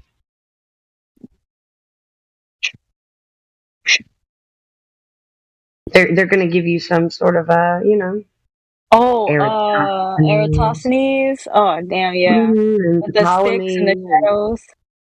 Oh yeah, the obelisk, the well, shadows. Yes. Okay. So that's absolutely impossible because they would have had to have the technology that we have now to have had a successful experiment done to figure that out, and no presuppositions, which the sun was presupposed to be a very large distance away from the Earth. And that changed over time. Well, it's changed since then, absolutely. So, the presupposition of the Earth being a sphere with that observation that was done very well can also be explained away as a more like a closer sun and a flat plane. That's another option that could have been an explanation for that observation. So they factored that out and they just presuppose. Yeah. Second point is who has ever detected the motion of the Earth? And you went into the Michelson and Morley. They had a negative result. Nobody's ever detected motion of the Earth. Actually, Einstein came out with there is no terrestrial observation that you can do from your own reference point to detect that the Earth is moving. So you just have to believe that it is. So you also just have to believe that the curvature is there. Nobody can ever find this physical horizon on this supposed curving sphere because of all of these crazy anomalies. So it's just so elusive. You just have to believe it's there. And when you can see too far, it just so happens that it appears to be a flat Earth when you can. So the third point, anybody that can ever produce gas pressure without containment, that would be nice because we've never observed that. Not once. And we have gas pressure here on the Earth that we're breathing right now. That can't be done without containment. I know they like to say that we have a gradient that supposedly just goes into the space atmosphere, but I don't think I ever got a question as to where the atmosphere cuts off. Yeah, because it's exactly. It's arbitrary. You cannot find out where the atmosphere of the presupposed globe Earth ends and outer space begins. And that's the second law of thermodynamics. Yes. Yes. Entropy absolutely should take place. If this was the condition that we lived in, we wouldn't be here. Okay. And also, yeah, I like that you brought that up. That's always the next point that I go to. Like gas pressure without containment, also open system next to a near perfect vacuum.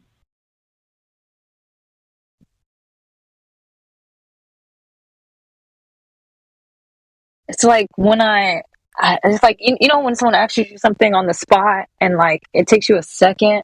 That's how I feel about I don't know all this information and like I can honestly I feel like sometimes I can feel the indoctrinated side of my brain fighting with the other side, and it's like a physical feeling sometimes. But I don't know. Sometimes I feel like I don't absorb the information. Well, I can give you a bit of advice if that helps. Having people challenge you, which we're very famous of over here on this server. Yeah, you can't make claims without backing that up. You need to be able to sharpen your brain.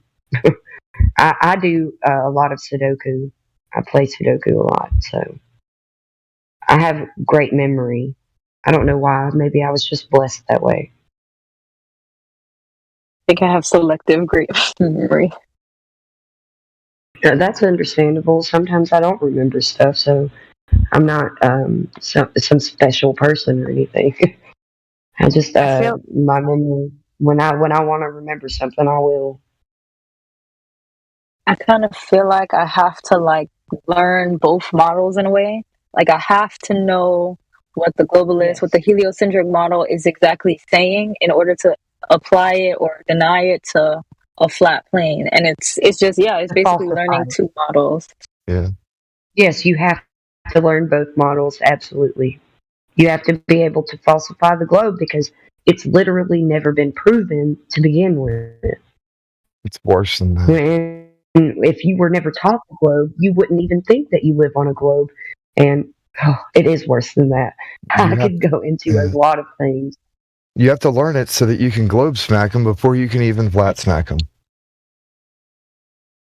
I'm just saying, they don't even know their own model. So you got to learn everything about the globe so you can globe smack them before you even start flat smacking them. There's a level of like everyday people who don't care, it doesn't affect them, quote unquote, who don't know, don't even know what the heliocentric model means, and they advocate for it being flat or it being a globe. And then you have the level of people who like went to school for science or work in the science field, and they kind of have a stake in it, so they feel like it is important, it is real. Otherwise, my life is a sham. And then you have the people who really go out of their way to like prove that it's a globe. So I think I'm just like maneuvering through the levels of arguments, and it is challenging when you get a new perspective. But arguing with people who don't really know their own model is kind of hard for you. So yeah, I'm just adapting, I guess. I have like a group on Twitter all the time. Say that again. I'm sorry. You were kind of fading out. Oh no. I was saying I have a group on Twitter, and we do this all the time. We have something like this, basically a space, and it's just a bunch of our team or flat earthers, and we invite earthers in. Well, you just hit them with what falsifies the globe, because first of all, it was all presupposed to begin with, and you can give alternatives, like I was saying with the first point. The shadows that were cast can absolutely work with a more local sun, which you still don't know what the sun is, but don't make any claims about the sun. Don't make like claims that you can't back up. So just give alternatives. A closer sun can cast the same shadows on a flat plane, like a topographical plane. So if you don't like to use the word flat, which we do because it's so profane, we realize that it's topographical. Yeah. They just when they hear flat, the foolishness pictures an edge, and I really hate having Well, to we go don't. into the long field. Right, like it's not an edge. But if you're at we that don't. level of thinking it's an edge, then you're obviously not even nowhere near. Like you haven't even seen any of it. So, but Well, no, containment means that it is finite; it's not infinite. So that also means that there is no edge; it's all contained. So you can't fall off of anything. It has to be contained because of the gas pressure that we experience. And there's some other arguments that I've had to like pressure through and deal with. Like they're like, oh well, where's the containment for this gas pressure versus this other gas pressure that's above it? Like all of them need to be contained, and that doesn't make any sense. It just if you need to replace, which you don't have to replace anything for the globe, you experience and observe that things seek rest and equilibrium.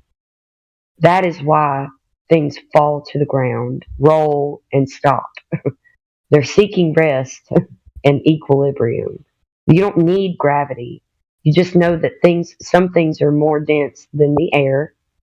Some things have displacement with air and surface area.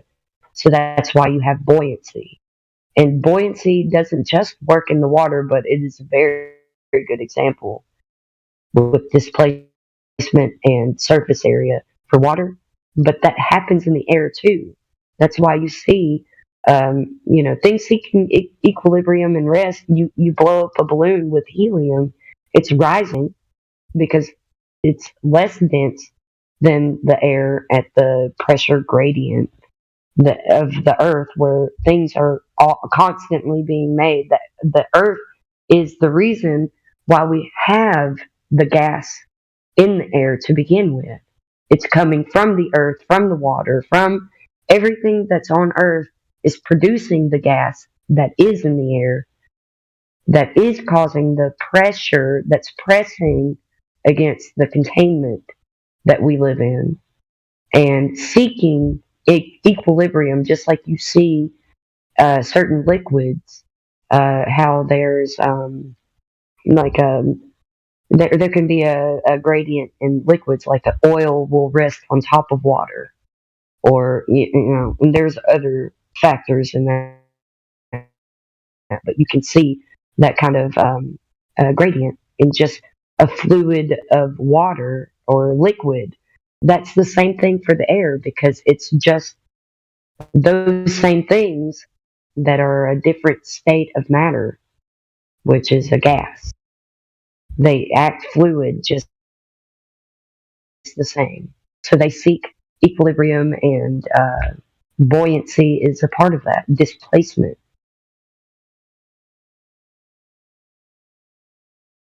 I didn't mean to monologue. My bad. No, you're good. You're good. I totally like agree with you. I take all this in. I think these specific like globe cards that I'm like thinking about right now are like they're more like let me see a map and like let me see a model type globe chart. That's hard to argue with them because they don't even fathom like if this is something that we can't access, like why would we have access to it with less $1 billion than the people in charge? Like, that conversation goes on and on, but I did want to quiz more. If you guys want, if you guys wanted to. Well, let me go potty. Somebody else can probably help you out too. You guys were music jamming. I'm trying to go through like my notes before. Yeah, we have to feel the air, and also we're all friends that have never met each other and love music, so you got to forgive us. I feel you. I feel you. My guitar hasn't been tuned in like 4 years. Girl, you got to do that. My guitar gets tuned almost every day because guitars just go out of tune. That's just the way it is. Yeah. Okay. I might play with it. Oh well, it's 2 a.m. here, so I might play with it. Okay, so we're talking about ether. I'm just gonna ramble to feel the minute. We're talking about nobody ever wants to talk about that. I should go ask him. What is he specifically asking me for? Curvature. He actually is asking me for curvature. He did his own little laser test and he set it up and he was able to see some shit supposedly.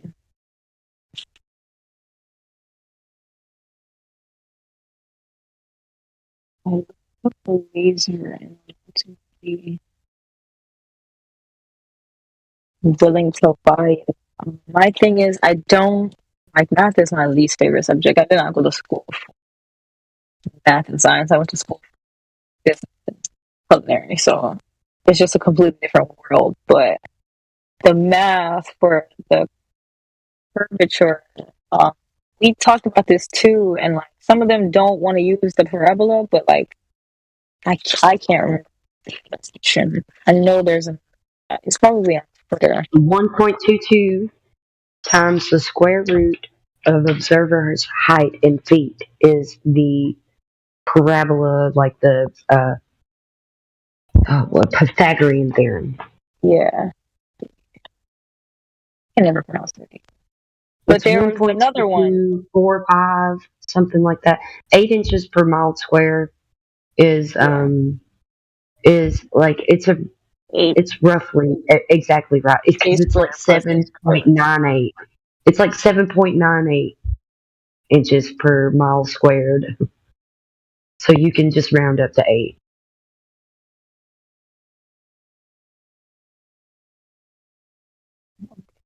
I will just put like an asterisk that this is the most reliable, because sometimes they'll argue that that's not a proper, accurate depiction. If you do use Google, like as a, it does say that on the There's plenty of Earth calculators online that they can utilize. They're not made by flat earthers. They're made by globe earthers. So you can at least let them know that.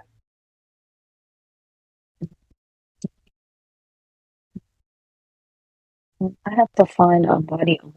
I live in the flattest states in the United States, so that's actually very comforting to me. But Yes, that's awesome. I live in the foothills in Alabama of the Tennessee mountain range, all that.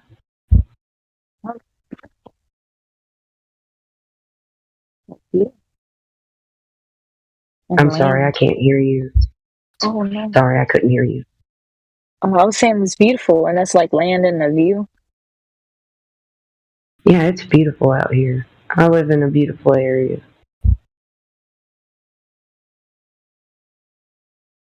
I can absolutely see too far, though. Same. I don't want to talk about war, but I do think I need to see. Another problem I have is like, how do you know what you don't know? And that's like an existential question. That's not even like a fire question. Matter. But like, it doesn't matter about what you don't know. It's about what you can prove. You can know very little, but you can prove the things that you do know. It's okay that you don't. Here's my problem. It's people think that they know and they'll make up a bunch of shit. They just pull shit out of their ass, literally, to explain away things that they don't know definitively. But they are given this arrogance, like they have the ability to literally just make shit up. And this is our problem. We hear people just making shit up so much. There's a base axiom. There's a scientific method that requires you to follow a rigid, amount of steps to come to a conclusion, because it's cause and effect. You observe a natural phenomenon. you come up with a hypothesis, which is an if this, then that. You know, you have an independent variable, a dependent variable, and a control. And these are what leads you to a conclusion, like a cause and effect. You get what I'm saying? That is science. It's not coming up with a bunch of theories. That isn't science. That's pseudoscience. You have to be able to follow steps. And we've gotten so far away from this kind of method that people are just coming up with shit. And they're throwing shit at the wall and seeing what sticks.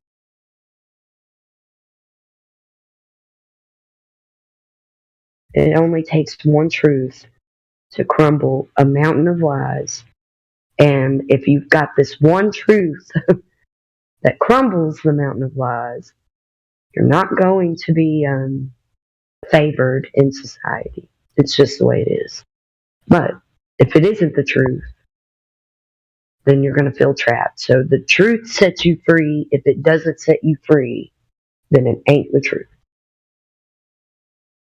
People that think we do this for attention are delusional. This is like I've never been more disrespected than since I've become a flat earther. Exactly. And persecution is fine. You can be persecuted all day, but you don't succumb to that because you can't. You literally can't. It's when you realize the truth, it is what it is. I mean, honestly, I feel bad for folks that can't see the truth. I want to tell them. I want to be like, I just found this great thing, and I know you want to know. And then you're like, I'm telling you. You're like, what? I don't want to know that. Fuck off. You know? But it should be the other way around. They should fuck off. We shouldn't be like prosecuted and strung up for questioning the fact that we were taught one thing without any like deviation. We didn't get a chance to see two different sides of it. Yeah. You're right. Yeah.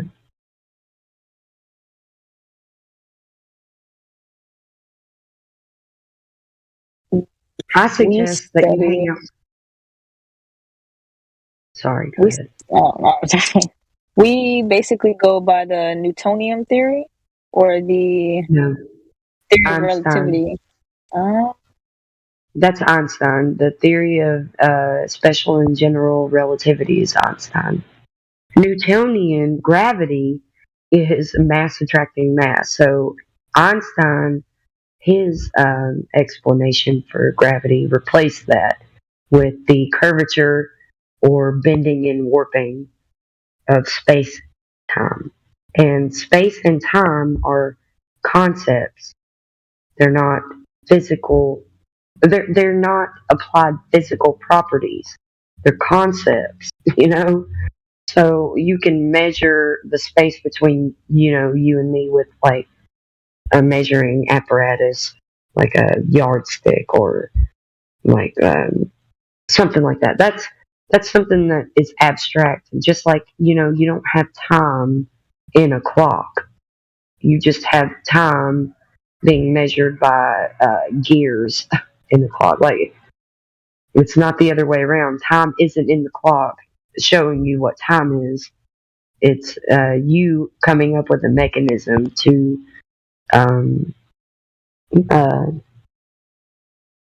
what's the word I'm looking for? To interpret time. That's it. Interpret time.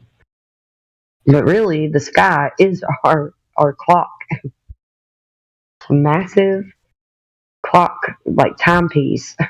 You can see how to figure out your location. Celestial navigation is one thing that requires us to live, especially at sea level, on a flat level plane. The water is always level. It always seeks level. So when you're out, navigating, with celestial bodies. You're using like a glorified protractor called a sextant, and it requires the water to be level because you can't measure angles with curved lines. You can only measure angles with straight lines.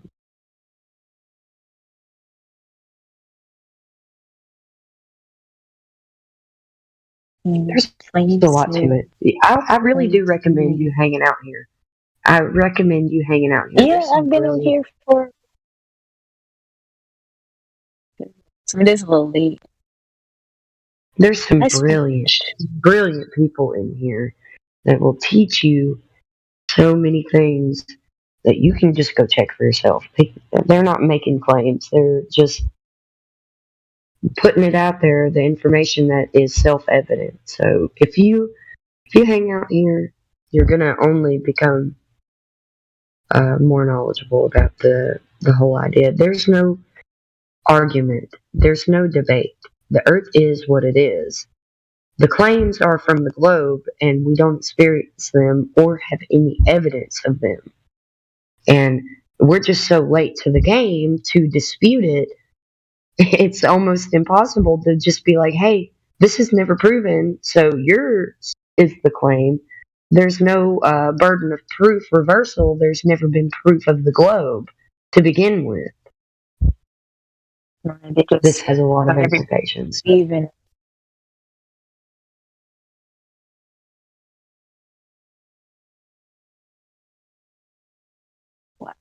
I feel like all my life I've kind of known.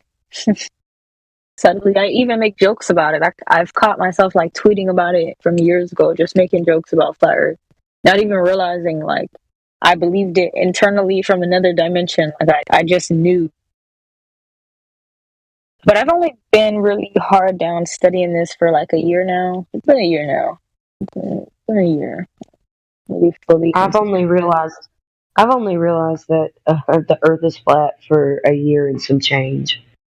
So oh man, when I research, when I was researching in college and high school for essays and stuff, like I took to the way that I used to do those because you had to do those very well to pass. I don't know.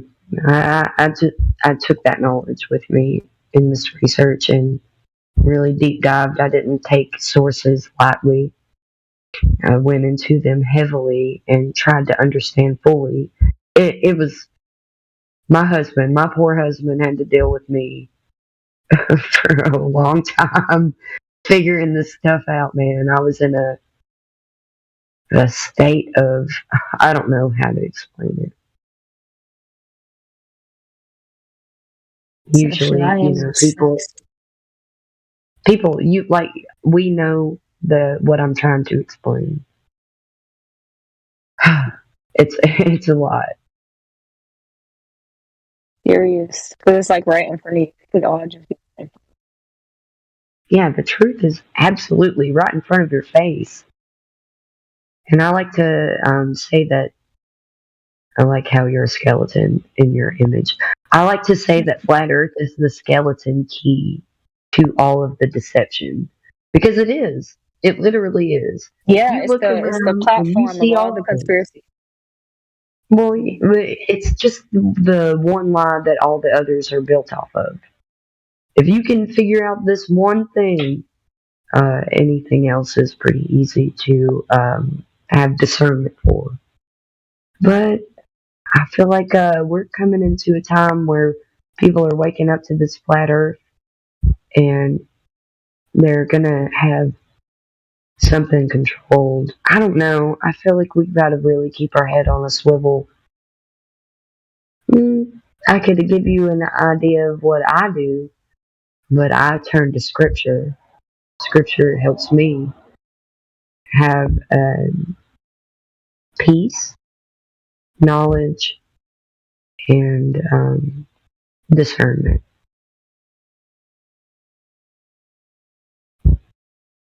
I like to study Scripture, so I wanted to at least put that out there.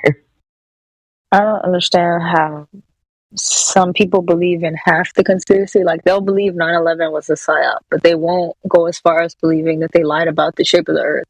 That never made sense. And It's because it's because social media is a psyop. Social media itself is a psyop, and people don't think that. This is another realm that people need to die. I mean, I love that I'm able to connect with all of you on here, but it's different. It's different now because I have never subscribed to any social media, so I've got kind of an advantage to have not have been like subject to the onslaught of the propaganda using social media as the tool and delivery. You get what I'm saying? Yeah. And by now, that's all we get. Just straight disrespect. There's no. People want instant gratification. People want likes. People want views. People want this. People want that. And I can see that in myself, only because I've been so like displaced from it and coming into it right now. I can see that too. I like the likes. But also can pull myself away and be able to create a barrier. Like, hey, that's not what matters. Don't get your feelings hurt when people want to tell you to kill yourself or something. You know, I don't care about that. I don't care about what they think. I don't care about what anybody else thinks. I really think that's super messed up, honestly, that people attribute their own self-worth to how many arbitrary internet points they have. They feel like they have no value. Oh, I'm sorry. Go ahead. No, you're right. They do. And they make every move in to that fact of like getting internet likes and getting the trolls to clown in their mentions. Yeah. I'd say this is one thing that both flat earthers and globies can actually agree on. The internet, people put too much freaking value on what strangers who you'll never meet, what the value of their opinion is on you. You're never going to meet them. You're never going to, they have no bearing on your life. And yet people want to care about that crap. Say that's the one thing I think we can all agree. Yes, absolutely. You should look at what Perceptive Owl has posted in the live stream voice text. He's got a very clear perspective. Perspective Owl. He's got a very clear perspective on the whole situation as well. So you can have many different perspectives that are going to lead you to the same conclusion. So that's that. If people are like, where's your peer review? Where's this? Where's that? We have people all over the freaking world peer reviewing. Are you kidding me? These people are ridiculous. Peer reviewed science these days is a sham because, well, peer review these days is a sham because you don't just get your point of view heard by chance in the science, so-called pseudoscience. No, so-called, you know what I mean. They call it science, but it's really pseudoscience. Realm of information that is distributed today. It's not, you don't just get your voice heard in those peer reviews. It's selective. Just like everything is selective, it's not elective. Everything's a sham. The whole system is a sham, but you have to learn to work within the system because they give you some sort of route to take that your consent is your consent is required. If you do it to yourself, then they are off the hook.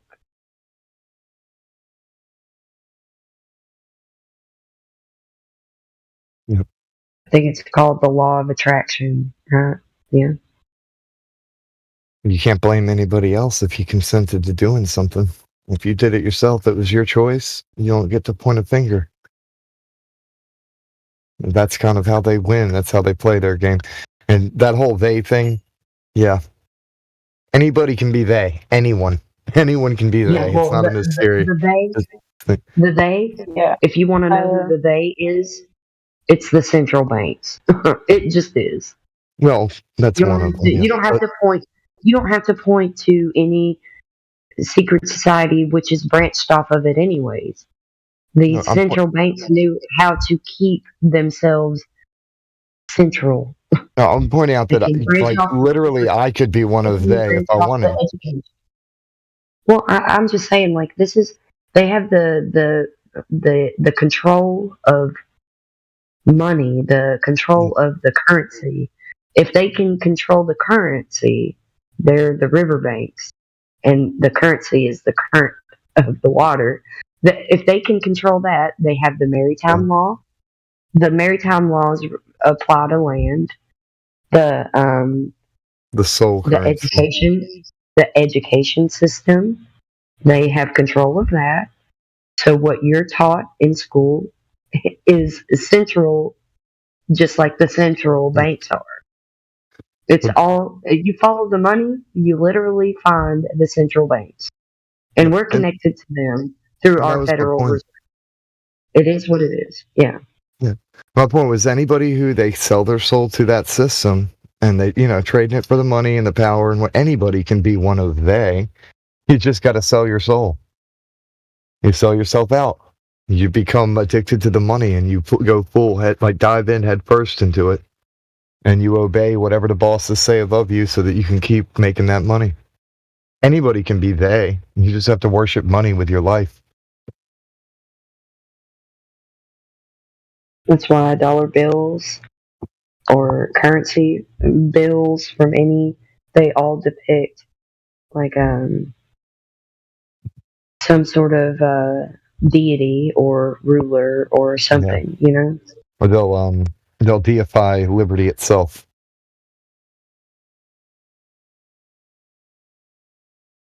It's really not so hard to conceive. People just not at all. People just refuse to consider that they have been fooled. It's easier to fool someone than to convince them they have been fooled. Yeah. Another thing is that, the idea of an entity telling, but also people don't need some kind of demonic force to instruct them to do evil things. They'll just naturally do that stuff. They're naturally going to hoard stuff and be greedy if they have no understanding of morality or love for one another. It's by human nature they'll act evil. I believe that there is devils and whatever, but I don't think humans need such things to do evil stuff. We just automatically choose to do bad shit. Yeah, well, there's some nuance to it, so you have to consider that nuance. But on top of that, the nature of human beings can very much lean towards evil because of that nuance. It's all about the few or the many over the few, and they can just confuse this kind of way of thinking in your mind. But really, the point of it all is that, especially when it comes to flat Earth, is that there's no way that we weren't created. It's absolutely, it's ridiculous to consider that we weren't. We were created. There is a creator, and they're hiding the creator to an extent, but that fails because everybody leans towards some sort of worship or deity, or this is in our nature because we do have a creator. So that's instilled in you biologically. So you either think that you don't and still do, or you do and think that you are doing what you're supposed to. There's some nuance to that as well. But the nature of the creator is what is being hidden now. Because they fail at hiding the creator, So they have to hide the nature of the creator. So you can get to know your creator more by knowing the nature of the creator. That is why the nature of the creator is the flat earth, contained and not fixed, not spinning, not rotating, nothing like that. We're not doing that. We're geocentric. The base of the universe is the ground that we stand on, as far as we know.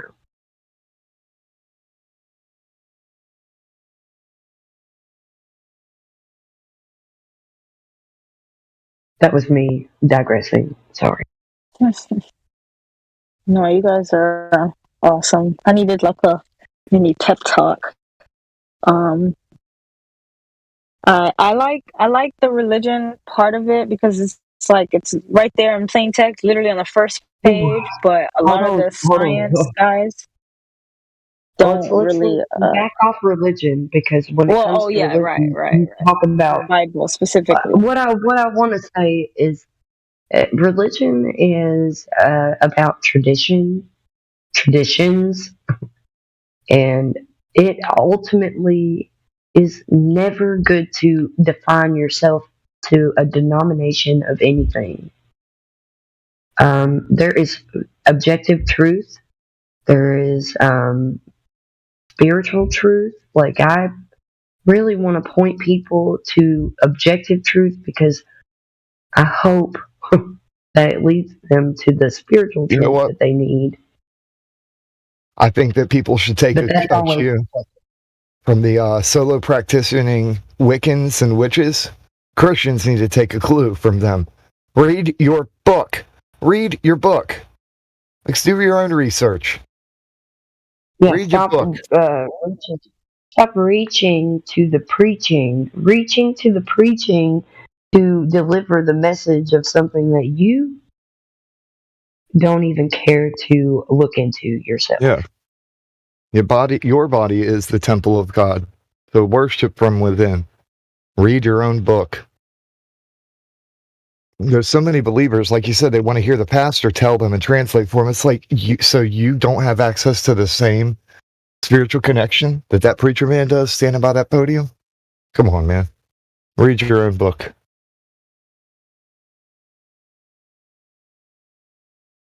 That's where the confusion comes in. All these people just kind of bending the knee and submitting to a hierarchy of academia when the information is right there available and they can study on their own accord. And what they're doing is what they're doing in science too. There's priests in this religion too. It's a religion. The Tavistock Institute These people that think that they think they're atheists, and they couldn't be further from they are so. Yeah, most atheists believe in a creator. They believe aliens came and made us. So they believe in a creator. It's hilarious. Yeah, it's hilarious because they act like, oh, there's no such thing as God, but these aliens probably made us out of monkey parts or something. All right, dude. So you believe in demigods, then, I guess. Exactly. These are the people that are going to latch on to the religion of scientism even more than anyone has ever latched on to Christianity. Look, Christianity is probably the most. Oh gosh, it's so bad. It's so bad. It's bad. I think deviated the furthest from its original. Yeah. If the globe isn't the beast that you calculate the number of the beast, then it's got to be Christianity. Well, I believe that there's like a wheat and tares version of Christianity growing alongside one another. Let's just say you can follow Christ without being a Christian. The body of Christ is something that's completely outside of Christianity altogether. If your Jesus says, "Doest thou wilt, harm none," that's not Jesus. That's Satan, because that's what he said. It's literally Satanism. "Doest thou wilt, harm none. Love be the whole of the law." Did Jesus take the wheel? So if you're Jesus, if he ain't willing to flip a table, he ain't the right one. Jesus can take the wheel in my life, absolutely, altogether. I give him full control. I hate that they made a caricature out of him, though, and that's what most people mock is that fake cartoon Family Guy version of Jesus, or like the Rick and Morty. And yeah, okay, that person does exist. That persona does exist, and that's what most people recognize as being Jesus, even though it's not. That's why I think that's also why I'm very skeptical of, which I can't deny that I love the show, but the Chosen. Oh yeah. Yeah, there's something that rubs me the wrong way. There's one thing that made me stop But watching that show. I can't deny that I like the show, but something about it is just not right to me. In the Bible, it said that he wouldn't so much as like stub his toe, like he wouldn't bust his ankle like on a rock or whatever, like his heel, because angels would prevent him from being harmed. And yet, his buddies in there on one of the episodes are joking about how Jesus fell down when he was a kid and like busted his head on something or whatever. And I'm like, that in no way is biblical at all. Like, there's not even a citation for this. Like, there are other more interesting stories, but they just completely made up something and put it in there. And now some idiot who's never read the Bible is going to think that there's a verse in the Bible about that. That's what had me like, nah, I'm good on this. Wait, what are you talking about? One of the things, they were having a conversation about like knowing Jesus when he was a kid, right? And one of the things that they said about it was that he was playing around or whatever, kind of clowning, and fell down and busted his head or something, like hurt himself. And it's like the Bible literally says that he would never get hurt, like he not so much as bust his ankle because angels would swoop down and protect him or whatever. And that they're joking about this. And there's no verse in the Bible. Like, if there was a verse in the Bible that said that he fell down and busted his head, okay, whatever. But it doesn't exist. So they literally made up crap to put into the script of The Chosen. Like, there's no... And then you have some idiots going to watch that, never read the Bible, and assume there's a verse that's what happened to baby Jesus when he was a kid or whatever. That he must have... That's a good point. I didn't even realize that when I watched The Chosen, so I didn't know that was said. That just hit me wrong, and it was like, I ain't watching this because they're making up crap. Like, if they stuck with the actual scripture. I'm going to go ahead and tell you, Ether, I've been saying this all along. Something is screaming at me to, like, be very weary of this show. It seems so great. And I'm not going to lie, like, I enjoy the show. My mom loves it. I enjoy it, and I hope it leads people to read the scripture. Yeah. And not to take the show as scripture. But here's my problem, man. There has been something screaming. I've been telling people that I have wonderful, wonderful friends that, like the show and love the show. And they also, display their discernment when it comes to the show. They're just happy that something is leading people towards scripture. I dislike anything that deviates, though. Like, all right, these social justice warrior idiots made a movie about Troy, and this dude is literally described as being, like, straight up white as possible, and they made him a black guy, and I'm like, why would you? There's so many cool roles that black dudes have already actually done that you can make movies about. Why do you have to steal something from this culture, reappropriate it, and turn it into some social justice bullshit? We have a black samurai.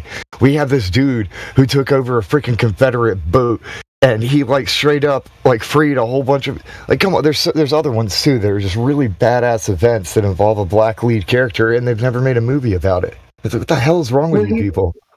Well, here's where you're right. The fact that if your discernment is something that I use a lot, because we have, like, the skeleton key over here with Flat Earth. So we're watching the show and we're like, these people aren't flat earthers. So you're just scrutinizing it from a perspective, and people are absolutely being touched by the show. And we're not fighting against flesh and blood. We're fighting against principalities. I would say this. And rulers in high places, and then, like, evil in high places. So really, it doesn't take a lot of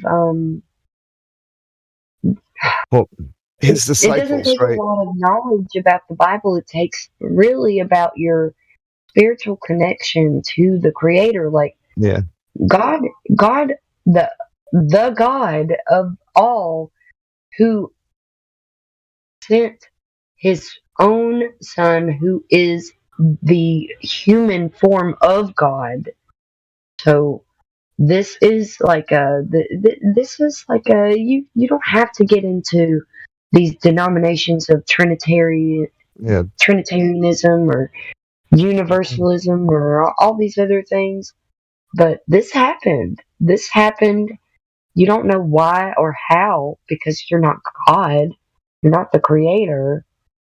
These things happen, and you are to take note.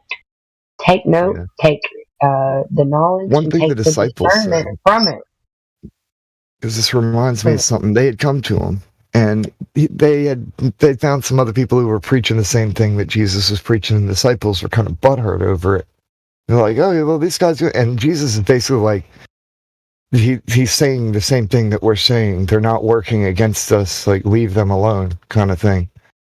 And so, like, when it comes to this chosen thing, if it does lead anybody to read the Bible, then okay, cool. Like, I have no problem with that. That's fine. It doesn't offend me. It's just that I personally had some stuff where I was like, that hits my spirit wrong. It's not accurate enough. But for other I'm people, so glad that you say that because me too. Me too. yeah, but for other people, when they're just, it's like they're babies. They're getting into the milk of it. They don't really know. They're not ready for meat. Then that might actually be enough to trigger their interest, and it's okay. As long as they keep studying to show themselves approved. Yes. Okay. This is where I'm getting. I'm on that train. I want people to do that. Okay. I'm trying to keep it flat Earth. I'm trying to not like go off the rails here, but I also want to spread this message also because it's important for people to know the nature of the reality that they are living in, and maybe maybe it doesn't matter that I say anything because really there is like God works in salvation. He doesn't work in damnation. And if you research the Bible, you don't really find any kind of like definitive eternal torment, hell, whatever that's depicted in the world today when it comes to Christianity's spreading this crazy you're going to hell if you're not a Christian. You're going to hell, like what is hell? What are you talking about? Like fuck off is what people normally say when people come up to them like that. So something's wrong with that. Research it and figure it out for yourself. That's all I want to say. Go ahead, Ether.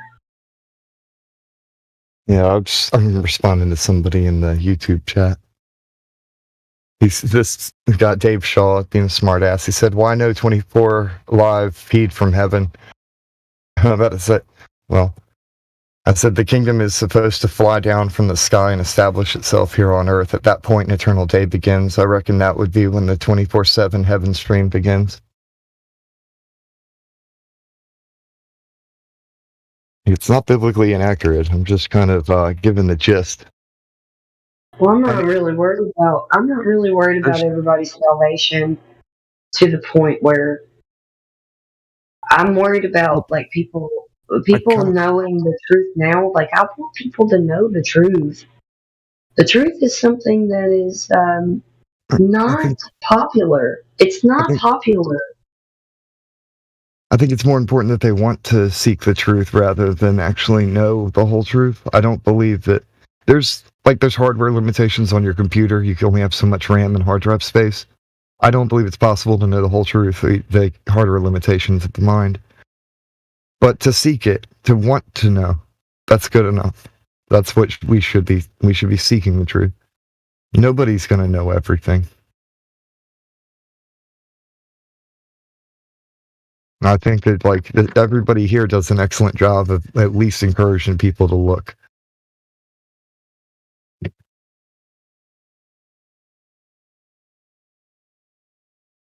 The truth is not popular, and if you aren't persecuted for talking about the truth, then probably not the truth.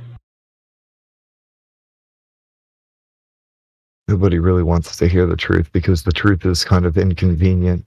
It's inconvenient to rose-colored glasses and delusions. Everybody wants things to be happy and peaceful and nice, and the reality's not like that. It just isn't. Reality's dangerous and horrifying and scary, and it's only Well, nice and peaceful when we come together. Well, here on Earth, where there is the knowledge of good and evil, it sends you into this carnal state of mind where some people can take this knowledge and use it. Whereas if you have another alternative from the knowledge of good and evil, that will minister life to people. It's all about ministering life, love, and truth to people. That's what I want to be here for. That's what I'm here for. Yeah. It doesn't matter what we humans right. do, because we humans are subjected, because we are the creation, we are subjected to the Creator. It doesn't matter about our wills here and there, because our wills will not be substantial in the long run. There is an ultimate will. This is logically valid. What I'm saying is that the will of the Creator is over the creation. Like, what else is going to be the outcome? What do you think is going to be the outcome to that? You get what I'm saying? Yeah. I don't even consider myself substantial in the grand scheme of things, because it seems like it's father son creation, absolution of the Creator creation. It was, it is, it will be. It was, it is, it will be. It was, it is, it will be. These are the things that I fixate on. Like it was, it is, it will be. This is the Creator. It was, it is, it will be. That's the Creator right there. Like, that's a description of Creator that is the Creator. Like, I don't know. We get super fixated on carnal things because we are human, and we're like, oh, we're living human lives, and there's other humans, and we've got to interact with other humans, and this is all carnal thinking. The grand scheme of things is something else. It's something else. Something that's on point. Don't have the mind for it. Yeah, we don't have the mind for the overall God view. The God view that we talk about here on Flat Earth. It's impossible, exactly. So when you guys say that, I have a whole other thing in mind. It's not even about viewing the whole flat Earth. It's about viewing the whole will, the whole thing, because it was all created at once. We are the only ones who experience time. Do you think the Creator experiences time like we do? Or did everything happen all at once when He created it? Like, well, I don't know. I can't really tell you for sure, but you have to think about that. I'd say if you wanted to. The knowledge of good and evil only came from eating the fruit of it. What is the fruit of it? Did it really come from a tree, or was it something else? Like, I don't know. You just got to think about it. The knowledge of good and evil. Everybody fixates on the evil part. Like, you got to be good. Of course you got to be good. Why is that even a thing? So you're talking about the knowledge of good and evil. So you're going to be the good telling the evil to not be evil, and they have to follow these rules to be good. You're evil just by saying that. You know what I'm saying? That's why the Pharisees and the Sadducees killed Christ. They were following tradition. They were being good, but they were actually being evil. They didn't realize the spirit of the law. Instead, they wanted to follow it to a T and enforce it.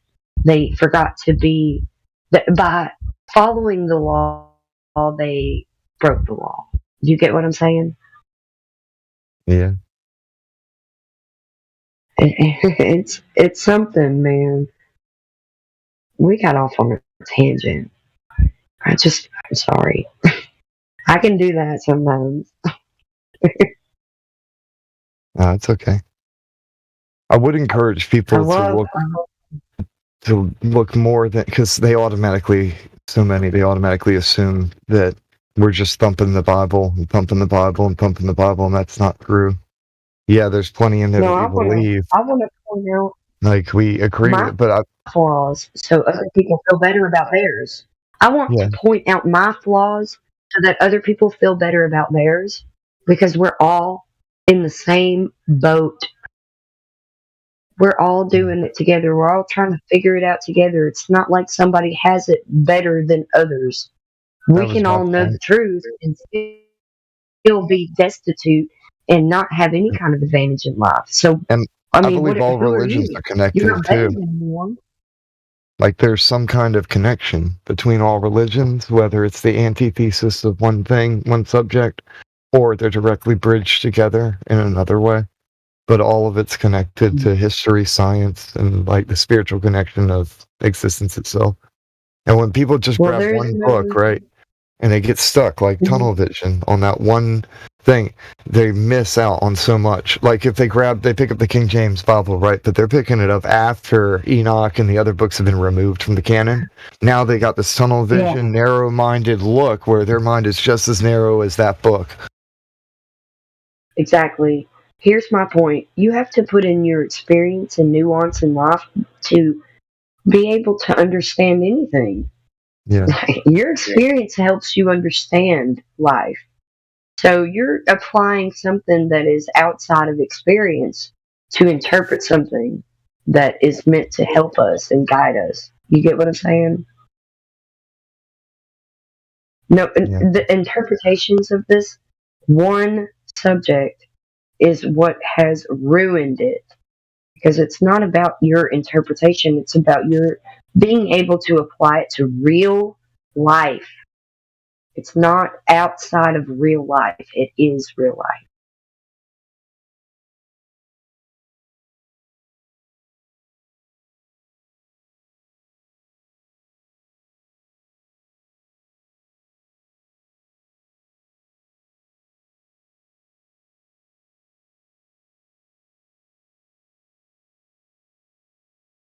What Perceptive Al said right here is true. Religion is matrix programming disguised as spirituality.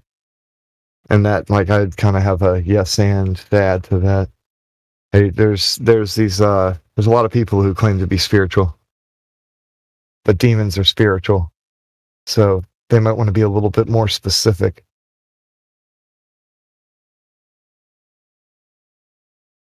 Another thing is the founding fathers of this nation were not Christians; they were deists. They believed in a god, but they did not worship the God of the Bible. They just paid tribute to these various gods. If you look at the actual, like, DC.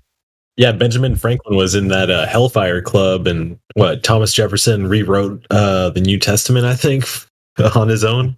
Yeah, like his own version. Yeah, like the Jefferson Bible, something like that. Abraham Lincoln was a spiritualist. It had seances up there in the White House. There's actual like letters. There's a book of letters between Abraham Lincoln and Karl Marx. They were like pen pals. I had a book. It was an antique book, and I sold it. I regret selling it, but it literally said Abraham Lincoln was a spiritualist. And I read this before I sold it, and yeah, it has accounts of, like, his wife too kept on, like, carried on after he was dead, having like seances and shit, trying to contact the dead. You just remember that people like today that are running for, or they're running the stage of presidency, and they're like, my favorite president is Abraham Lincoln. It's really kind of funny. It's kind of funny because he probably was objectively the worst president in history, and not because he didn't free the slaves. That was nothing. He had nothing to do with that. That was a revolution that was happening already without him. He just took a hold of the opportunity. Yeah. That's kind of like if Trump said, "Oh, I made the vaccine." Like, bruh, they were already making that You're stuff. seeing it in real time with Trump. Yes, he ain't the best president. He's objectively one of the worst too. Good one on you, Ether. Yeah, That man. Abraham Lincoln said that if he could end the war without freeing a single slave, he would. And I can't remember, it was one of the generals. God, I can't remember his name. It might have been Robert.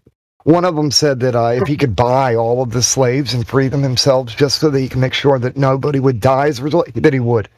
That's the South saying that. And the North said that Here's they the would do thing. anything they could to not free the slaves. Weird, right? Abraham Lincoln suspended the Constitution.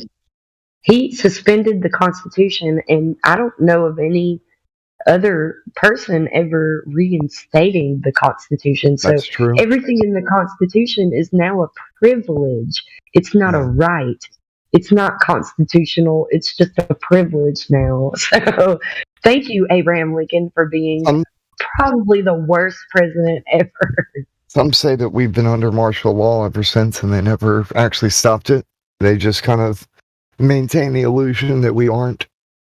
And now Trump gave us a reign under FEMA. So refer to your FEMA district, please. I don't need to know what state you're from, but your FEMA district.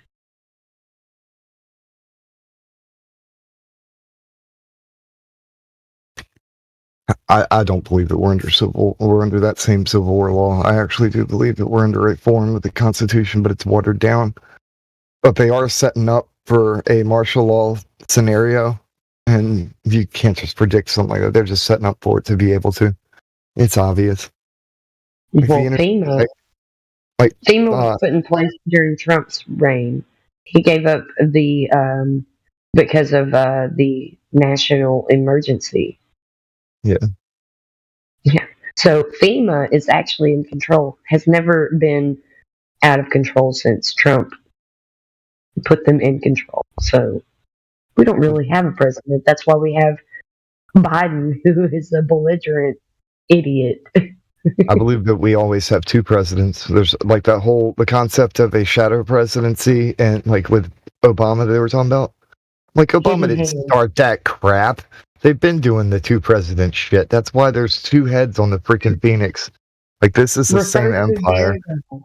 Refer to Daredevil, the series Daredevil, The Hidden Hand. Yeah, That's what it's, we're and so like the previous president is always doing something while the current president's doing his thing. There's always two heads. It's like a Masonic order thing, black and white, and it shifts the paradigms, but there's always two heads playing. There's always two kings. like the popes. Yeah. It's like it becomes like even more obvious when you start looking back at history of the other presidencies. You have to laugh about it, though, man. You have to be able to laugh about it. So, I mean, it's just kind of a shit show. When you realize the truth, it is what it is, man. I call it a dumpster fire shit show on clown wheels. Squeaking and And we're burning and still- stinking as it rolls down the road. And we're still alive and raising families and doing what we do. We just gotta persevere and endure. Yeah. You can't be of this world, or you can't be like in the world. But wow, I'm trying to remember exactly how to say it. You In can't the be world, of the world, right? Yeah. You're in the world, but not of the world. Yeah. Exactly. Yes, ma'am.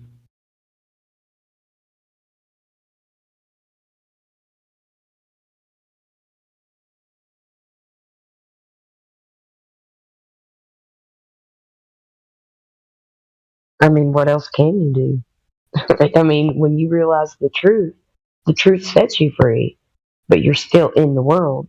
You're just not of it.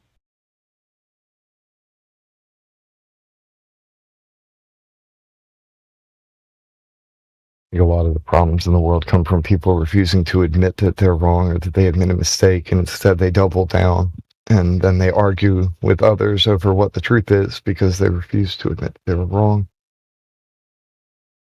it ends up creating really stupid quarrels, and then people start kind of justifying things by redefining what the truth is or what reality even is, and to the point where But they're even the uncertain. people in the but even the people that are in the truth community are not perfect. Just because we know the truth doesn't mean that we are divine or whatever. I don't know. Yeah. We are just as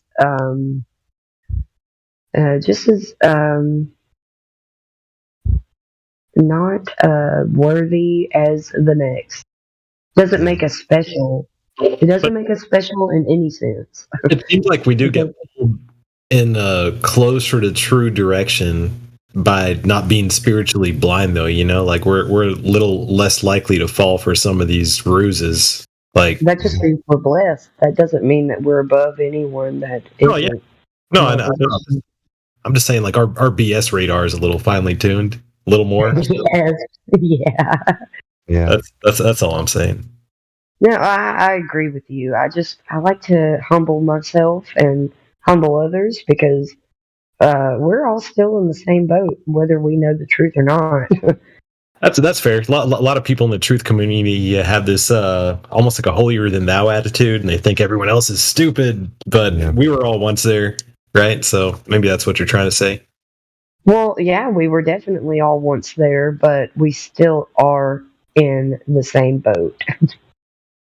There's no denying that. To a large degree, yeah. I'd say that, well, the etymology of the word stupefy, right? Like, stupid basically means somebody has been struck so hard that they've been rendered senseless. So, and I believe that most people are stupid, but it's not a permanent thing. They've been stupefied. Like, you can be unstupefied. You can regain your senses. But we all were stupefied by this crap. Every one of us. Yep. Man, I remember this whole flat Earth thing. When I first started being introduced to it, and I actually started taking it in seriously, I couldn't sleep for maybe like a week and a half, barely. Like, it was crazy. I was just shocked. Yes, I can concur. It was oh man. I still didn't have peace after that though. Like, it was a process. Like, you can know truth and still be misled. You know what I'm saying? Like, it's a journey. A lot of these people that come in here, I don't think they even know like the other reasons why we would even question any of this to begin with. Like, they've never heard of the Tuskegee experiment, for example. So they would. Go ahead.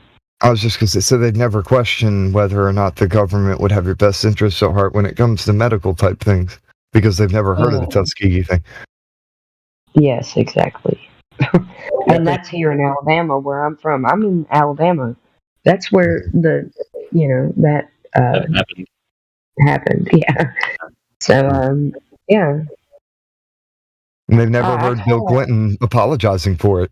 They've never seen the video, and it's out there. It's right, like you can just go find it. It's on I didn't know it was a video. I remember seeing the quotes of her apologizing. I didn't know it was Bill apologizes on. Yeah, and he's like, "Oh, I thought it was Hillary that apologized." Okay, She probably did because she's an apologetic. Apologizing means something, and if it doesn't mean something, then it's not an apology. Apollo means something. I'm just saying, like, you can't just say, "Hey, I'm sorry for doing this," and then just keep on being a deceptive prick. You know what I mean? You feel sorrow without being repentant, though. And repentance means you're sorry enough to change. Just because somebody's sorry doesn't mean anything. They were only having to do that for guilt. Public relations. No, it wasn't guilt. No, I'm saying that they, like, I do believe that they'll have guilt and shame and stuff, but then they'll just kind of, like, push it down. They become callous to it. They are human, after all. They're, it's not like they're animals. Well, then again, even a dog will feel guilty if it digs in the trash, and you're like, "You're bad," and the dog will look sad. That's something right there. I don't know. You know, I can see where people don't feel sympathy or empathy for folks. I mean that happens sometimes. Uh, Maybe there's incentive behind that, in that we don't know. Seriously, the people that have experienced the power over the world have an affinity for it, and maybe in a nuanced way they initially started out to keep it, but now it's become something spiritual, and they've been reached out to on a spiritual level because of their positions, and because I don't know, who knows? I can speculate. Is it still speculation? No. Let me just shut up then. Well, it's still speculation someday for the West Coast, I guess. Maybe not. Maybe we might be 30 minutes past that. I like to speculate, but there's a point where my speculation, I'm like, it was just me doing a brain experiment, and now I'm done, and I'm back to reality. So that's Is what there still it is. speculation someday in Hawaii? Speculation is great to a level if you can come back to reality. You know, you can't prove these things that you speculate about. It may give you a better understanding in what you do know, or maybe a more nuanced understanding of what you do know. I enjoy speculation tethered to reality. I do like nuance though, because we're all human beings. Like, I'm a human being, so I can attribute my what's the word I'm looking for? Like, my attributes of being a human being to other human beings. And I just had this series of experience that led me to be who I am, or it was a divine intervention that I am here and who I am and whatnot.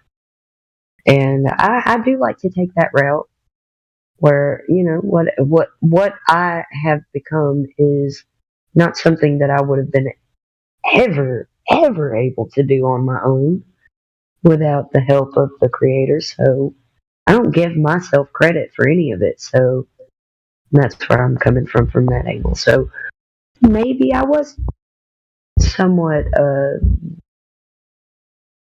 helped, defined in that realm, because I don't think that I'm special or could have done it on my own.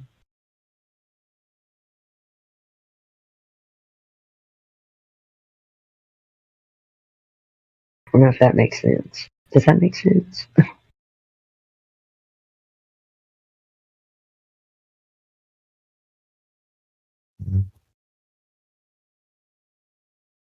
You know, people have to also be like, you know, the people in the truth community are like, you know, I did this. I slaved away at this many hours of research and blah, blah, blah. Do you think that you would have come to that if it wasn't for something else? Do you really think that especially when you can look at the grand scheme of how many people are just completely gullible and deceived, that it could have happened for you at that level without any kind of intervention? I don't believe so. I don't believe so. So count your blessings. Your blessings are humbling. It should humble you. If it doesn't, and it only like boosts your ego, then you're not doing the right thing. You're not going the right route.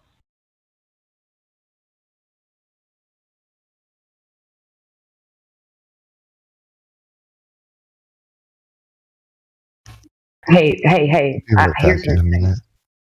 Refer to grace. Don't refer to your own materialistic perception and the way that you can gather knowledge and information. Refer to Grace.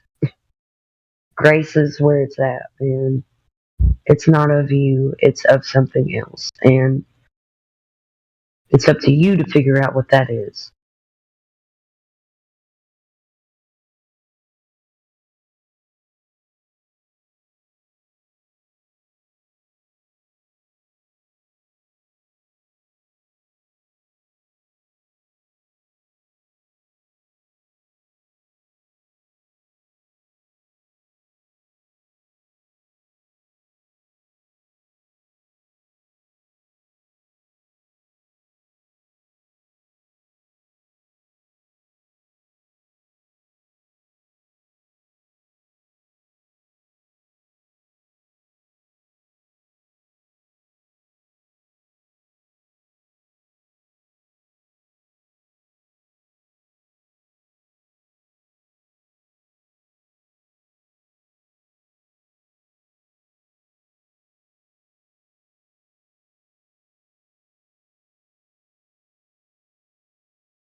Hey, I didn't mean to silence the room. I hope people talk.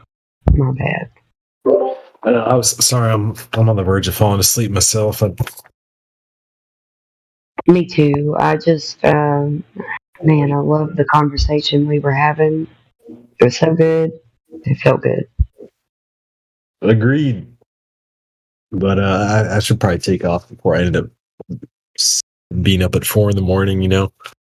Well, nice to meet you, Ophon. I don't know. I don't think I've ever met you. Oh, I don't think I have either. Hold on, I'm trying to click on that. Let's see your name. Impossible. Impossible. That's right. Kim Impossible. Grass. Huh? Right. Oh, yeah, no. Ether. Yeah, the other guy that was talking about Lincoln and the seances and whatever. And in the chat, Perceptive Owl, that is right next to you in my screen. Okay. Yeah, I've been in this Discord for at least a few years. I just Oh, I'm so new. I just kind of fit in, I guess. I don't know how I fit in. I just do. With the musicians. I fit in with the musicians the most. I mean, I don't know who I'd fit in or with or not, but Yeah, if you feel like it, you should check out the musicians here. I've posted somewhere up in the live stream voice text if you want to check it out. You'll see me playing guitar, singing Kim Hopkins. I'm Kim Possible right here because it was funny, and I just adopted the name. I don't see where to look. Is it further down in the chat? Yeah, it's gonna be. I can just repost it.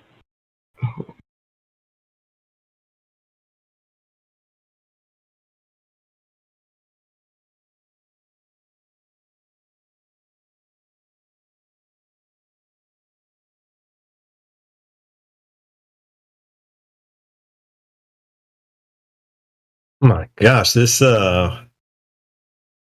chat's really been growing a lot. There's a ton of new channels.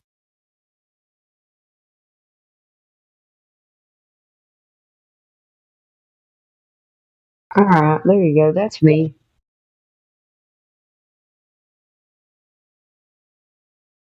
I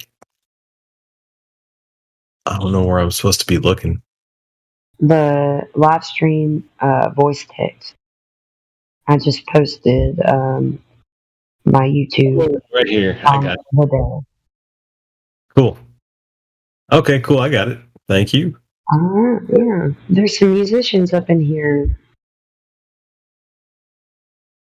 Sweet. It's not just me. There's a bunch of us. So Okay.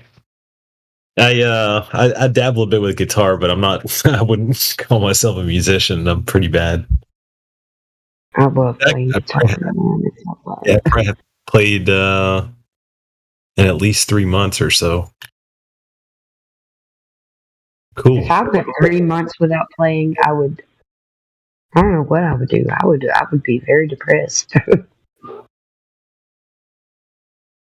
I've been playing for about 11 years though, so Oh, I'm 38. I've played since I was like about 20, 21, but I mean, I'll go a long time without playing pretty regularly, like 6 months, a year plus. I gotcha. Well, yeah, I've not been that. I've if I go without playing, it's usually just about a couple of days or at my worst a week. That's cool. You stay very consistent, but Well, it was nice meeting you. Yeah, you go ahead. You as well, Kim. You take care too, Ether, and I guess I'll probably see y'all around sometime. Yeah, you take care as well. Thank you. Good night. Good night. God bless. God bless.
Dang, it's quiet in here now. Yeah. Ofon just left. He said that it was nice to meet you, so I want to pass that message along before I go to bed. Nice to meet him too. I sent him a friend request and I sent you one as well. And just I haven't checked. I'm so sorry. trying to find some. Oh well. I didn't get one from you.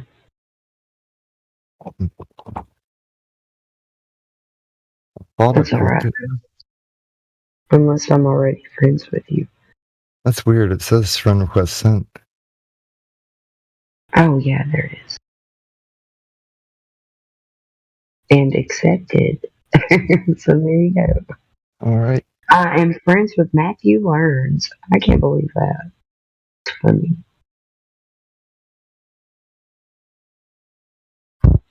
Yeah, I sent him one before. I've sent him one as well. That's why I'm friends with him.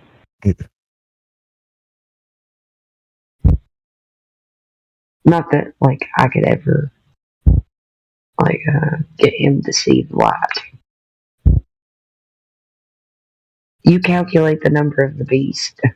You're going to come up with one solution, and that is the globe is the beast.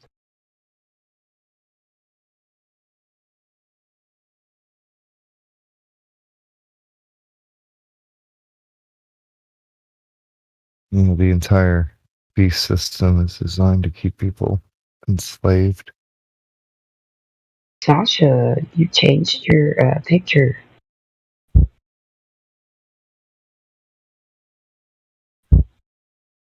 I can't impersonate Sasha right now. I'm too tired.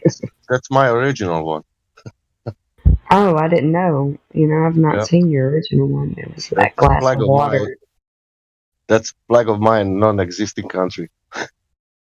I get you. Do any countries really exist? Oh, well, mine doesn't exist anymore, but I was born in that country. Well, yeah. You know, we can't say that about America. America was established to be, you know, the Illuminati was also formed in the year 1776. So I'd like people to realize that one.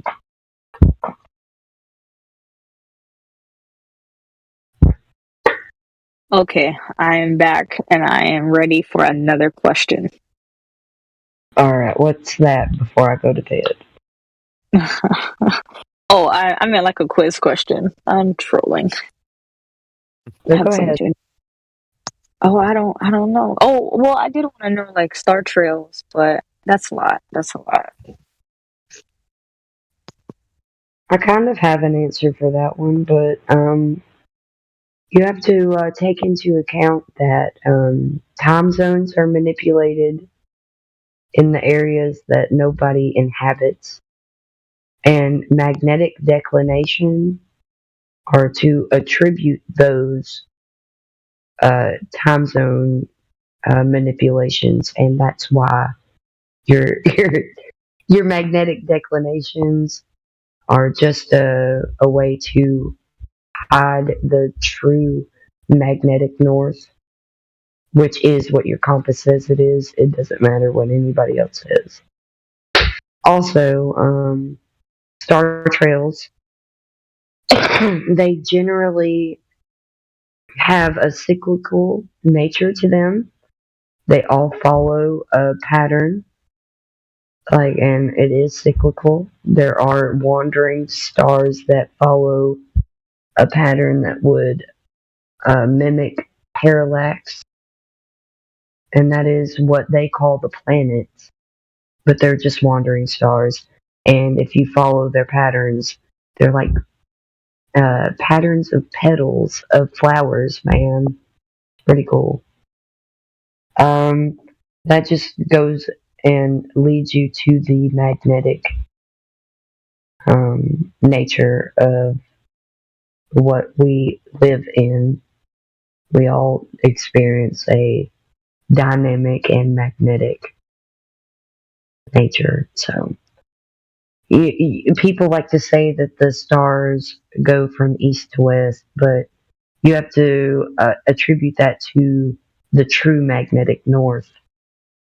And those directions don't really mean anything if you're starting from one point and you end up south. You know what I mean? People in the right direction. I think I should look at Star Trails are pretty amazing, honestly. But it's all about you have to pay attention to perception and the fact that the sky is something different than what we perceive that isn't the sky when we take into account of perception. But it still follows that perception. It's just the sky is vastly more above our heads than a ceiling is. You know what I'm saying?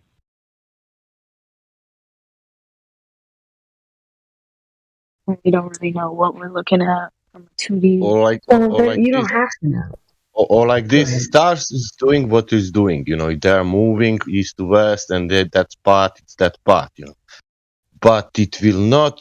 Now it's question: does stars moving above the curved surface or above the flat surface?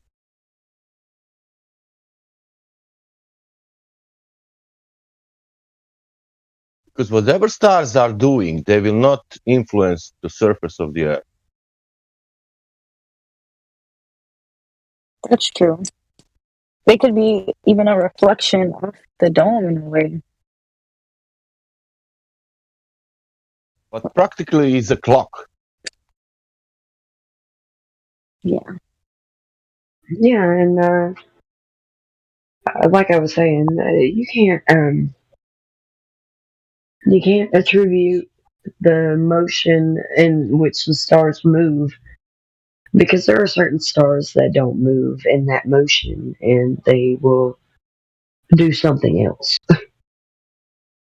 And that has to be taken into account. So people who want to say that the stars are going from east to west don't account for the stars that are doing something else. And there's only a certain number of stars that do that, and they are the stars that they like to call the planets of the heliocentric model.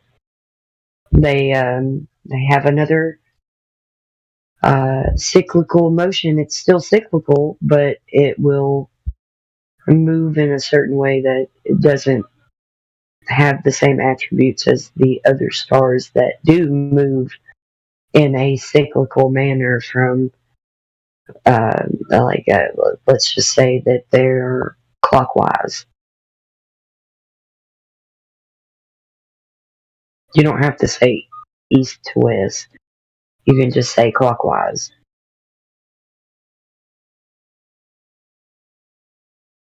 They kind of have to understand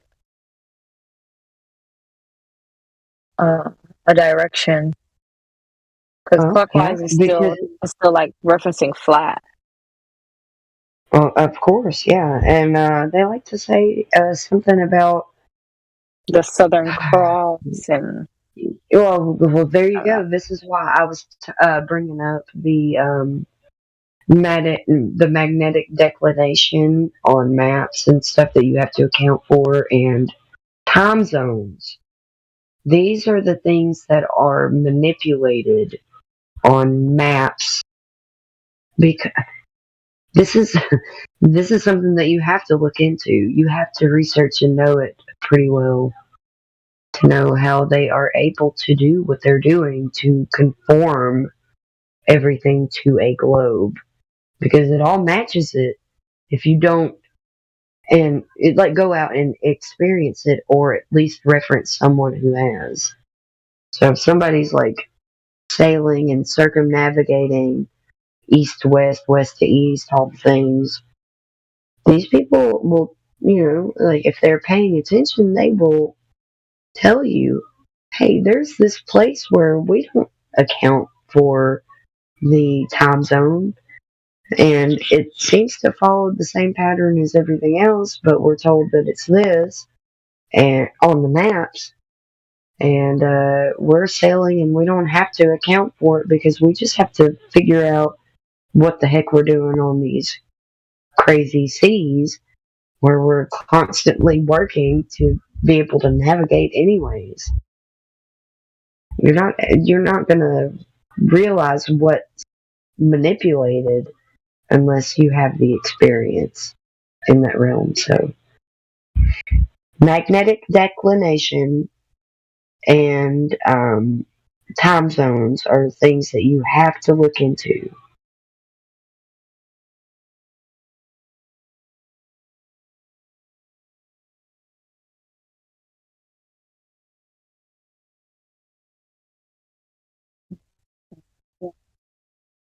Yeah. I think So you don't have to have magnetic declination on a flat Earth. You have to have that on a globe because they're trying to project the globe over a flat Earth.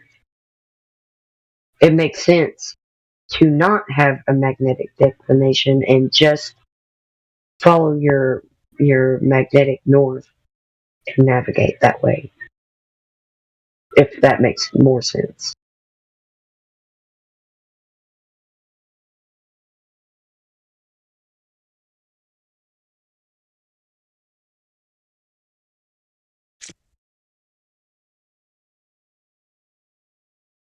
Oh, and don't be surprised if they bring up Polaris in this equation. that's my During favorite this, one because that one has since Well, recorded here's the history. thing. Polaris does move, but it doesn't move a lot. It just moves a little. And that can easily be explained by other aspects that I can speculate. I can only speculate on because I know the nature of elements that could explain it, but therefore I would have to show you this. But you can also look up the effects of these elements, like liquid hydrogen, not hydrogen, liquid helium. Sorry, can create a vortex. So there's a lot of helium. Helium is in it will seek equilibrium at the top of the atmos. There's something about it when it has the property of liquid, though. So I would research that if I were you. Colloidal gold, man. I just got into this, so it's new to me. So if you want to really have some extra time to research something that's really fascinating, colloidal gold and how it could be the primary source of our blood stream, our blood in general. So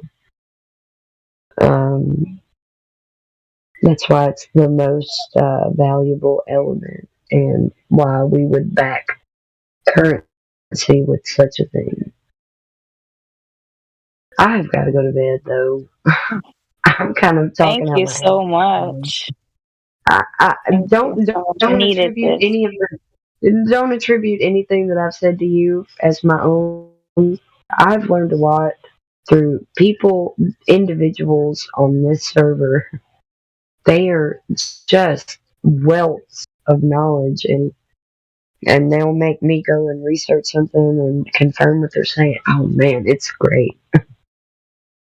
Yeah, I've caught a couple of those spaces. You guys do hold a great one. But yeah, no, I definitely needed this little refresher, and I feel better. I'm still learning. There's no pressure, but Me you know, too. when you get into these conversations, it just makes you just like, Yeah, that I'm it's like still they learning can't see. too. I'm still learning too, girls. So don't feel bad. Not that you do. When it comes to the people that you're talking to and you're having difficulties with, don't get discouraged. You can be intellectually honest and say you don't know something when they won't, but you will, you know. And whoever maybe an onlooker will see that you will be honest where they won't. Just keep that in mind. It's okay not to know something, but it's always more fascinating to be in a realm like we are in, knowing that we've been lied to our whole lives. And we have to learn a lot just to reestablish any kind of like basis of, or an axiom of truth. Like, and you don't have to know a lot. You just have to know what you do know. You don't have to know a lot, just know what you do know. And that's the only advice I can give to folks. And I think Bassano said it the best. It's not. He also used it from a movie, so it's not what you know; it's what you can prove. But what you do know is what you can prove, because it is going to be apparent. It's going to be what do you consider? I'm so sorry. I'm so tired. It's going to be apparently true to anybody. It's going to. You don't need to prove it to them. They can go prove it to themselves. So I encourage that from folks, and I encourage that from you especially. So I love that you came in here and you took it back to this server topic because we were getting off the rails. It's a cool It was Sunday fun to get night. off the rails. Yeah, it Well, it was was. fun. It was fun to get off the rails and talk music and sing and play music and all the things. I even just posted my song that I wrote in the live stream voice text. You can probably check it out if you want to. It's Kim Hopkins, my song of the day.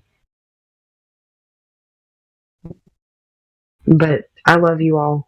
Please have a good night and morning and day and evening and whatever it is for everybody. I've got to go to bed though. Good night. I And love you thanks all. again. Anytime. I hope you come back. Yeah, I'll definitely be back. Yeah, I'm in here a lot, just listening sometimes, chiming in. I just have never seen you, and I'm so sorry No, it's that okay. we didn't talk prior to now. So I'm glad that we got to. I don't have Yeah. answers to everything, but if you're looking for something that I do have an answer for, that's something that can help somebody else out, I'm absolutely willing to give that up. That's all we ask for. Well, have a good night, all. I love you all, and God bless.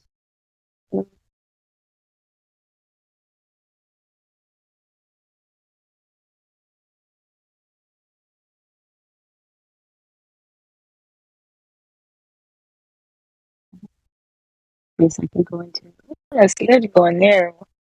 I ain't gonna lie, it's a lot more people in there. Well, they were talking about. Let me see if they're talking.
Hey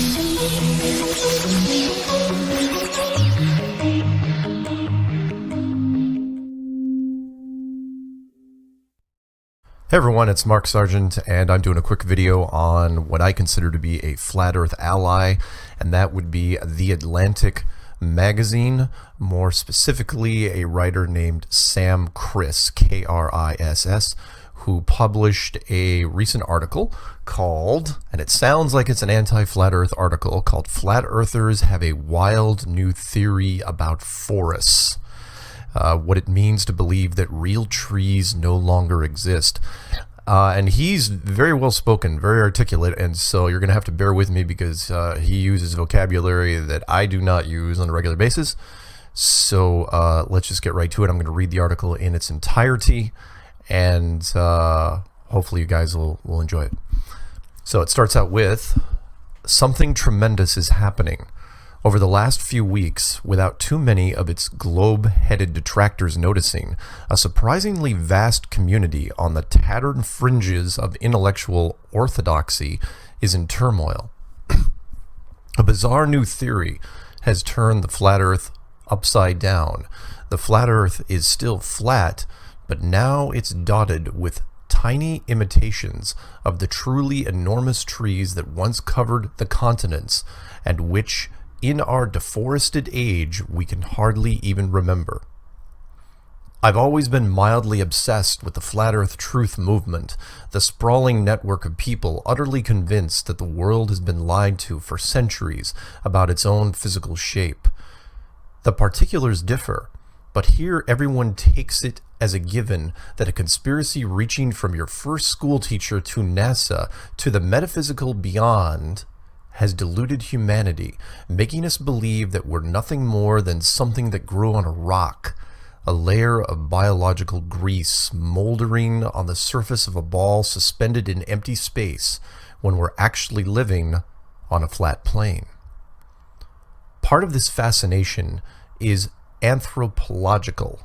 Once, if you wanted to encounter an entirely different ontological system, you had to probe deep into jungles and deserts, pith helmet capping your Western arrogance. Now, with the peculiar cosmology of capitalist production subsuming an entire planet into its logic, mythological worlds are increasingly homogenized. Oof. And all that difference and weirdness is no longer geographically extensive. If you want to encounter very different realities, you can find them online, and each time the world reveals itself to be a little richer than you'd thought. Still, among all the bizarre, self-enclosed universes the internet has to offer, gold standard bores, UFO chasers, people who believe that cartoons are real in a nearby dimension, or that the secret rulers of the world are betraying their existence by leaving little clues on the currency, the Flat Earthers are special. Flat Earth insists on the primacy of direct experience. Look at the horizon. Really look and try to see the curve against abstract domination. It's an imaginative protest against the stupidity of our actual dreary sphere. As I've written elsewhere, in an era where so much of the world is disenchanting and so much of social existence is already a given, you will have your job, you will have your life, you will be exploited, and then you will die. There are people who can dream the earth itself into a different shape. But lately, there's been a change. Something new and furious is growing in the community. No forests on flat Earth is an incredible new theory proposed only last month. Its claim is grand, counterintuitive, and beautiful. We were lied to. Our flat Earth has no forests. Thousands of people are ready to believe it. This might prove to be important. You can't understand our reality without understanding those dark and secret places where it's denied. New discoveries in mainstream science just tell us about the physical universe. Earth-shattering developments in the conspiracy theory fringe tell us what's happening to ourselves. No forests on flat Earth might be the future of weirdness, and it's utterly magnificent. The response to the video has been huge since it was first posted by a Crimean man calling himself, I'm not going to pronounce it, "There are no forests on flat Earth, wake up," has been viewed hundreds of thousands of times, spawned hundreds of blog posts in the broader flat earthosphere, and at the time of this writing has gathered over 10,000 response videos. There's been an explainer, a decoding, a biblical exegesis, a roundtable discussion, in fact, many roundtable discussions, and inevitably accusations that the precipitous popularity of the video is proof that it's all a plot by the control grid to distract from the real truth. Unfortunately, the No Forests on Flat Earth video is also nearly an hour and a half long. You should absolutely watch the whole thing, but if you're not the kind of dedicated weirdo who wants to waste a decent chunk of their day watching ludic conspiracy theory pseudo-geology, I'm willing to give you a summary. We start with a montage of forests, peaceful scenes studded with sunlight, the kind of pictures just waiting for some inspirational quote to be plastered on top of them. We've all seen forests. We all know what they are. How could anyone claim that they don't exist? But our narrator knows better. They make us think that this is a forest, he tells us, when you are actually looking at 30-meter bushes. After watching this video, you will reverse your concept of forest by 360 degrees. This isn't a forest at all, only diminished imitation. Thousands of years ago, a cataclysmic event destroyed 99% of the Earth's biosphere, and when it happened, it took away the real forests. Real trees are nothing like their stunted cousins, the miserable perishing scraps of wood that we see today. They were truly vast, hundreds of kilometers tall, magical organisms that sustained a total living ecology of the flat Earth. These things were the anchor of a beautiful world that is now vanished forever. And how does he know? Because everywhere around us we can see their stumps.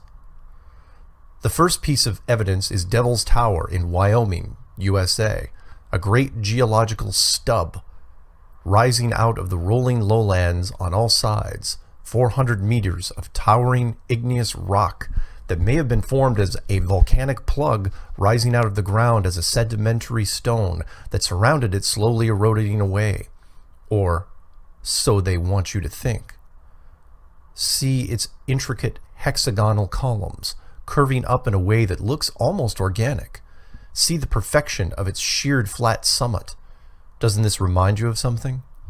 For several minutes, our guide to this new reality shows us images of mesas, plateau, flat-top mountains, chunks of isolated cliffs, placed next to pictures of astoundingly similar-looking tree stumps. Every time the same challenge. Name 10 differences. You can't. There are only 2 differences, material and size. These things look the same. They are the same thing. Not just mesas. Ordinary mountains are contrasted with the shattered, splintered remnants of trees. The Giant's Causeway in Ireland is revealed to be a petrified organic structure because, we're told, cooling lava simply does not assume these shapes. There is no such thing as a mountain. There is no such thing as inert rock. Everything we walk on was once living wood. The mountain ranges were once tremendous forests reaching up to their stellar canopy, providing a link between humanity and the celestial spheres. The earth was really flat, but some malignant power cut all these trees down using vast machinery, and ever since then they've been gouging into the corpse of the earth, mining the dead trees for precious minerals, carving deep quarries that we, in our ignorance, call gorges and canyons. You can see the monstrous tracks leading away from the Antarctic valleys. We think they're natural. We even think that traces of our destruction are somehow beautiful.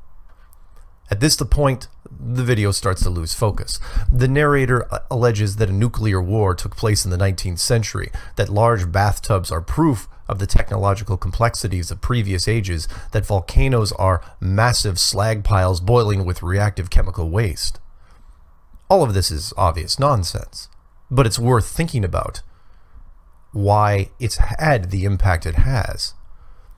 In the roundtable discussion, various theorists rhapsodize about how deeply the video resonated with them. They laugh that mainstream geology might just buckle under the weight of this incredible new research. And there is something that resonates.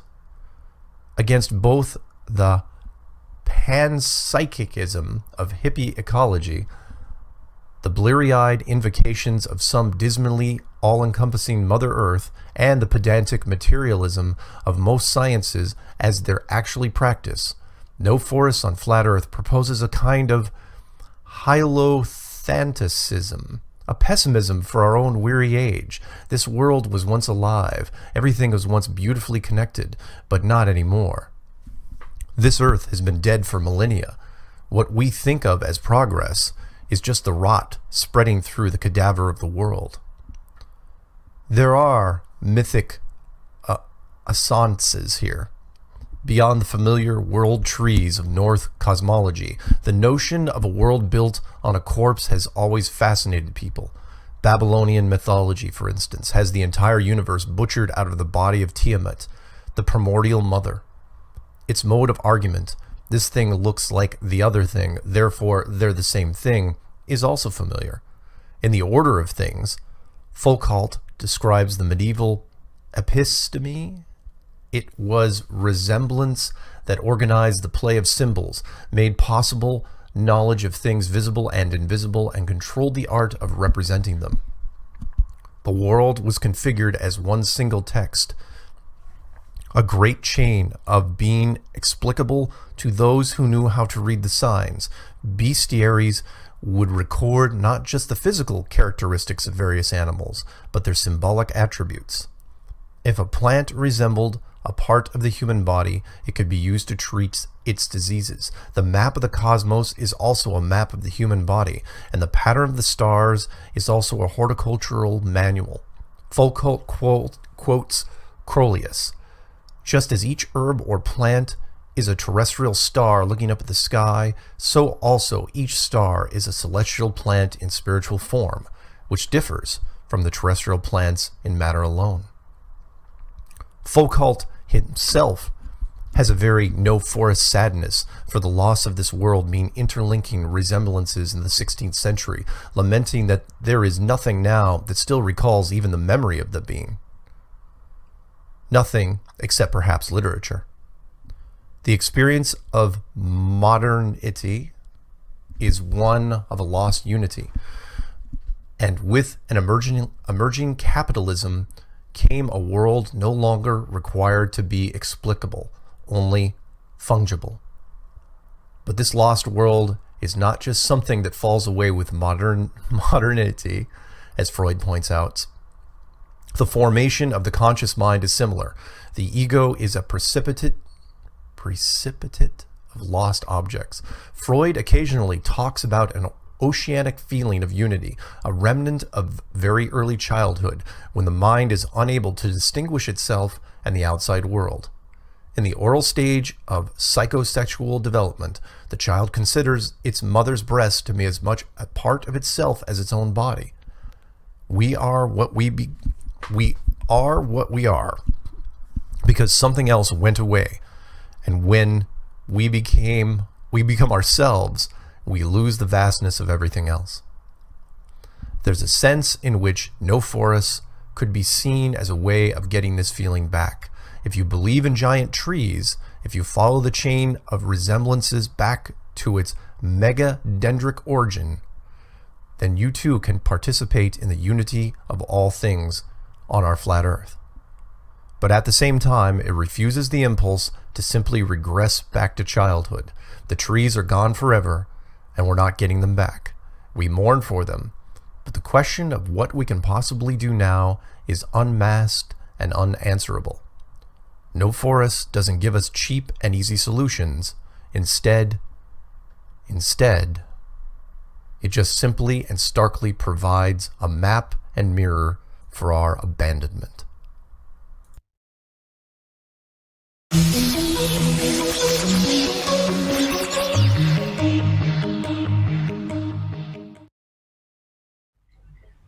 Another shortcoming of traditional Western science is its inability to explain the existence of forms in nature.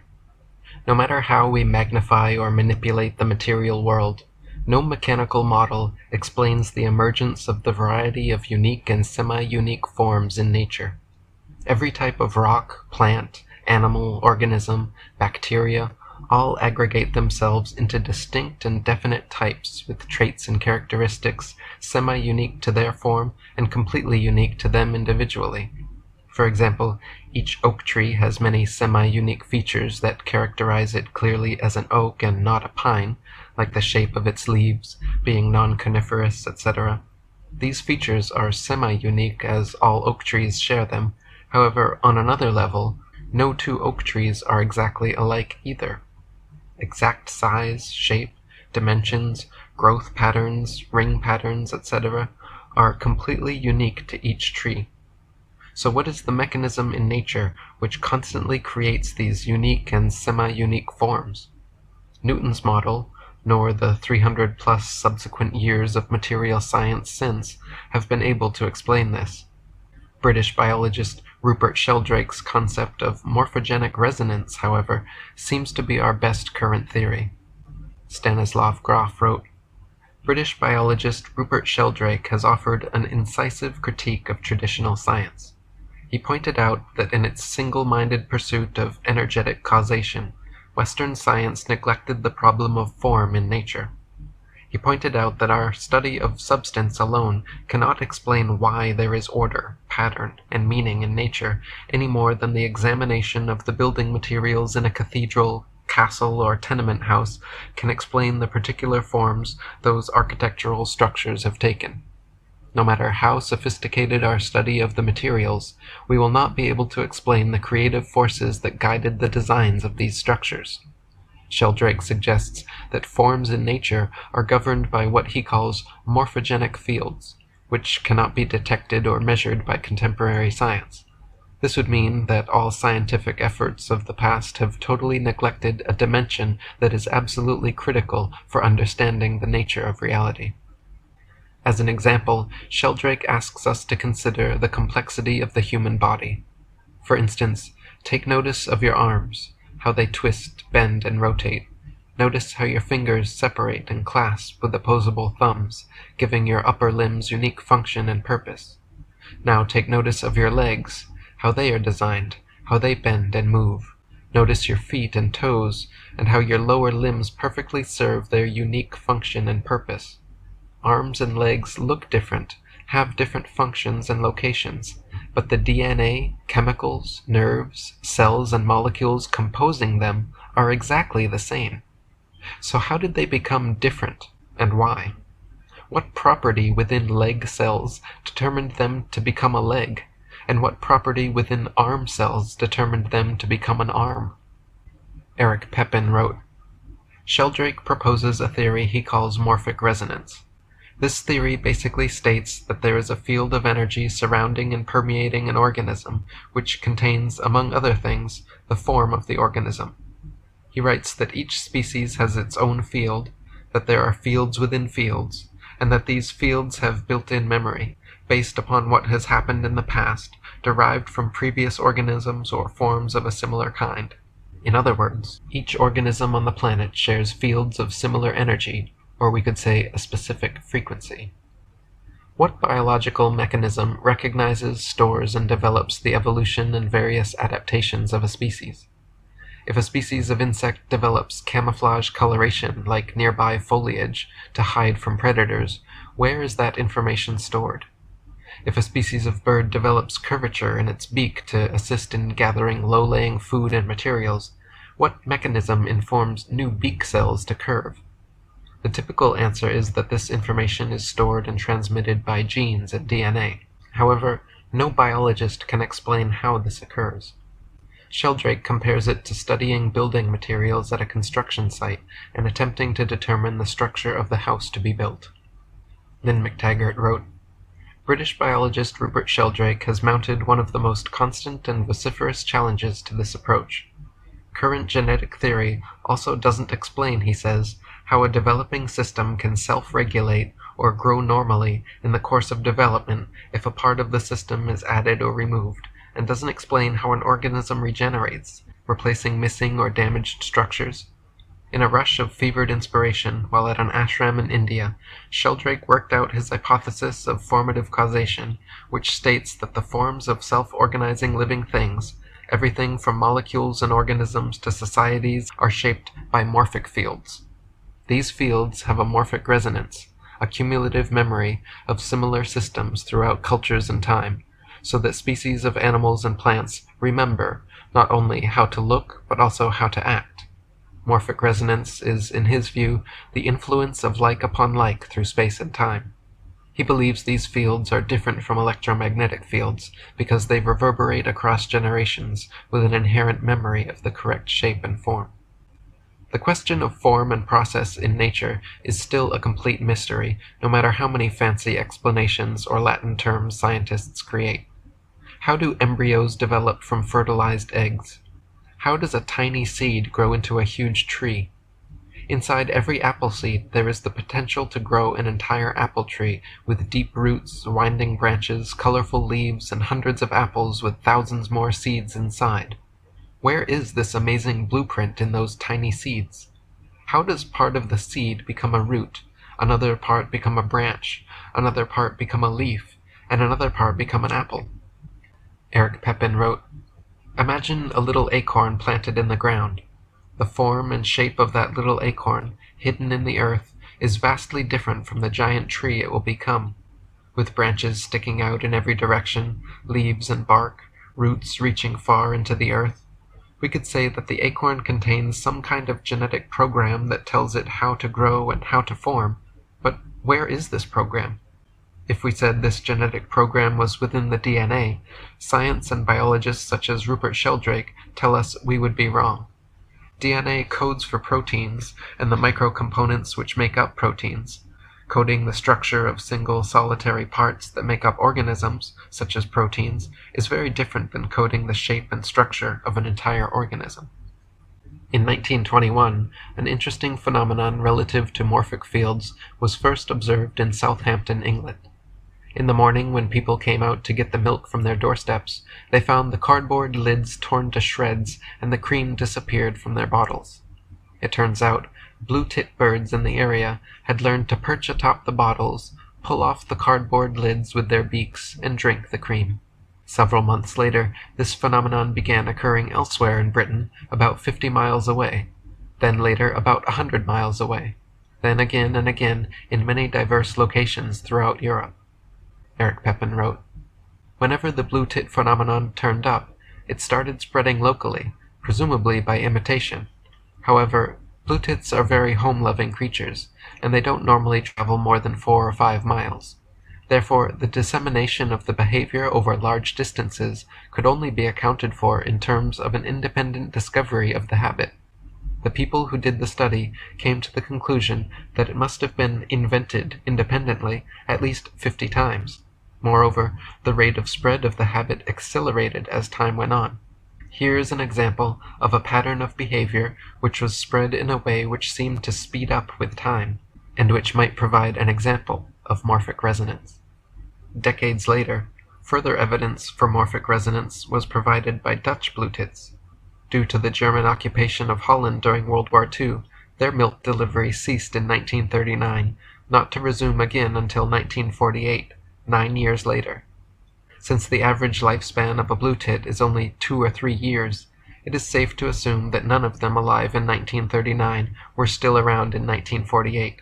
Yet, mysteriously, when milk delivery resumed, the phenomenon quickly sprang up again in diverse locations, spreading rapidly throughout the country. This time, however, the behavior began right away and independently popped up in various places at a higher rate of frequency. This lends credence to the idea that the evolutionary spread of new behaviors are likely not genetic, but rather due to a kind of collective memory phenomenon like Sheldrake's morphogenic fields, or Carl Jung's collective unconscious. Rupert Sheldrake wrote, "Jung thought of the collective unconscious as a collective memory, the collective memory of humanity.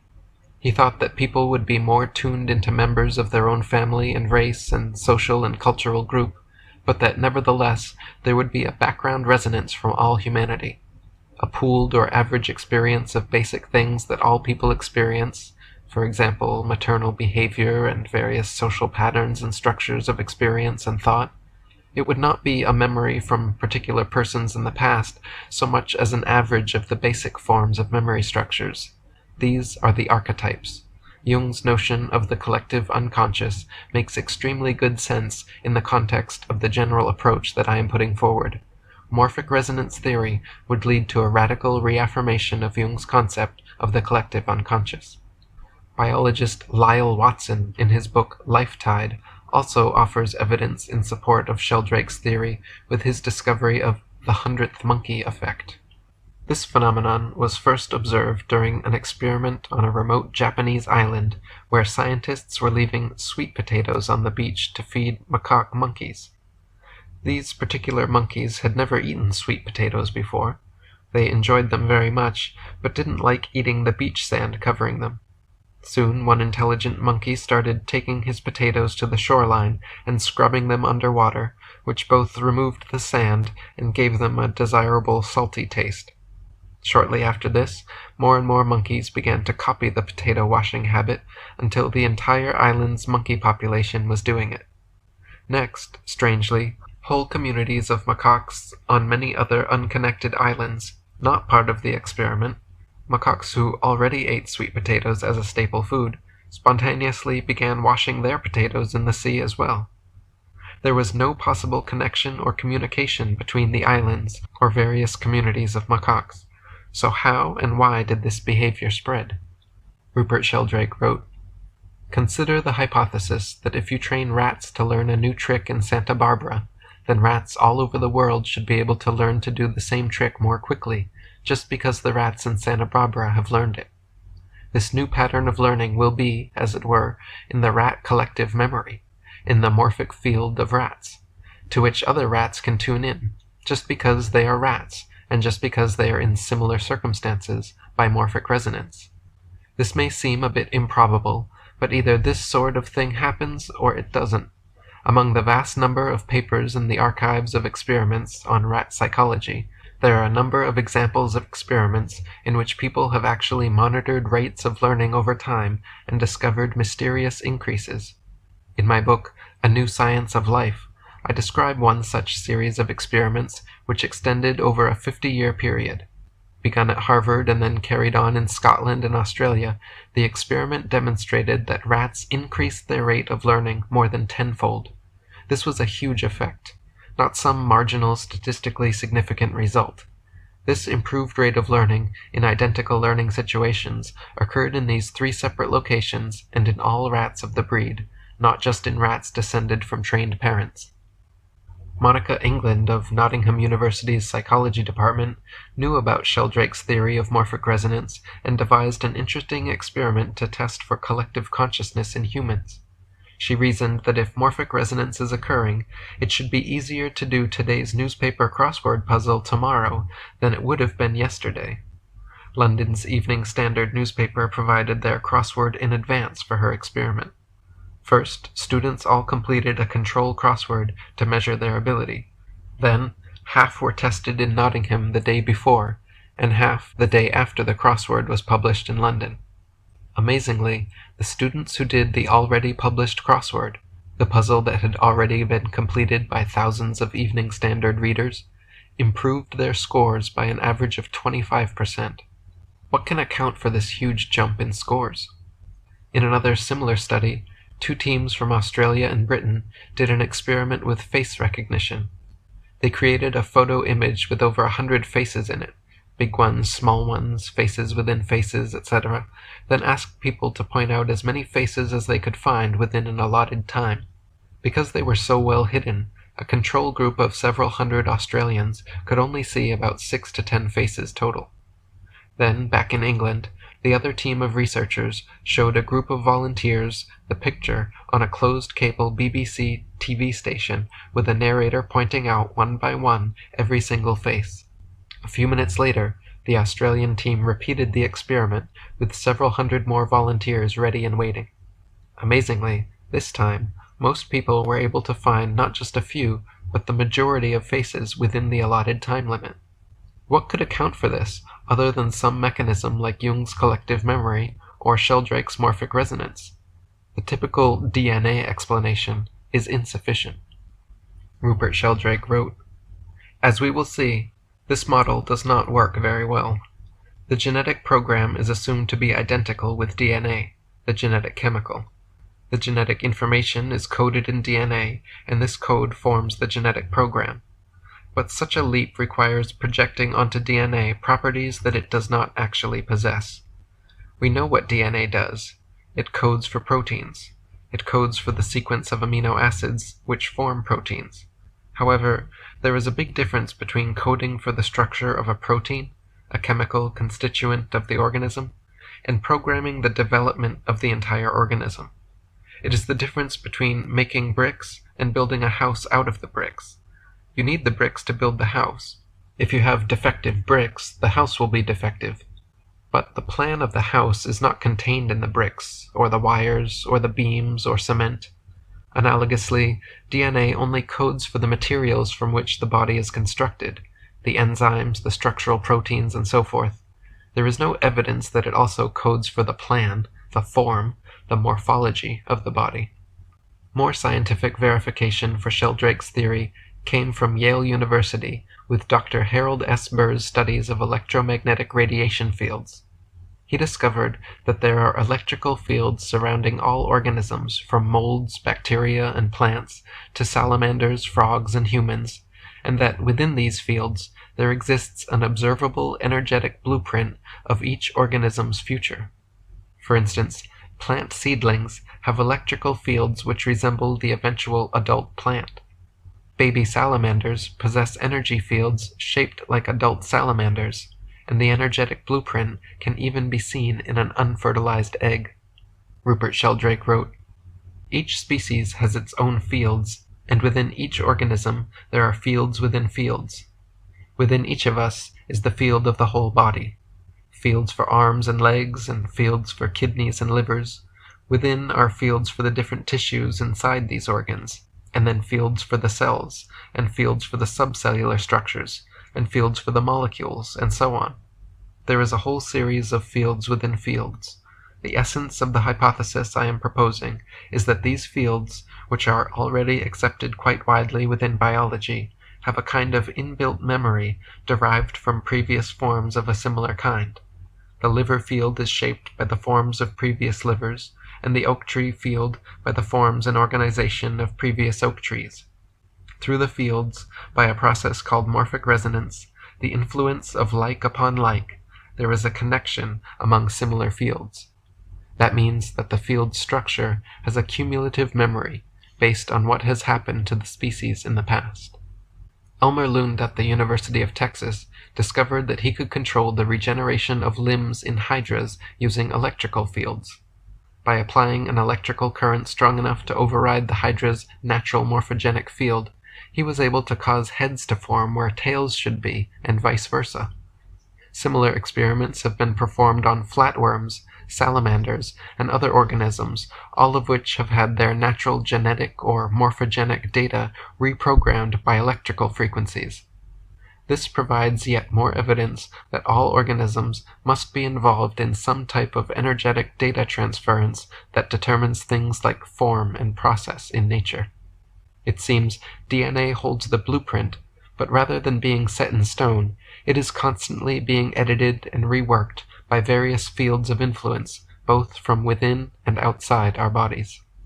Lynn McTaggart wrote, "Rather than a system of fortunate but ultimately random error, if DNA uses frequencies of all variety as an information tool, this would suggest instead a feedback system of perfect communication through waves which encode and transfer information." And Rupert Sheldrake wrote, "One fact which led to the development of this theory is the remarkable ability organisms have to repair damage. If you cut an oak tree into little pieces, each little piece, properly treated, can grow into a new tree. So from a tiny fragment, you can get a whole. Machines do not do that. They do not have this power of remaining whole if you remove parts of them. Chop a computer up into small pieces, and all you get is a broken computer. It does not regenerate into lots of little computers. But if you chop a flatworm into small pieces, each piece can grow into a new flatworm. Another analogy is a magnet.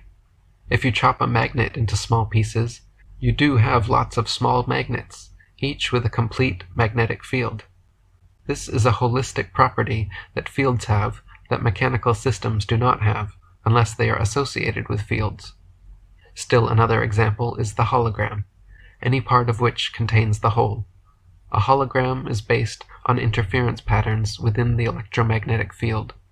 Fields thus have a holistic property which was very attractive to the biologists who developed this concept of morphogenic fields.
now tuned into the truth frequency. We are TFR.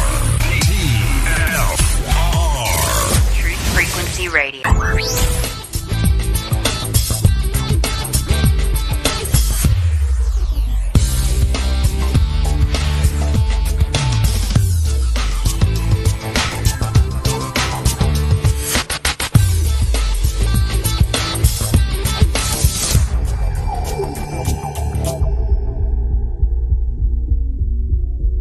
I've been a participant in some of the most insidious lies and witnessed to deeds that no crazed man could imagine. I spent years watching you from my lofty position to know that you were the one I could trust.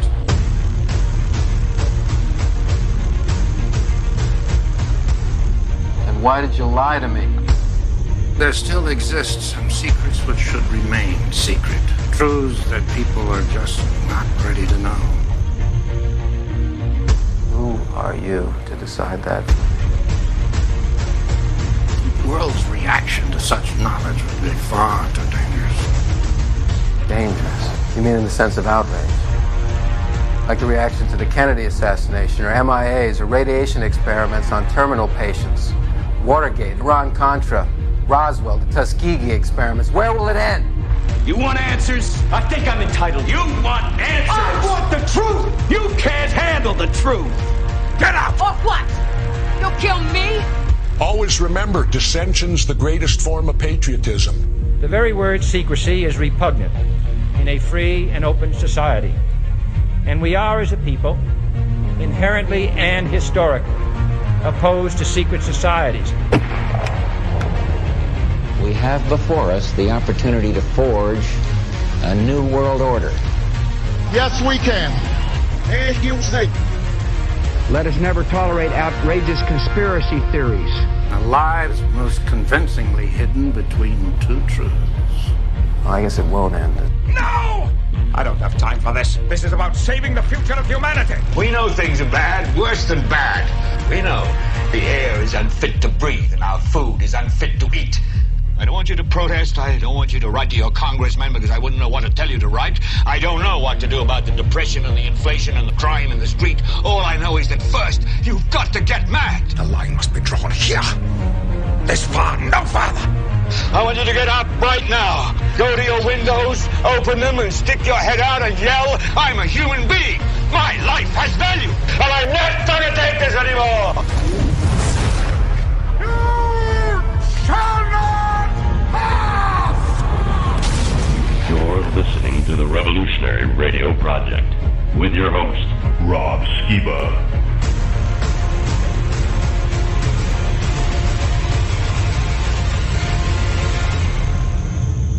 Hello and welcome to the Revolutionary Radio Project. I am your host, Rob Skiba, and you know what happens when we play that intro.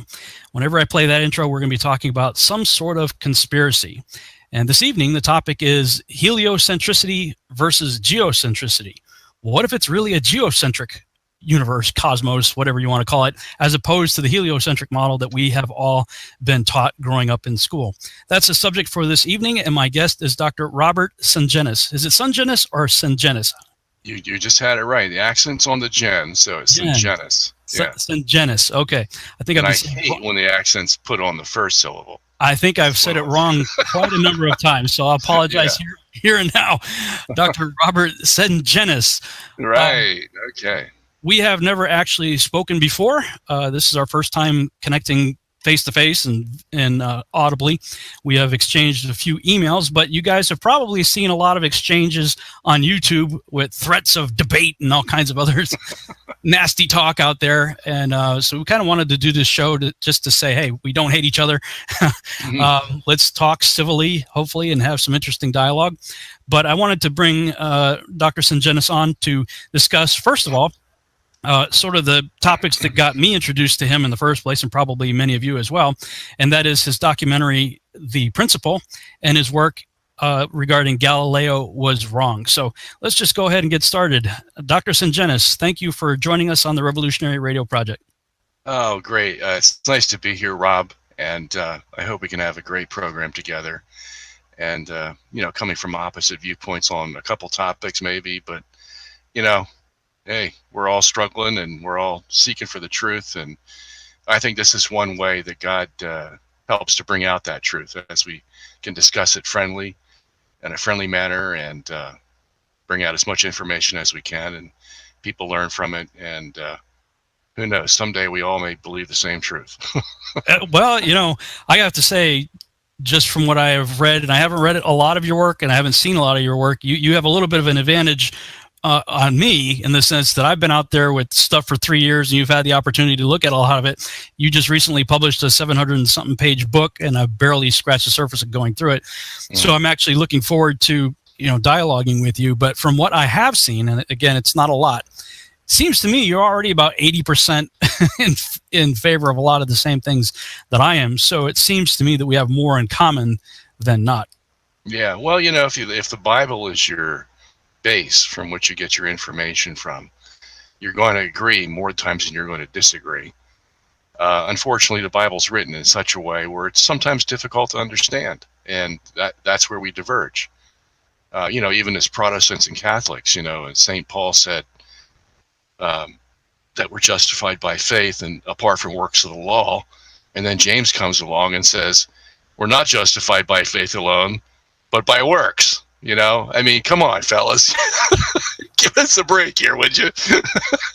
Yeah, maybe this is a good way to start, is tell us a little bit about yourself. Why don't you just share with us your testimony? How did you come to know Jesus Christ as your Savior, and why did you become a Catholic? And, maybe we can go from there.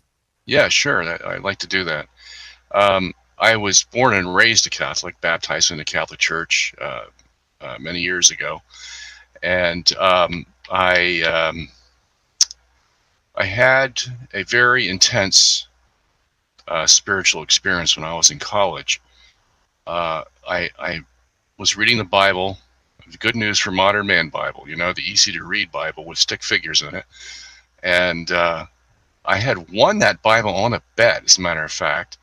And I really had no intentions of reading it. But my life had taken a turn for the worse when I was about 18 years old. And if there was any time I should be seeking for God, it was then. And the Spirit led me. And nobody had taken me by the hand. It was just me and God, basically.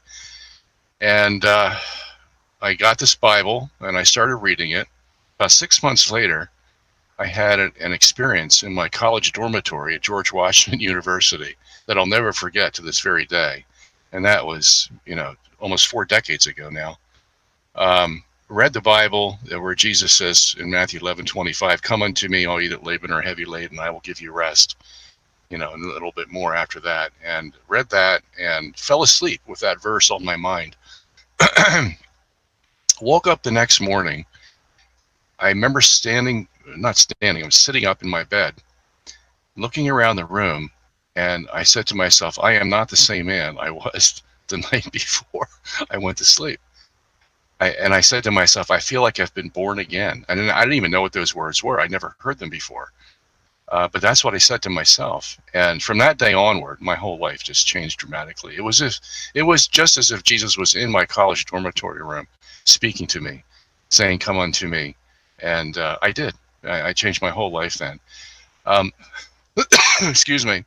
And so I went back to the Catholic Church, and for the first time in my life, everything about the church made sense to me, but I didn't know a whole lot about theology and the Bible and anything. I was a physics major at the time, and I was studying to be a doctor, like my father. And so I had a lot of learning to do. About 6 months after that, I was listening to Protestant radio stations and was convinced that the Catholic Church was too steeped in tradition. They didn't obey the Bible, didn't even read the Bible, as a matter of fact, and all that stuff. And so I became a full-fledged card-carrying Protestant for the next 17 years.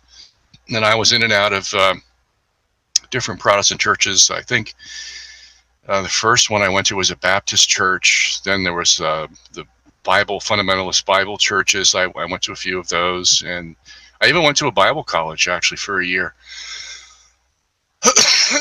and the one I ended up with was the Presbyterians, and then I went to Westminster Theological Seminary in Philadelphia, and that's a Calvinist Reformed denomination, and learned from them. And then a few years later, I was confronted with a question that I couldn't answer, but I had answered all the questions prior to that. I mean, I was known as Bible Bob because by this time I had studied, believe it or not. I had a very similar. Is that right? Yep. By the book, Bob. By the book, okay. So, I mean, anybody could ask me a question. I could tell you what chapter and verse it was in the Bible that had the answer. I mean, literally, I could do that off the top of my head because I had gotten jobs when I was in college at hotels that didn't have much business, and I worked the graveyard shift, and I did that for 10 years.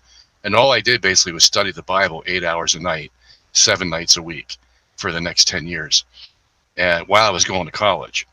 So I knew the Bible pretty well, but somebody asked me this question one day, 1991 was it, or 2, and said, where does the Bible say it's the only authority, that it's the supreme authority? And I said, oh, that's a good question, and stumbled around for a chapter or verse, and for the first time in my life, I didn't have the answer. So it made me go back to the Bible and look at it again. And as I looked at it more and more, I began to say, well, you know what? The Bible doesn't say that. It doesn't say that it's the only authority. It's a good authority. It's as Paul says, it's sufficient. Not sufficient. It's useful for training in righteousness, correction, all that stuff in 2 Timothy chapter 3.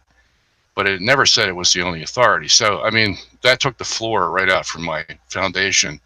And I began to search then into the Catholic Church, because at that point I had been talking to some Catholic people. And that seemed to answer all the questions that I had in my mind at the time, not only about Scripture, but about many other things, about authority, about,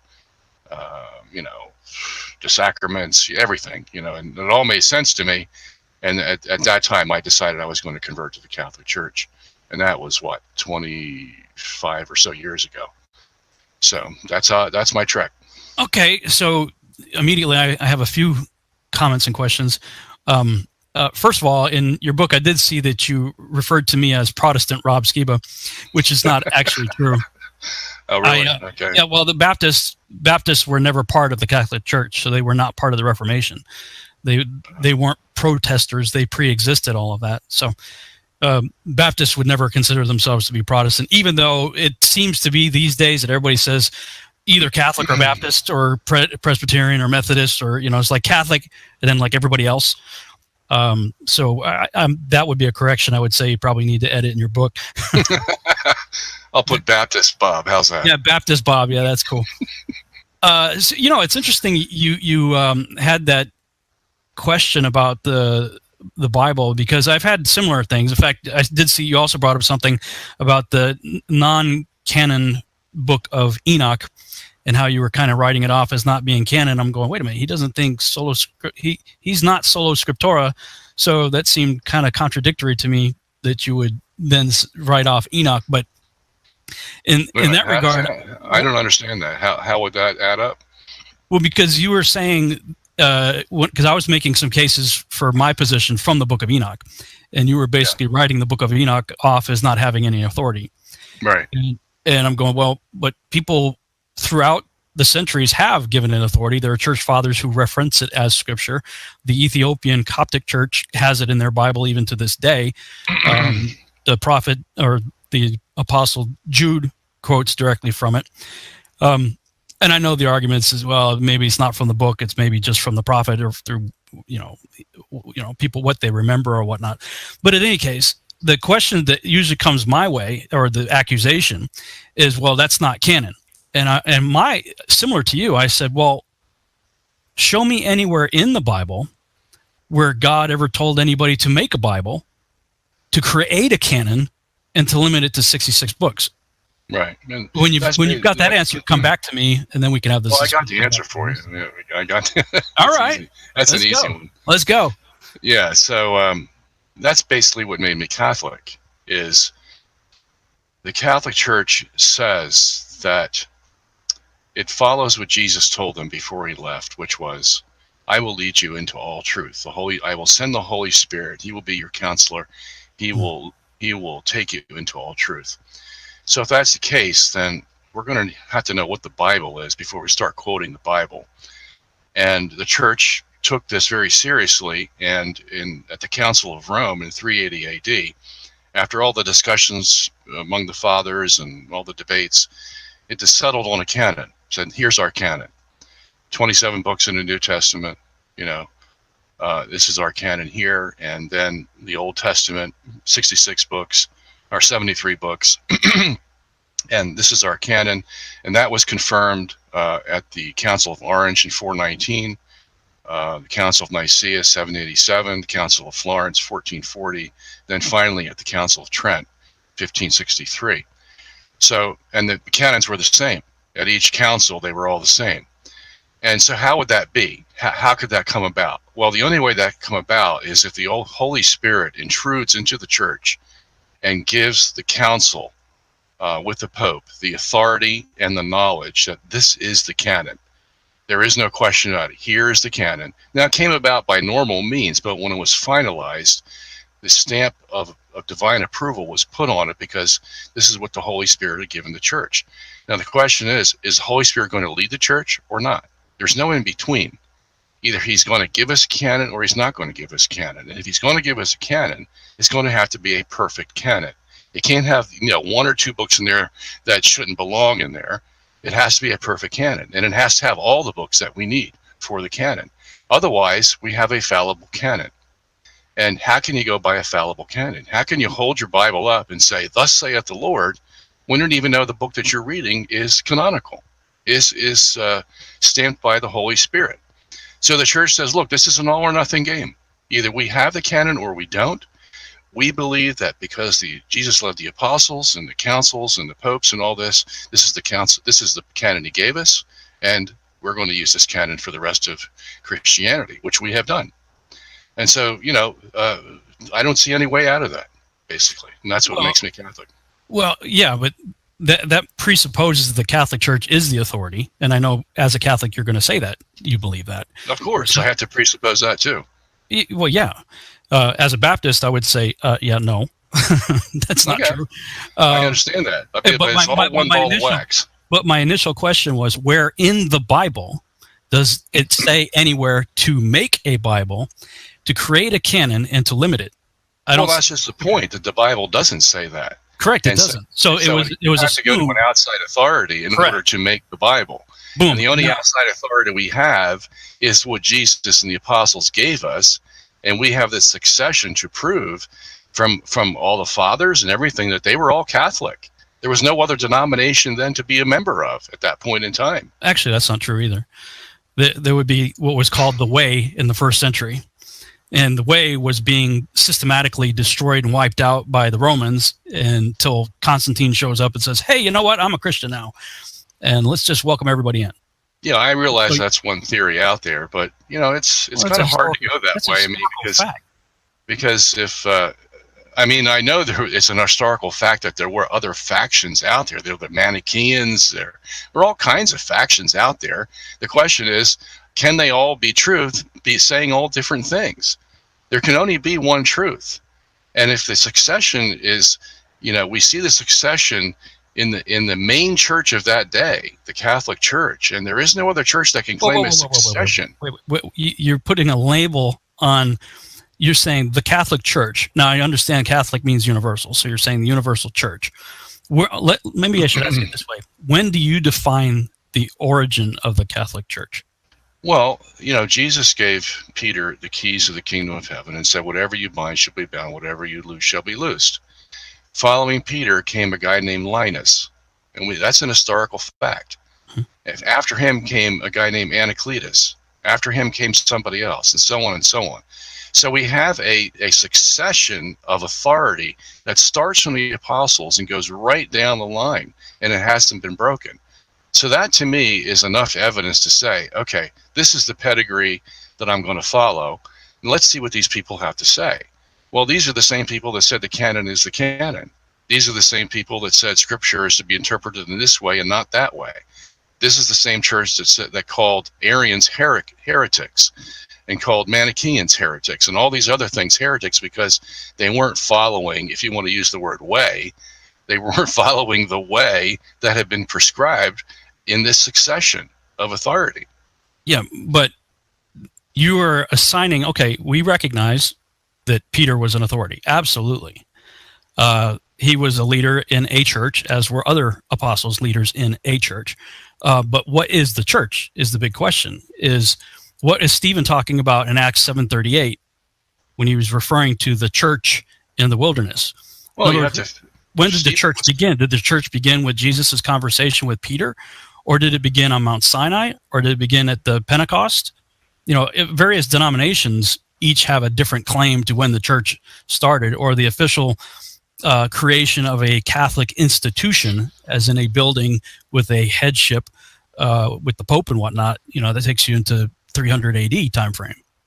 Yeah, I agree. I mean, you know, it starts way before Jesus and Peter are talking. But, you know, if you go back to Moses, I mean, Jesus is quoting. He goes, go to Moses and the prophets. They'll tell you who I am.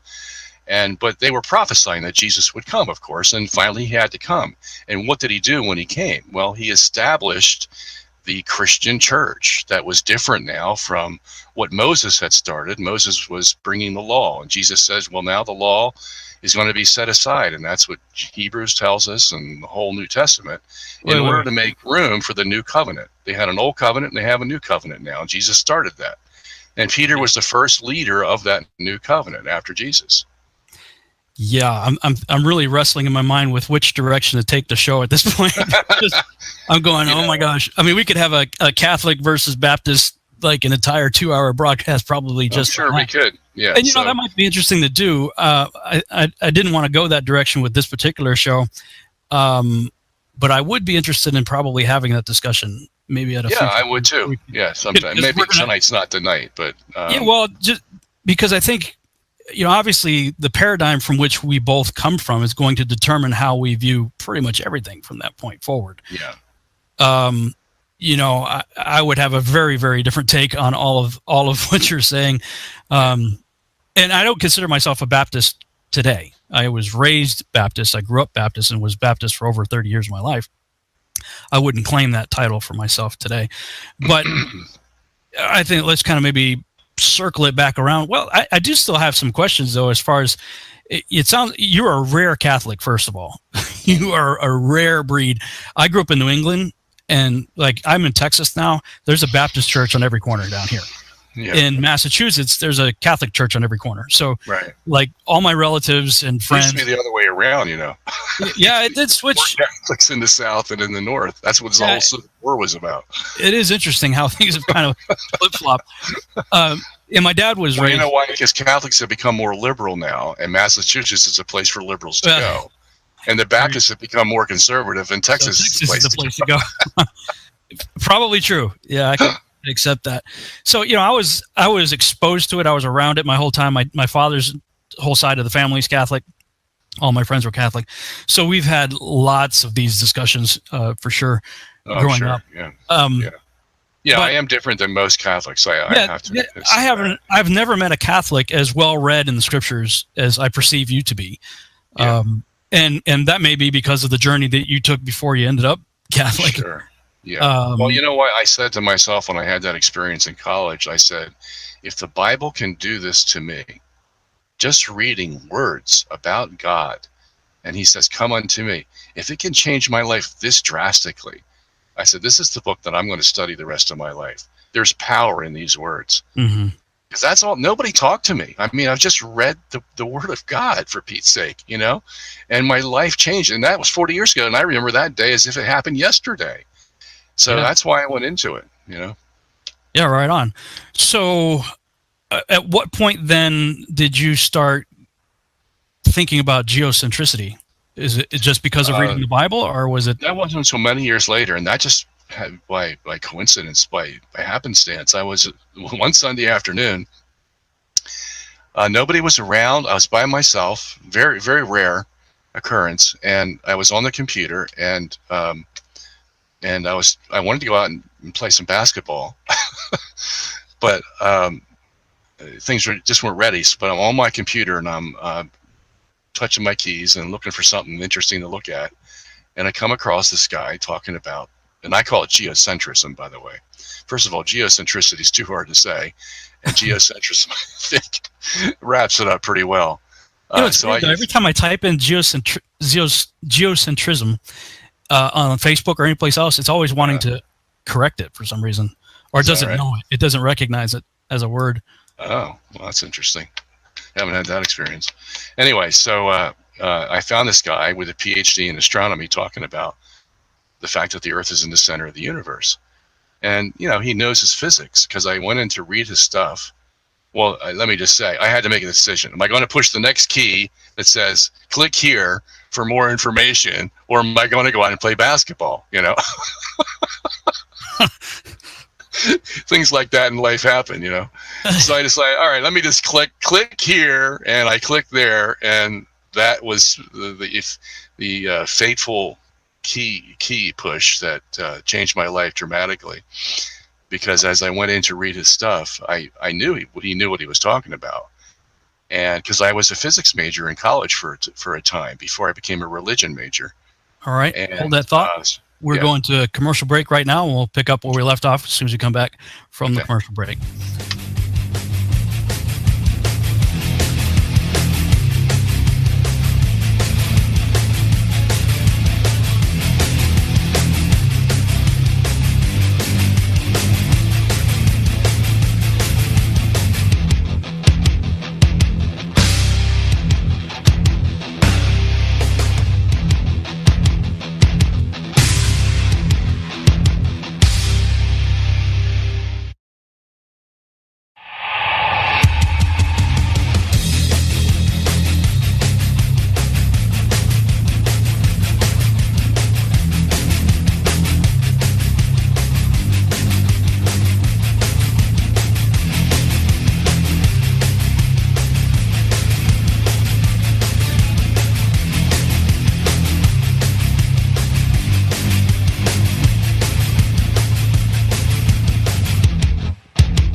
And we're back on the Revolutionary Radio Project. I am your host, Rob Skiba. And something I forgot to mention at the beginning of this broadcast is this is actually a pre-recorded show. We recorded this on July 27th, 2018. Today is August 1st, 2018. And in our email correspondence before setting this up, we had agreed to talk about geocentricity versus heliocentricity.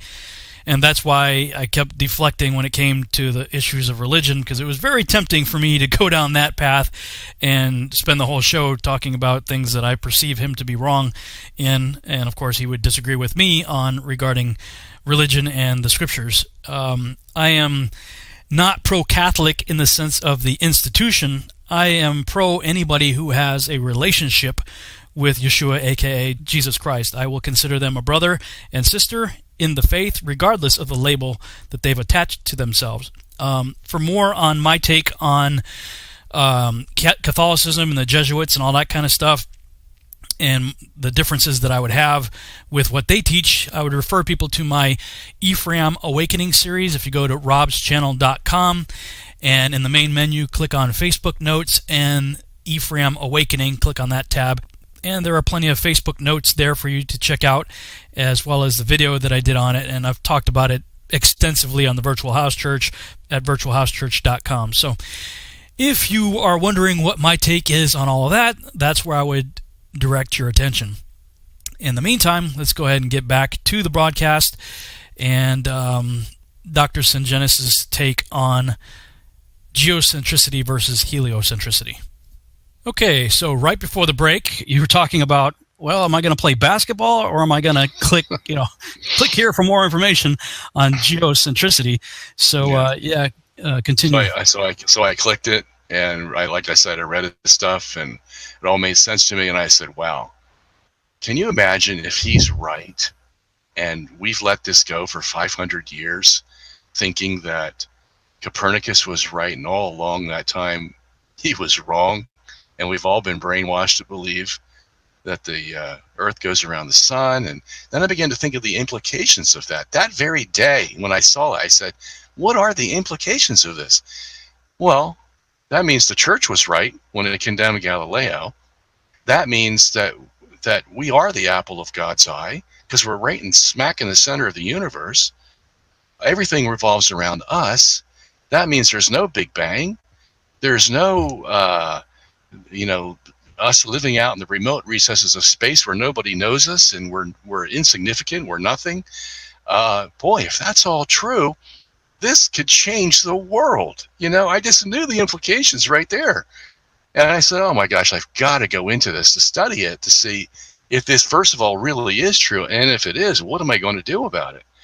And lo and behold, weeks went by and I was just getting so sucked into it, because it just made so much sense to me. And then that means the Bible was correct about the Earth being still in the universe and the sun and stars going around it. That means our church history was correct, because all the fathers believed in geocentrism, and then the church also. And that means science basically has been misinterpreted for how many centuries now. So, on and on, the pegs started falling one after the other. And I said, oh my gosh, this is one of the greatest gifts God has ever given me. And I'm going to put my heart and soul into it. And if it happens someday down the road, somebody disproves me that I'm wrong, okay, so what? Now I know it, and let's move on to something else. But nobody has been able to disprove it, not even come close. So what year was that? This started 2003.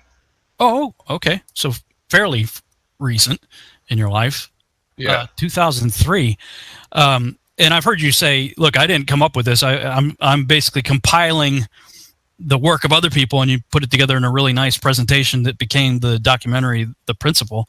Sure, yeah. But what was the journey from, okay, I have the opportunity to change the world, I'm going to look into this more. I'm sure there was many years of, diving in, reading books and, looking at all kinds of stuff and then trying to figure out how things are actually working in the cosmos and whatnot.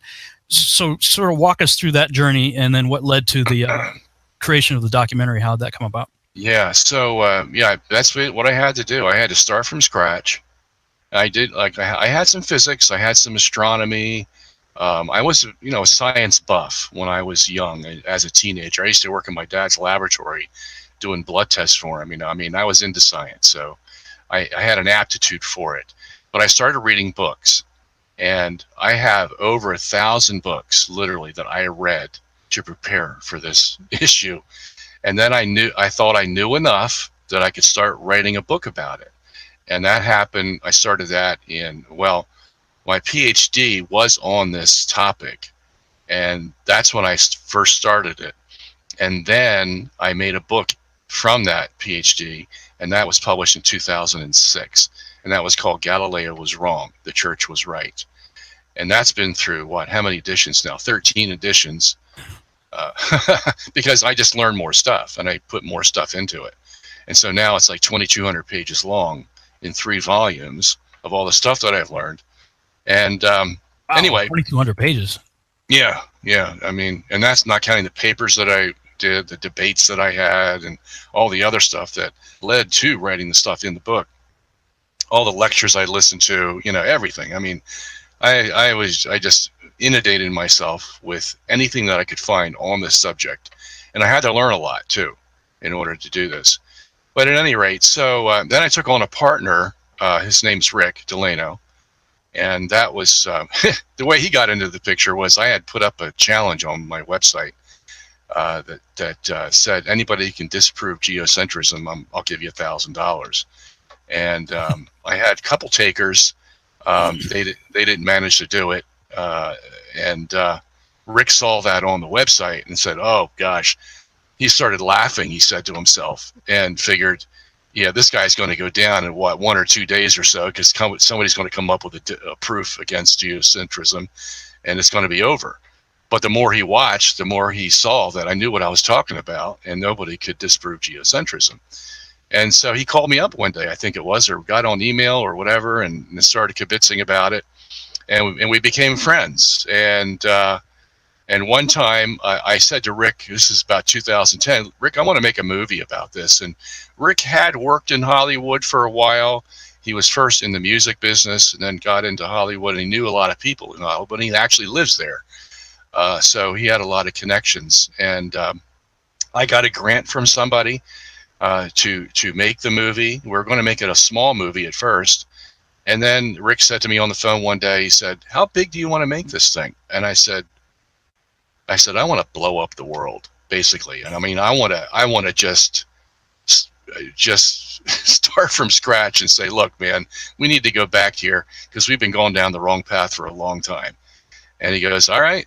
And he says, we're just going to take some money. And I said, well, I'll raise the money. And I did. I raised almost $2 million. Wow. From patrons that I had for 25 years who've been following my work. And we used that to make the movie. And that was 2011. And we formed an LLC in California.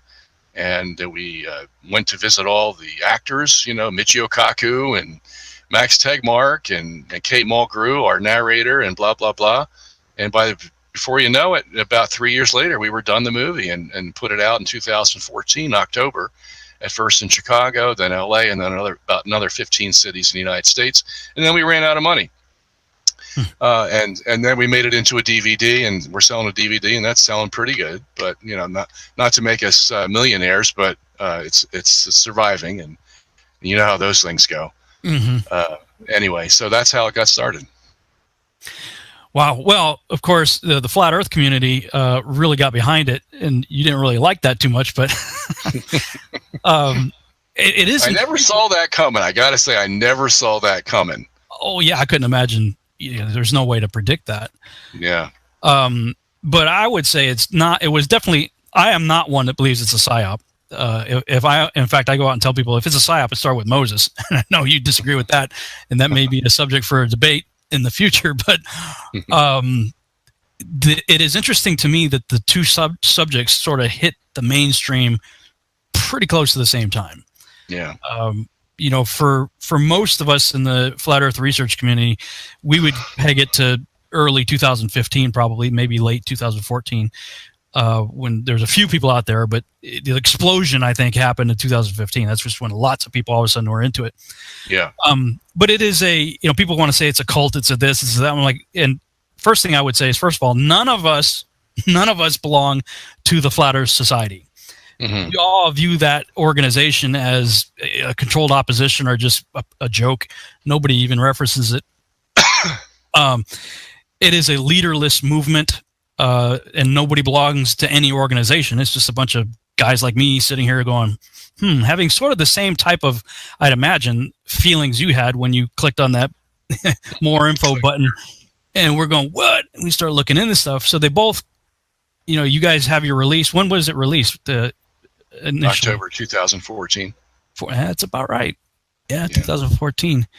But I know there at was least a controversy prior to that of April. The news media caught on to what we were doing because they thought we were going to release it in June. And so they gathered their troops, and we were the third highest trending story on the internet in April of 2014. There were 150 news outlets across the world that were covering this story because we were claiming that the Earth was in the center of the universe and blah, blah, blah. And they didn't like that very much. So that's when it really first blew up, is April 2014. So, correct me if I'm wrong. My understanding is that even Einstein acknowledged that, look, it works out both ways. Oh, yeah. Our observations are relative. So from an observer's point of view, the math and everything basically works out the same either way, right? Oh, yeah. There's a very interesting story. It took me about 3 minutes to tell you about that because what you're saying is absolutely true. But what's even more intriguing is how Einstein got to that place. And let me just start by saying there was an experiment that was done in 1887 by this couple called Michelson and Morley, Albert Michelson, Edward Morley. They had done the experiment because there were a lot of hints in experiments done prior to that the Earth was standing still in space. And so they invented this very sophisticated machine. Man, it could go to, it was much more powerful than it needed to be to detect whether the Earth was moving or not. And they put a lot. Alexander Graham Bell put money into it, and there were a lot of famous people behind it. And what they found out was that the experiment basically said that the Earth wasn't moving in space. And I got to go in to explain how the experiment worked, but that would just be superfluous right now. Just take my word for it that that was one of the conclusions. So the question was, how in the heck are we going to get out of this? That's what modern science was saying to itself.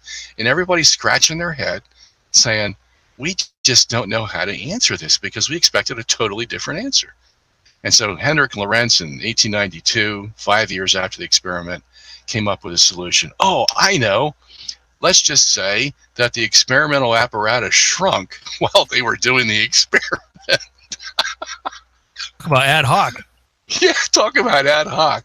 Even his partner, Fitzgerald in Ireland, said, look, man, they're laughing at me over here in Ireland when I try to tell them what you're proposing. And he says, I can't even get my best student to accept this information, this explanation. So, you know, many years went by, and then Einstein comes along, and he says, well, yeah, we've got to stick with that. You know, we got to say that the apparatus shrunk, and not only that, now we have to say that the time dilated too. Because if you shrink the apparatus and it's going from point A to point B, that means it's going to take more time to get there. Okay? I mean, that's common sense. So you have to dilate the time. That's where that all comes from. You know, you heard the story about the twin paradox? Well, it's all time dilation. And time dilation came just as ad hoc as length contraction did, you know, for the apparatus. So, you know, push came to shove. Then they put it into a formula, and everybody's, yeah, this is it. This is the answer. And we don't have to believe that the Earth is standing still in space because Einstein saved us. And now we can still believe that it moves. All we have to accept is that length contracts and time dilates, and twins may not age at the same time, and, you know, and all this kind of stuff. But that was a very special theory, and that's why it's called the special theory of relativity. And the only thing about that theory was it really didn't work in the real universe because it had to have what they call a pristine environment called an inertial frame. And that is a frame with no gravity and no inertial forces. Do you know of any place like that in the universe, Rob?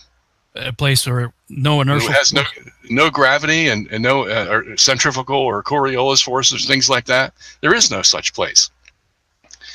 So basically, it was a theory that couldn't be applied anywhere.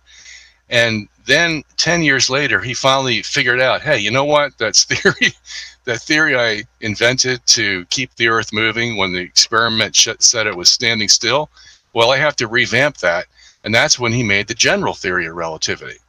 And that's the theory that can apply to the whole universe. But when you do that, and you take into consideration gravity and inertial forces, that means that the Earth can be in the center of the universe, and the universe can rotate around it, all right? Because that's what the general theory of relativity demands, that both these systems have to work. Otherwise, you've just denied the general principle of relativity, and you can't do that, okay? So the odd thing about this, just to wrap it up, is he invents a theory in 1905 to keep the Earth moving. He finds out that he can't sustain that theory and has to develop another one, and that puts the Earth right back in the center, motionless. Yeah, talk about hoist by your own petard, you know.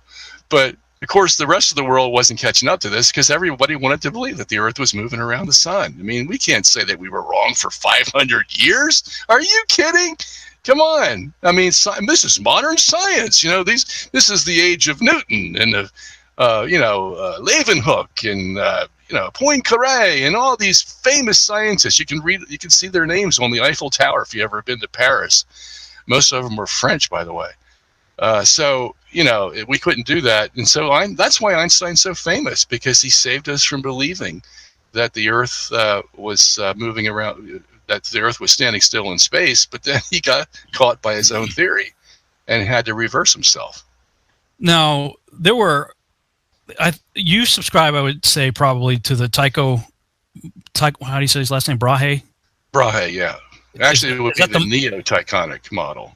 Tycho had a model, okay, but it was a solar system. It didn't coordinate with the rest of the universe. So, okay, so you have a variation of that in your your model? It's a variation. It's not my model. It was developed by other people. I'm just telling you what it is. It's called the Neo-Tychonic model, and all they really did was they shifted the center, the geometric center of the universe from the Earth to the Sun. So the Sun now is the geometric center. The Earth is the center of mass, the dynamic center of mass. So basically you have two centers, the Sun geometric center and the Earth the dynamic center. That makes it the center of mass. And so the Sun and the stars basically go around the fixed Earth with the universe rotating on this center of mass where the Earth is located. Okay, so center of mass, I mean, this is what drives me crazy with a lot of the debates that I see out there, especially people who want to pull the gravity card, which is like everything's gravity or refraction. I created the Tony the Tiger meme for it because it's gravity is the answer for everything. And I'm like, okay, define gravity, because nobody has a definition for it. We know what it does. We can predict based on how it, okay, drop. Oh, see, people say flat earthers don't believe in gravity. That's a lie. We believe the same thing you guys do, is that stuff falls. Yeah. How does that happen? They don't know any more than we do. Well, yeah, that's true. But so your model we don't know how electricity works either. We don't know how magnetism works, but correct. We know their effects and we can measure their effects, and that's all we're doing. So, are you then? Does your idea or their idea that you subscribe to, how does that affect Newtonian principles of gravity? Like, would not the Earth, if the Earth is what do you call it, the geometric center? Is that no, dynamic center. Dynamic center. Yeah. Maybe explain that so I and my audience also are on your page as far as what you mean. By okay, so you've played tennis before, right? Yeah, but I'm not any good at it. So okay, so you might be one of those guys who gets angry at himself and throws his racket, right? Oh yeah, that could happen. Did you ever watch the tennis racket revolve after you've thrown it? Sure. See how it moves? Okay, so what it does is it wobbles. Mm-hmm. It doesn't just turn like a saucer, because it's weighted differently from the top part to the bottom part. Okay, so what's going to happen if you throw that racket is the racket is going to move around the center of the mass, the center of the gravity of that tennis racket. And that's probably not in the center of the racket. It's probably going to be more toward the heavy end of the racket. And I can't figure out, is it the net part of the racket or the handle? The handle. It's probably the handle. Oh, I think it's massive. So that center of mass is going to be off center geometrically. But that's what the tennis racket's going to revolve around, and it's going to wobble as it moves. You see, so that's the difference between the geometric center and the dynamic center. The dynamic center basically is what Newtonian mechanics is all about, because anything that rotates is going to rotate around the center of mass. It's not going to rotate around the geometric center. You see, two different things. So, but my understanding though is that mass, and this is part of the dilemma where you got the clip with Neil deGrasse Tyson saying, okay, if we understand Newton correctly, then when we look out in the universe, we don't have the gravity that we should have. When we count the stars, the nebulas, the galaxies, the blah blah blah, it doesn't add up to the gravity, and so that's why they created dark matters. Because well, they've always known this. See, they've always known that there's a defect in Newton's mechanics. They don't popularize this or teach you about it in high school or college physics, but there is a defect in it. And that defect was actually born out of the fact that Newton wanted to confine the whole system to just our solar system. When you do that, you leave out the rest of the universe, which has a great effect on the final equations that you're going to use to tell how things work. So what Newton did basically was he said, all right, let's just deal with the sun and the earth. The sun is larger, the earth is smaller, so what's going to have to revolve around what? Well, in that system, we'd have to say, yeah, I mean, correct. The earth has to go around the sun if the sun is larger. And what he did, though, is he left out the rest of the universe, and he made that what we call absolute. This is the whole key to Newtonian mechanics, is the universe is absolute, and that means it can't move, and it's inert. In other words, it can't rotate, can't move in any way, and it's inert in the sense that it has no forces that are going to be influencing our solar system. And that means all we have then is the sun and the earth. And if you have the sun and the earth, then you know one has to go around the other, because that's what we see in the sky. Which one of those is correct? Well, in Newtonian mechanics, since the sun has more mass, then the earth is going to have to go around the sun. Okay? No questions about it. And that's why everybody was sold on Newton for 200 years before Mach came along and said, wait a minute, you can't assume that the universe is absolute. That's just an outside ad hoc imposition you're making on physics, but you don't know that. That universe may be moving for all you know. As a matter of fact, it may be rotating around us. Did you ever think about that? Well, Newton did actually think about that, but he never developed it. He just says, okay, it's possible to have a force from the universe influence our solar system. And if that was the case, he admitted in Proposition 43 that, yeah, that means that the sun could go around the earth. But he had no concept of what that force might be. He just knew it was a possibility.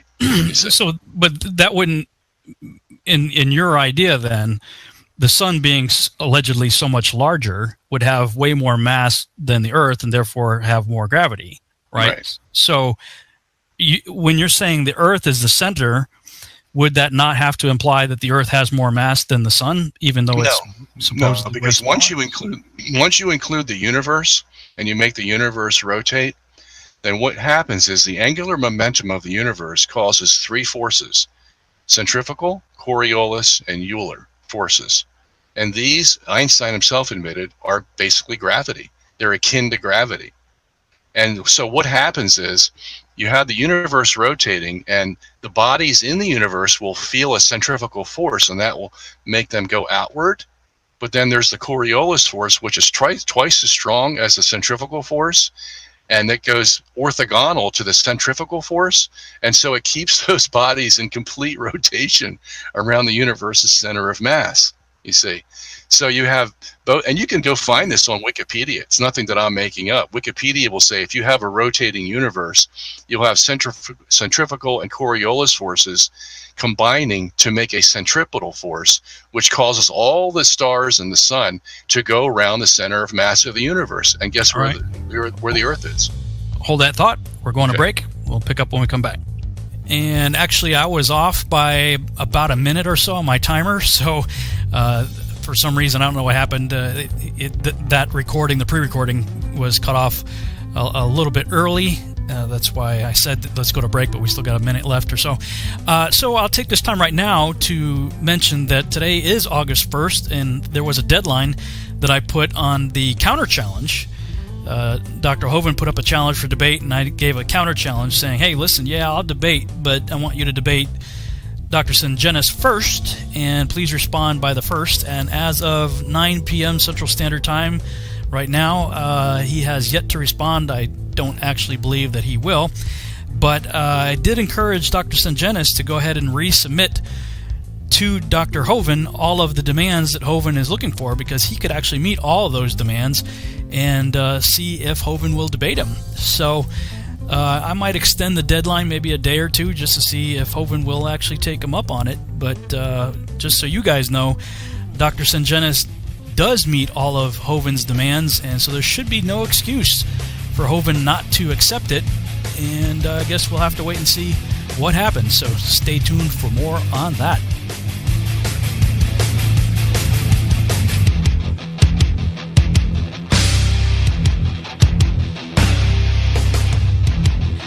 We're back on the Revolutionary Radio Project. I am your host, Rob Skiba. For the second hour of the broadcast, I'm talking with my guest, Dr. Robert Sungenis. And right before the break, we're talking about the mechanics of the cosmos and what's rotating around what. And you were describing the universe rotating around a center of mass. And in your model, the Earth is the center of mass? Is that the universe? This is what Einstein had admitted to in his general relativity theory. He said, if you put Earth in the center and you allow the universe to rotate, he called it K and K prime in his little paragraph, but you can just substitute Earth and universe in there. So in other words, if you have fixed Earth and you have universe rotating, it will create centrifugal and Coriolis forces. And what will they do? Well, they will make every body that's situated in the universe to rotate around the universe's center of mass. And that's what you see. That's what Einstein admitted. And many, many other scientists have admitted this, that's the case. And so, to answer your question, then, the universe can rotate around the center of mass, and the Earth is small enough that it can occupy or share that center of mass with the rest of the universe. But what is the center of mass? I mean, what is it that? How is everything rotating around? Well, just like that tennis racket we talked about. Yeah. How do you determine what the center of mass is? Well, it's the center upon which the mass is going around. And if that center of mass, if that tennis racket's wobbling. Yeah, I get that. So you're saying if observationally, we could say that the solar system, if you will, is going around us, and so is also the universe. What is making that happen? Like how? Well, all it needs is a push at the beginning of creation. Okay, so it just God needs a push, like a merry-go-round. You know, needs a push to get going. But if the merry-go-round is big enough, that means it has a tremendous amount of inertia or momentum. And there's this thing in physics law called the conservation of angular momentum. Once you give that thing a push, it's going to go on ad infinitum. As a matter of fact, that's a much more stable universe. To have the universe, which is big, going around, and due to its angular momentum, it won't stop, as opposed to an Earth that's rotating, that's hit by meteors, it's got tsunamis, it's got volcanoes, it's got earthquakes all over the place, and according to Newtonian mechanics, that should slow the Earth's rotation down significantly. You know, but we don't see that happening. Why? Well, it's because that system's not the one that's working. The one that's working is the universe going around a fixed Earth, and that's what makes it stable. So Michelson-Morley is probably the most famous one that we hear bantered around all the time as far as proving that the Earth is not moving. But there were a number of others, weren't there? Oh, yeah. There was one very important. Actually, I think the most important one was the one that Michelson did in 1925 with Henry Gale. The same Michelson? So this like, what, 30 years later or something? Yeah. 38 years later, I think. And so it's a long time. And he hadn't found that ether that he was looking for, you know, and because the 1887 experiment didn't show any ether drift. And that's why everybody thought, well, gosh, the logical conclusion is the Earth must be standing still in space. And so this motivated Michelson. I got to find that ether. I got to find it. I mean, if we found that there's an ether drift and, you know, maybe we could say that the Earth is moving around the sun. Okay. So by 1925, he said, well, let me do this. Let me see if we can detect the rotation of the Earth against space instead of the revolution of the Earth around the sun. And in order to do that, he used the same equipment that he used in the 1887 experiment, except he oriented it differently. He oriented it so that instead of the light beams going like this, they would move parallel. And if you move them parallel with the supposed rotation of the Earth, you can determine if the Earth is rotating. There will be a very simple ether drift there, because the pipes would be going against the ether that was either stuck to the Earth or moving with the Earth. So he did the experiment, and lo and behold, he found 98% of the ether drift that he needed to prove that there was a relative rotation between Earth and space. Now that was significant, because he was astounded at that. 98%. I mean, that's like almost 100% guaranteed level of confidence that the Earth is rotating. But yet the same equipment could not find the Earth revolving around the sun. The same exact principle that he used for both experiments. One showed 100% positive effect, and the other showed 0. But in the heliocentric system, you have to have both of them. You have to have a revolving and a rotating Earth. Otherwise, your system is falsified. Mm-hmm. But the experimental evidence was only giving one. That was a rotation.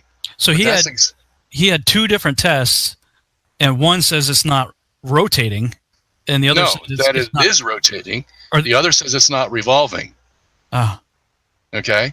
So now, if you're a geocentrist, and by golly, I wish there was some influential geocentrist back in that time, because he would have seen it. He would have said, well, this is exactly what geocentrism says. It says the Earth is not revolving around the sun, but there is a relative rotation between space and the Earth. And that's because the universe is rotating around the Earth once per day, every day. And that's exactly what Michelson Gale measured in 1925. To 98% of what they needed. They saw that rotation. So you said the universe is rotating around the Earth once per day? Yeah. See, now the other possibility would be that the Earth is rotating inside a fixed universe. Right. Okay. So the heliocentrists could say, well, at least we've proven rotation by empirical evidence. But we would come back and say, yeah, but the empirical evidence says there is no revolution of the Earth. So if there is no revolution, you can't explain the seasons, because your whole system is based on an Earth tilted at 23.5 degrees that goes around the sun, and that makes the seasons for us. All you can prove from the empirical evidence is day and night rhythm. Big deal. Okay? So your system has basically been falsified because you don't have the two things that you need. Geocentrism only needs one thing, and that's a rotation. And you've explained the whole system. But in that system, if the universe is going around the ball Earth, that would mean that it is spinning really freaking fast for the distances that they claim the stars. Yeah, and guess who told us that was allowable? Who? Albert Einstein. When he developed his general theory of relativity, it said that if the universe is rotating around a fixed Earth, now remember, he has to say this, because he believes now in the general principle of relativity, which means that it's either a rotating Earth in a fixed universe or a fixed Earth with the universe rotating around it. Either two of those are possible. Okay, so if that's the case, and we know the universe is rotating once per day, how fast does it have to go? And Einstein's theory says it can go as fast as it wants. Why? Because in general relativity, there's no speed limit. You see, the special theory of relativity 10 years earlier said there was a speed limit, and why did he impose that on us? Because he had to keep the Earth moving. In 1905, he had two choices. You either keep the Earth constant or you keep light constant. Okay? And what do you think he's going to choose? Yeah, he's going to choose light constant. All right, so that's the theory now for the next 10 years. General relativity comes along, everything changes because gravity is added to the mix. And lo and behold, what do we have? Light speed can go any speed it wants to in general relativity. Okay? Yeah. And a lot of physicists don't even know this, or if they do know it, they won't admit it because they know it's a total contradiction. What about the so-called vortex model?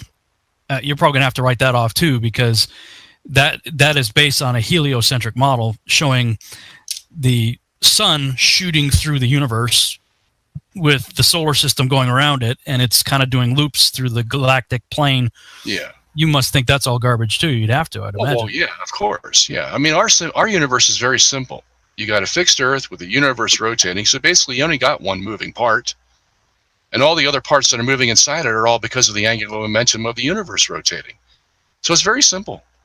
Yeah, but I mean, the speed at which, I'm assuming you believe that the universe is, I don't know if you're going to say infinite, but really freaking big, with galaxies, billions of light years away. No, we don't know that. We really don't know that. Okay, so you don't accept that. No, okay. No, well, I'll tell you, you have to qualify that, though, okay? Okay, well, that's what I'm trying to do. If you go by empirical evidence, then the furthest we can see out is about 300 to 600 light years, and mostly 300 because the higher you get, there's going to be a very big margin of error. Well, and that's 300 300 light years is done by stellar parallax. That's an empirical method of measurement, okay? And that can either be done from a geocentric or a heliocentric framework. When you get out into the billions of light years, that's all theory, okay? And it's based on redshift.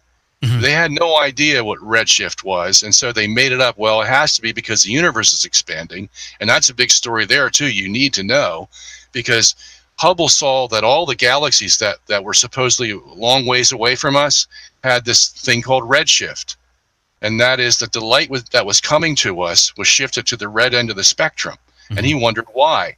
He couldn't figure out why, but he saw it everywhere he looked. And so he said, well, gosh, if I don't see any blue shifts here, that means that the Earth is in the center of the universe. Okay? He knew that. And so he said, we got to get away from this. And so he invented this thing called the balloon universe with no center. And he put all the galaxies, including our Milky Way, on this balloon and said, if it expands, then every galaxy is going to see redshift. And that's how we take care of that problem, the redshift problem. But now you have an expanding galaxy. And if it started, so many billion years ago, then how big has it got to be? Well, it has to be at least 93 billion light years across. That's where they get that figure from. But that's all made up. They don't know that stuff. And that's why I say the empirical method doesn't allow us to go out that far. So you said, based on parallax, the farthest we can determine is 300 light years, which is more or less Polaris. Polaris is somewhere in that ballpark, 300 light years away. So then what is your take as far as this? Because I agree with you on the redshift thing. I mean, when I looked into that in Hubble and all the ad hoc stuff that he was coming up with, I'm thinking, what if it's just red? Like, you're saying, well, it redshifted because it's really far away, and it was white or blue or whatever, and now we see it red because it's far away. And I'm going, what if it's just red to begin with? How do you know something 14 billion light years away isn't just red? Well, what if it's closer? You do know that white light is made up of 7 colors, and you do know that from a spectrograph, if your light is leaning toward the red end of the spectrum in comparison with all these other colors, something's up. Yeah, but what if it's just red? It's red. But there has to be a reason why it's red. There's a reason why that thing there is red. Right, but how can you possibly know with something millions of light years away? Yeah, we know this is pigmented red. Yeah. But how do you know that white is the default for stars or yellow or blue or whatever? How do you know? I mean, if God can create such a variety of colors in plants and animals and everything else, why couldn't he just make red? Well, because stars? We know why they are different colors. We know why that book behind you is yellow and not green, because it's reflecting the yellow end of the spectrum, and the pigments that went into it. That's what's happening. It's reflecting that light to you, and it's absorbing all the others. So there's a scientific reason why we see a color. It's not just because God made it that way. Of course God made it that way. But what's behind it? What mechanism did God create behind it to give us that red end of the spectrum? Yeah, but can't it just be red? This was pigmented by a manufacturer to be red. Sure. So but he had to have a thought process in his mind in order to make that red. God can... If a man can say, I want to make a red piece of plastic, and he does whatever the thought process is to make it red, why can't God do the same thing for a star? And say, well, he does it, but it's like the same thing you could say, God made a human being. Okay, that's great. Yeah. Why can't God just make a human being? Well, he did make a human being, but what's behind it? Well, there's this molecule called deoxyribonucleic acid. The double helix molecule is so complicated that we can't even have our best computers break it down, and they're just beginning to right now, and they made the genome. Okay, so that tells us there's a scientific reason or a mechanism behind what makes a man. It's not just saying, why can't God make a man? Of course he can make a man. So how far do you think the furthest object is? I don't know. That's what I'm saying. So because there's no empirical evidence. That's what I'm getting at. Is if in your worldview you believe that there is empirical evidence to go out at least as far as 300 light years, correct? Yeah, I mean that would have to be the case. Yeah, we have seen. So anything else, then you would say is speculation.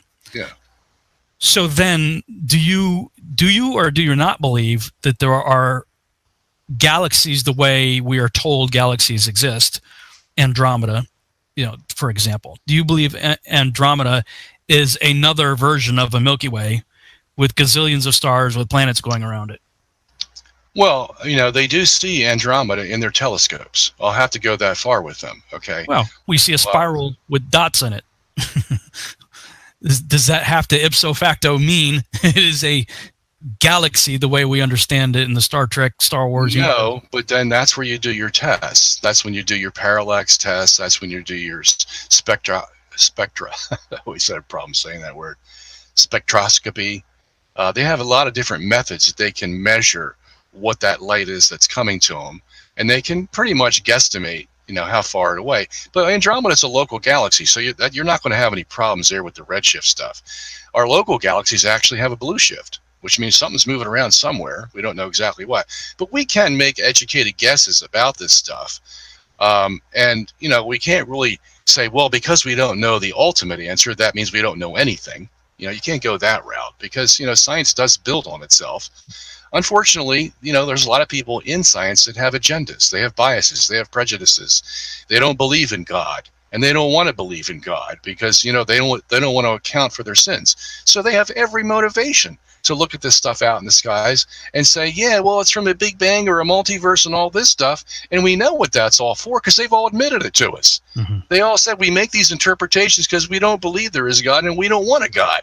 Right. And so what's the best way to get it started if we don't have a God behind it? And there you go. So, but if, Andromeda would be considered a local, in a very loose sense, local galaxy, and then we have all these other ones supposedly from the deep field, whatever, Hubble, yada, where there's like a billion of them just in this one little dark spot in space they looked at. All of that, the further, if we use their model and accept their model and apply it to what you're saying, would have to be going unbelievably fast to rotate around the Earth in a day. Yeah, but there is no speed limit, you see. That's all a myth. Okay, so what speed limit would you put on it if you say, well, it can go this fast but not any faster? What would that be? I don't even believe any of it, so it's off my page. It's off my page completely. Yeah, but see, here's the problem. I'm just trying to get into your head to figure out what you think. We do know that something's going around something, because that's what we see in our stars every night. Okay. Right. And so to say that the stars are just 3,000 miles away and the sun and the moon are just 3,000 miles away, you're going to have problems. First of all, I don't know anybody that says that. The sun and moon have been acknowledged by people like Dr. Samuel Robotham as being the sun being on the outside about 3,000 miles away, but the stars are well beyond that. How far are they? It depends on who you're reading. Right, well, give me an estimate. Let's say an estimate, and it's purely an estimate off the top of Rob Skiba's head, okay? This is not thus saith the Lord or anybody else that I'm aware of. But if the sun is at, let's say, 3,000, and it may even be closer than that, then in my estimation, the top of the dome would have to be probably somewhere in the vicinity of 10,000. Oh, okay. So we're not talking millions of miles here. This is it's all very small, very localized. The whole thing is and what I'm trying to tell people is you can't apply any measure of Copernican principles to the flat Earth theory. We've erased the board. We start over, and that's why we love you, because we're look, just go there first, because this is the gateway drug. Geocentricity is the gateway drug to flat Earth, because if you go there first, you're going to have to erase pretty much everything you think you believe anyway and start all over again, because we've been force-fed the Copernican model, for 500 years now. And so when you come over into flat Earthville, there's a meme out there showing the solar system with, Mercury, Venus, and then a disk for Earth, and then Mars, etc. That's a funny meme, but nobody believes that. That's a straw man. Nobody believes that. And likewise, you can't apply any of the understanding of the traditional Copernican Star Trek, Star Wars universe to the flat Earth model either. If you're an enclosed world model guy like I am, in my world, in a Truman Show type environment, everything obviously has to be way smaller and way closer for that to all work out. Yeah. So, and it's just an estimation. Again, I would have to sit down and actually get with somebody like Iro Landucci or somebody else that has some really high-end software and do some modeling and just see what would happen how high would the dome have to be for certain types of observations to work or not work, Yeah. I think the problem you're going to run into, though, is not so much with the geometry, because you can make a flat Earth model geometrically to match, not pound for pound, but close to a spherical model. And I say that with some reservation, but I'll get back to that in a second. I think the real problem is going to be the dynamics, is what's moving these things? What's moving the stars? What's moving the sun and the moon? Well, we've got the same question. I would say, what's spinning up your... We would both say God. We'd both say the merry-go-round got its initial push by God. Okay. So I don't see how that's we have the same problem. Well, you see, as far as I understand, in the flat Earth model, the sun and the moon are moving independently of the firmament. Yeah. All right. So basically, your firmament, our firmament, is rotating and it's carrying the sun and moon with it.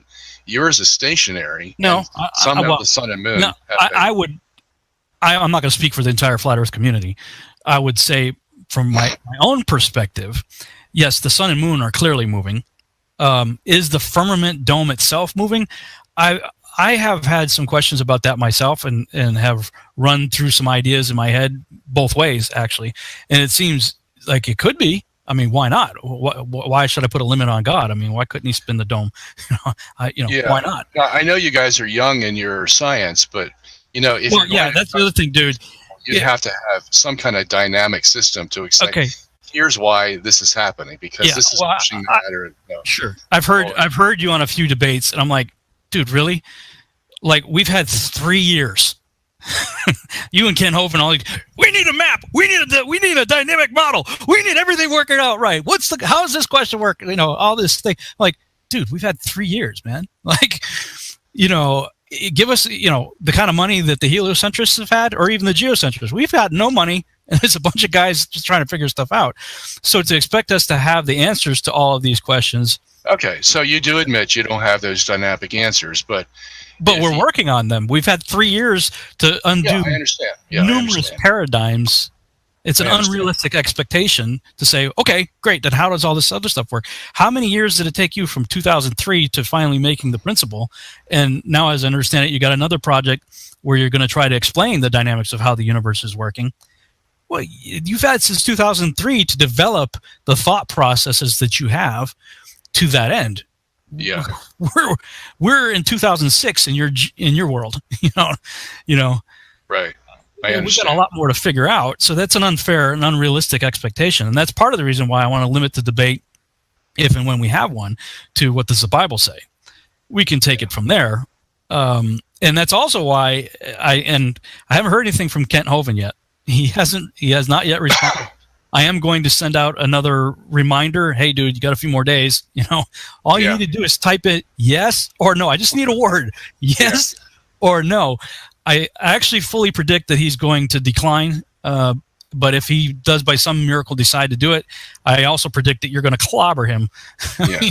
It's going to be a Mike Tyson fight. Well, somebody reminded me today by email that we had asked Ken Hovind for a debate 3 months ago, and he declined.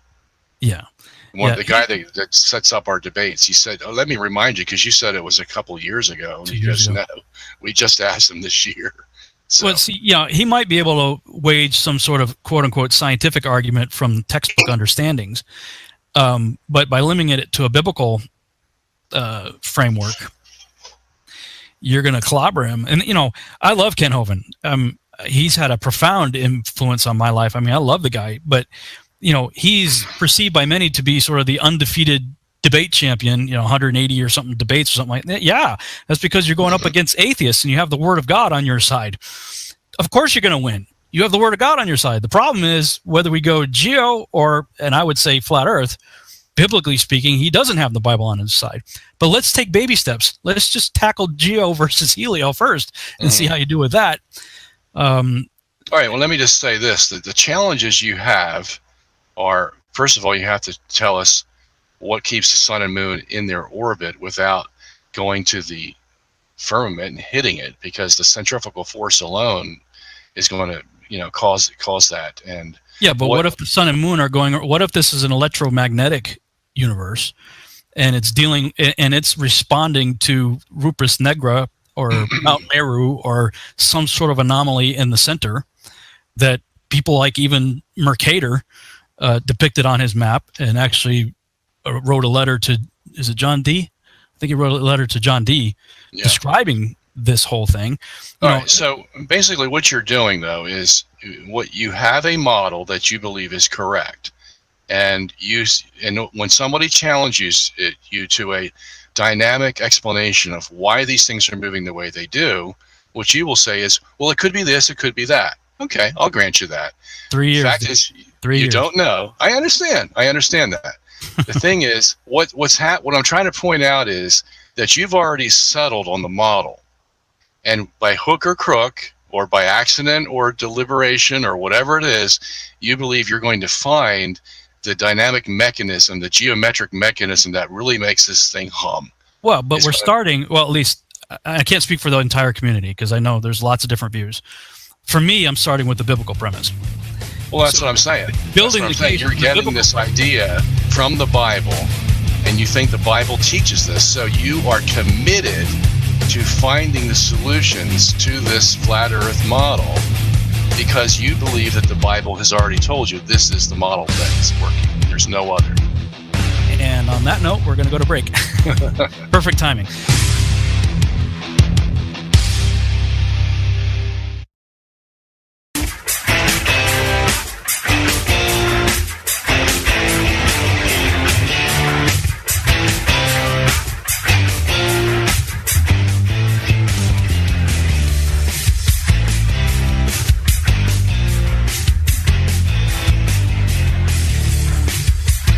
And we're back on the Revolutionary Radio Project. I am your host, Rob Skiba. For the final half-hour segment of the broadcast, I'm talking with my guest, Dr. Robert Sungenis. And right before the break, we're talking about, what is our starting premise? And for me, as somebody who has spent my entire life claiming the Bible as my source for truth, that is where my starting premise has to be. And what I see in Scripture is what I'm going to say, okay, does reality match this?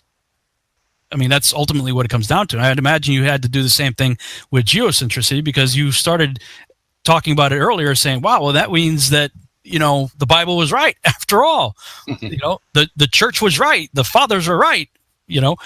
I don't see how this is really any different. It is very much different when you get down to these angles to look at, and that is, the fathers didn't say that the earth was flat. That's easily shown. Well, there was one or two or three that had a problem with it. I would also differ on this, and again, I understand where you're coming from as a Catholic. I don't recognize the people who did not write Scripture as fathers. They're grandchildren at best. So, I'm going to look at church fathers as from Moses forward. Guys who wrote Scripture, for me, are the church fathers. Oh, okay. These other people just have different terminology. Well, these are stepchildren, grandchildren, adopted children. Yeah, but these are the people that were closest to Jesus and the apostles. Moses was not close to Jesus and the apostles. Well, he started the thing off with Genesis chapter 1. Well, that's the question. Did he do that? Did Moses have the interpretation that you're putting on his writings? And that's the subject for the debate that's coming up, probably. I don't want to go a half hour into this right now. I definitely want to save that. And it was easy for me regarding Scripture because when I saw passage after passage saying that the sun goes around the earth and the earth is immobile, and it's like, okay, come on. How much does the Bible have to say this for us to just take it at face value and say that's what God's teaching us? And science told me that since both systems were possible, this was a slam dunk. I mean, there wasn't that much work I had to do except fill in all the cracks. With the flat Earth, that's different. Of course, the subject there might be an implication of the flat Earth, but there's no clear statement in the Bible that says the Earth is flat. No, we don't have a statement that, unless you look at the Matthew's Bible or whatever, that actually says the words flat Earth. So I'll give you that. It doesn't, except for that one translation. That's in my book, by the way. I know.